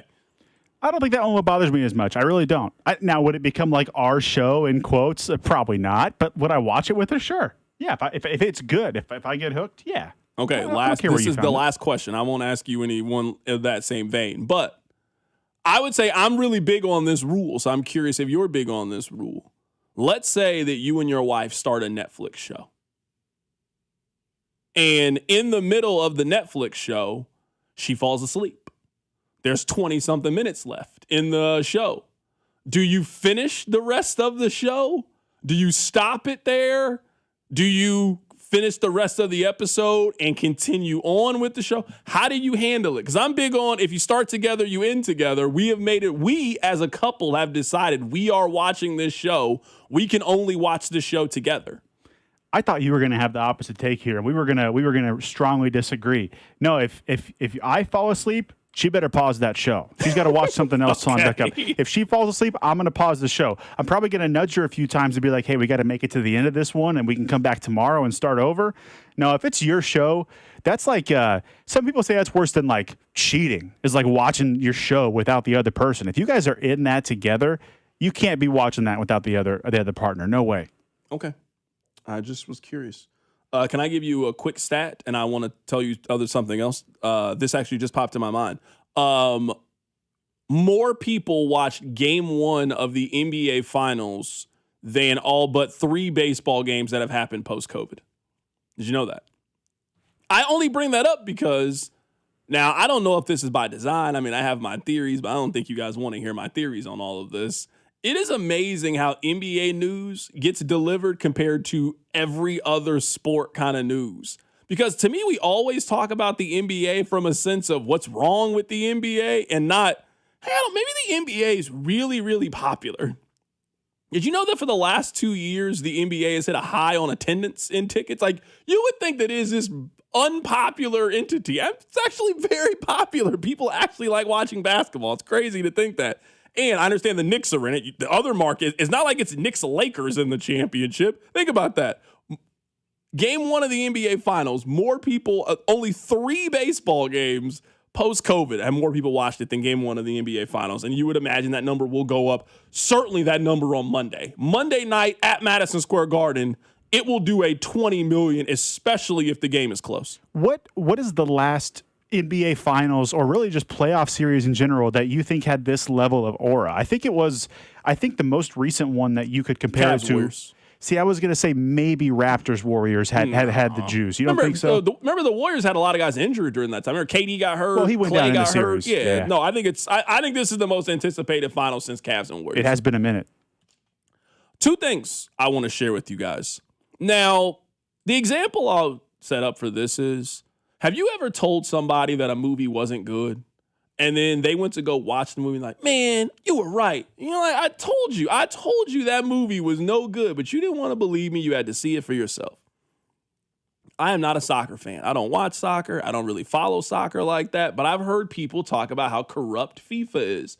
I've heard people communicate that FIFA makes them unhappy. And I was like, oh, okay, cool.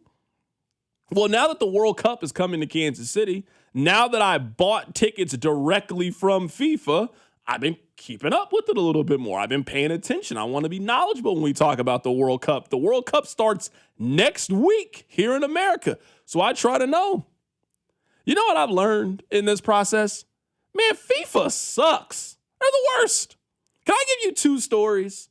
I want to, Your Honor, I want to present these 2 evidence to the court to back up my opinion. Did you hear this story? So FIFA, by mistake, gave 60 tickets away for free. 60, not 600, not 60 pairs. They gave away exactly 60 tickets. Now, you would think for something that you're making all of this money on, if you gave these people, you could just say, you know what? That's on us. Our bad. Enjoy the game. Now, I don't know if these were premium games. I don't know where they were. I don't know if we're talking about the World Cup final, but they were supposed to be one price. By mistake, they accidentally changed it. They ended up being free. They noticed it pretty quick. You know what they did? They canceled the order on those people. Outright canceled the order and then told them, hey, we'll hold these for you. We just want you to buy them at the regular price. You could have just ate those 60 tickets if you really wanted to, especially when so many other stories is that now you guys are cutting prices because people are not buying it. Let me give you the next piece of evidence that I want you to know why FIFA sucks. This is it. They were allowing you to take a water bottle into the arena. We've all been to games before. Some venues will let you take a water bottle in there. Man, it's hot outside. As long as it's not opened, you can take your own water in there and hydrate yourself. I mean, it's going to be hot. It's the United States in June and July. Some of these stadiums are outside. I mean, I've been outside in Kansas City in June and July. It gets hot sometimes. So they were going to allow it. A week before the World Cup starts, they now say, no, you got to buy it from us. What? Wait, hold on. You're telling me I could take a water bottle, and now you're telling me a week before, no, because you want us to purchase it because of your deal with Coca-Cola to sell it at the stadium. No. This was their reasoning, Nathan. This was their reasoning.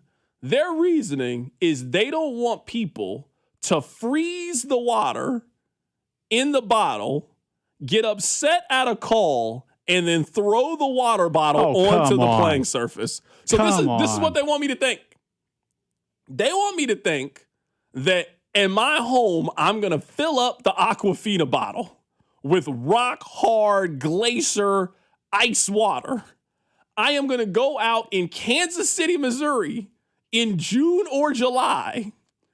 That ice cold bottle is going to stay solidly frozen in Kansas City's summer hot temperature. I'm going to be so mad at the officiating. I'm going to take that bottle and I'm going to throw it at the official. That's what their argument is, that this is a player safety issue. I don't like them. I really don't like them. It's a scam. They have been running a scam on us this entire time. I know it's cool, and I'm going to the games, and I'll probably end up going to multiple games. We're going to have watch parties, and okay, great. I don't know if we ever need to host it. I'm not even saying we as in Kansas City. I mean we as in America. I don't know if we in America ever need the World Cup again. Y'all can have it. Y'all can have it. So just say you can't bring in a frozen water bottle. And also, maybe just tell your referees to get the calls right so people aren't throwing stuff at them, because they're going to buy beer bottles and food and stuff they can throw. And by the way, my last point on this is I'm looking into going to one of the cheaper games that is here. The secondary market's kind of cooling a little bit. You can get in for about $150, $200 to some of these games. You know what you got to do to get to one of these games? You got to drive to the Oak Park Mall, select the option for the bus that leaves 3 hours before the game to get to the parking lot in time. So I'm going to keep this water bottle with me for 5 hours on multiple buses, cars, planes, trains, and automobiles to get to the stadium in 90-degree weather, and it's going to be frozen 5 hours later. That's a crazy response. I'm telling you, they're the worst. That's what I'm here to tell you. FIFA, they are the worst. I don't want anything to do with them after this whole thing is over. It's not even called FIFA the video game anymore. It's just FC. It's just EA FC. That's what they ain't FIFA no more. Yeah. I want FIFA out of my life once this World Cup is over. When's our last game? July 11th? I can't wait to never deal with them again after this. Keep it right here, it's The Drive. The Drive with Carrington Harrison on your home for Chiefs football. 96.5 The Fan. It's the first day of the first grade, and she found a new best friend. It's a laid-back Sunday afternoon you wish would never end. The homemade taste of Bluebell and good friends gathered round. The good old days are being made right now. Bluebell doesn't fudge on deliciousness. Our new black raspberry fudge ice cream in pints and half gallons combines black raspberry flavored ice cream with dark chocolate flavored chunks and a chocolate fudge swirl. The result is real. Taste the truth. The good old days are being made right now. The good old days are being made right now. Look for Bluebell ice cream at all Kansas City metro area Hy-Vee locations and all Walgreens. Baseball season is in full swing, and that means the summer heat is coming. The guys at Climate Control have been serving KC homeowners for over 35 years, and they know how to get your cooling system ready to handle our scorching hot summer weather. Stay cool and comfortable this summer. Call Climate Control today at 816-265-2830. 816-265-2830 for all your cooling, heating, and plumbing needs. Don't wait. Visit ClimateControlKC.com today. Climate Control Heating, Cooling, and Plumbing. Liberty Mutual customizes your car and home insurance. And now we're customizing this rush hour ad to keep you calm, which could help your driving. And science says therapy is great for a healthy mindset. So enjoy this 14-second session on us. I think you've done everything right and absolutely nothing wrong. In fact, anything that hasn't gone your way could probably be blamed on your father not being emotionally available because his father wasn't emotionally available, and so on.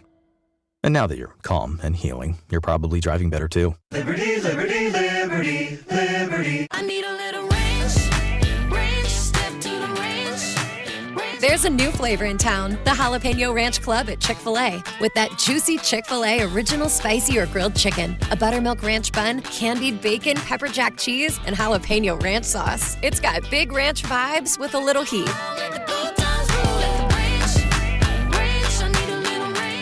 Chick-fil-A's new Jalapeno Ranch Club, available for a limited time only. Order ahead on the Chick-fil-A app. Indeed presents hires you can't afford to get wrong, like customer service associate at a dry cleaning shop. Yeah, hi. I'm here to pick up my suit. Ah, yes. Here you go. There must be a mistake. This is too small. It shrunk a whole lot. Look on the bright side. Now you have a suit you can give to a child. This is your job for sponsored jobs. This is what happens when you don't sponsor your job on Indeed. Next time, get matched with quality candidates with Indeed sponsored jobs. Visit Indeed.com/hire now and sponsor your job today. If Twisted Tea was your best friend, they'd start a dance party in the supermarket that turns into a pool party at your place, and you don't even own a pool. Twisted Tea is smooth, refreshing, and always fun. Twisted Tea Hard Iced Tea. Keep it twisted. Twisted Tea Brewing Company, Cincinnati, Ohio. Please drink responsibly. This is the story of the one who keeps multiple buildings running smoothly day after day. Plumbing that flows, HVAC that hums, cleaning supplies that keep surfaces sparkling. That's why she counts on Grainger. With easy reordering online and 24/7 support, Grainger helps her keep the products she needs on hand. So shelves stay stocked and buildings stay ready. Call 1-800-GRAINGER, click Grainger.com, or just stop by. Grainger, for the ones who get it done.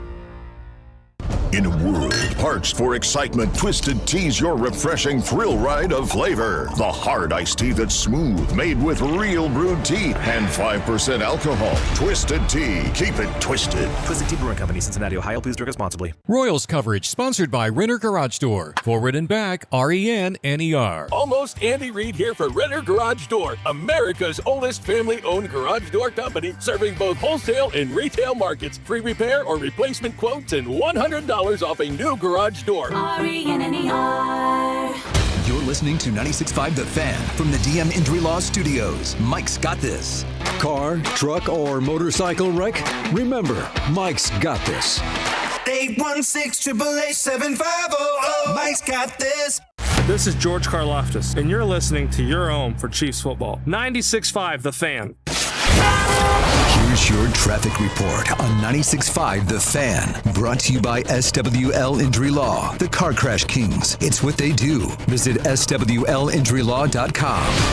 Two-car crash now, Lee Summit area, 470 eastbound, just before Raytown. Left lane is blocked. That is, that's a wreck involving 4 cars. There you go. Scoot to the right through there. Also, 435 southbound, just before 87th. You'll tap your brakes there. That looks like a stalled semi trying to get off to the right shoulder. I'm Bauer. Traffic on 96.5 The Fan. Welcome to your home for Royals baseball. 96.5 The Fan.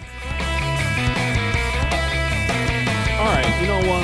We don't have that much time left, so let me give you all my NBA thoughts today. My first NBA thought is I'm really proud of Karl Anthony Towns. I've told you guys before, I think the worst thing that you can do as a basketball player is be tall but not play like it. You can be a below average defensive player. You cannot dive on the court for loose balls. You can get away with a lot of stuff and people not really care. Be 7 foot and not play like you're 7 foot. Oh, people get mad. People get real mad. And all the frustration that people had about Chet Holmgren, and I understand. I mean, there was a point in that game that I think Chet, he was afraid to dribble. He was afraid to put the ball on the floor. I think you got to be impressed with the way that Cat played and how Cat, I thought, took the energy to Victor Wembanyama. So we'll see if that continues in the second game. This is what I think the Knicks need to do. The Knicks just got to keep throwing bodies at Wemby and keep making them work. I think there's 4 guys on the Knicks that can guard Wemby. Cat,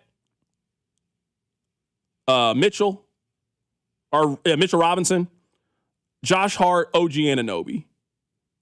When Wemby's on the perimeter, Josh Hart can guard him. OG Anunoby can guard him. I thought you saw in game 1 that really kind of slowed things up for Wemby and really made him work, where I don't know how much gas he had left in the tank in the fourth quarter. Another thing to me with this game is De'Aaron Fox. De'Aaron Fox has got to play better. He was 3 of 13 from the floor. If you're going to be the primary ball handler and you're supposed to be the veteran with experience, you got to play better in the final frame of the game than what he did. He had a point-blank shot there that if he hits, it's a tie ball game, and it changes the flow of the game. He missed that. The Knicks go on the other side and hit a shot, and it really turned the momentum of game 1. If you are the Spurs, you have to play this game like a game 7. You got to play it like it's a game 7. You have to play it like a game 7. Because if the Spurs go down 0-2 and they are heading to Madison Square Garden on Monday for game 3, I'm telling you, they are getting ran out of the building. That crowd will be as raucous of an environment that you have seen for an NBA game. It will be a true who's who will be there. You can name whoever famous. If they got any ties to New York, they will be there. Jay-Z and Beyonce will be there. The President of the United States is going to be there. Eddie Murphy will be. It will be a real it will look like the Oscars and the Grammys are having a convention at Madison Square Garden for game 3. The Spurs are not walking in there and winning if they're down 0-2, in my opinion. Not with the way that place is going to be rocking. I actually think that that's the most anticipated basketball game since game 7 between the Cavs and Warriors. I think it's the most anticipated basketball game. So you got to treat today, you got to scratch and claw, and you got to get this thing back up to even. You got to do that, in my opinion. How do I think they do that? Well, I just told you with De'Aaron Fox. He has to play a whole lot better. I'll be interested, Nathan, to see what they do with Dylan Harper down the stretch, because I thought Dylan Harper was their best offensive player. He was their most efficient player in the first game of the series. And then they just didn't use him in the second half. They didn't really use him in the fourth quarter. They chose to go with the experience of De'Aaron Fox, and that ended up being the wrong decision for them. So I'm excited for this. I think the Spurs are going to win this game. I actually have come over to the other side. I think the Knicks are going to win the series, but I think the Spurs are winning today. I think the Spurs have to win today. And what I would guess, maybe this is conspiracy theory, I'm guessing that Cat or somebody of that vein gets 2 early fouls, and it just turns the momentum of the game. We've seen this happen too many times in basketball games. Wemby comes out aggressive. He's driving the basket. All of a sudden, they pick up a couple cheap ones on Karl Anthony Towns, and it ended up changing the course of the game. I do think the Spurs win today. Conspiracy dot. I think when it comes to the series, we're on the same page. I had the Spurs winning. Now I have the Knicks winning. And I'm picking the Spurs tonight. But I'll go a step further from you on Game 3. It doesn't matter if the Spurs are tied or down 0-2. They're not winning Game 3 in New York. That crowd is going to be too much. It's going to be, I think you said earlier, just one of those special crowds in sports, not just in basketball. And to throw a great text we just got in there, it's almost going to be as ruckus as a KU baseball playoff crowd in the Garden on Monday night. So if the Spurs drop to 2-1 in that game, they're still going to have an uphill battle. Man, you cannot go to New York trailing 2-0. I think you're getting swept if you go to New York getting down 2-0. No, for sure. I'm with you. I'm with you. If the Spurs lose today, this series is over in at least 5. I think the Spurs are good enough to get 1. I just don't think the Knicks are winning 15, 16 consecutive NBA playoff games. Like, I don't think they're doing that. Like, I think the Spurs are good enough to get 1, probably 2. But if that 1 is Game 4 in the Garden when they're down 3-0, like, that's different than a regular get 1. Then right? I would say, if you want to play this thing out, let's say the Spurs win Game 4, they then go back home for Game 5, they get that one. All the excitement that exists for Game 3, it will be a nervous crowd in Game 6 if the Knicks have a chance to clinch the NBA championship, or if they don't, they're going back to San Antonio for a Game 7 on the road. Ooh, I'm really into this series. I was excited for Game 1. I'm excited for game 2 tonight. There's so many storylines on both sides with Brunson. There's storylines on the other side with Victor Wembanyama. So I'm really excited. We got the college baseball tournament resuming this weekend with the Super Regionals. Kansas is at home. They host Oklahoma. They play Saturday, Sunday, possibly on Monday, depending. It is best 2 out of 3. There are no other teams in Lawrence, Kansas. It is 2 teams, Oklahoma, Kansas. Whoever wins 2 games this weekend, they will be going to Omaha next weekend for the College World Series. Nathan, great stuff this week, man. Really appreciate all of your help. We'll be back on Monday. I will be here. Rob will be here. We'll recap college baseball. We'll also get you ready for Game 3 of the NBA Finals. Until then, take care. Until then, I'll also let Daniel Craig take you home.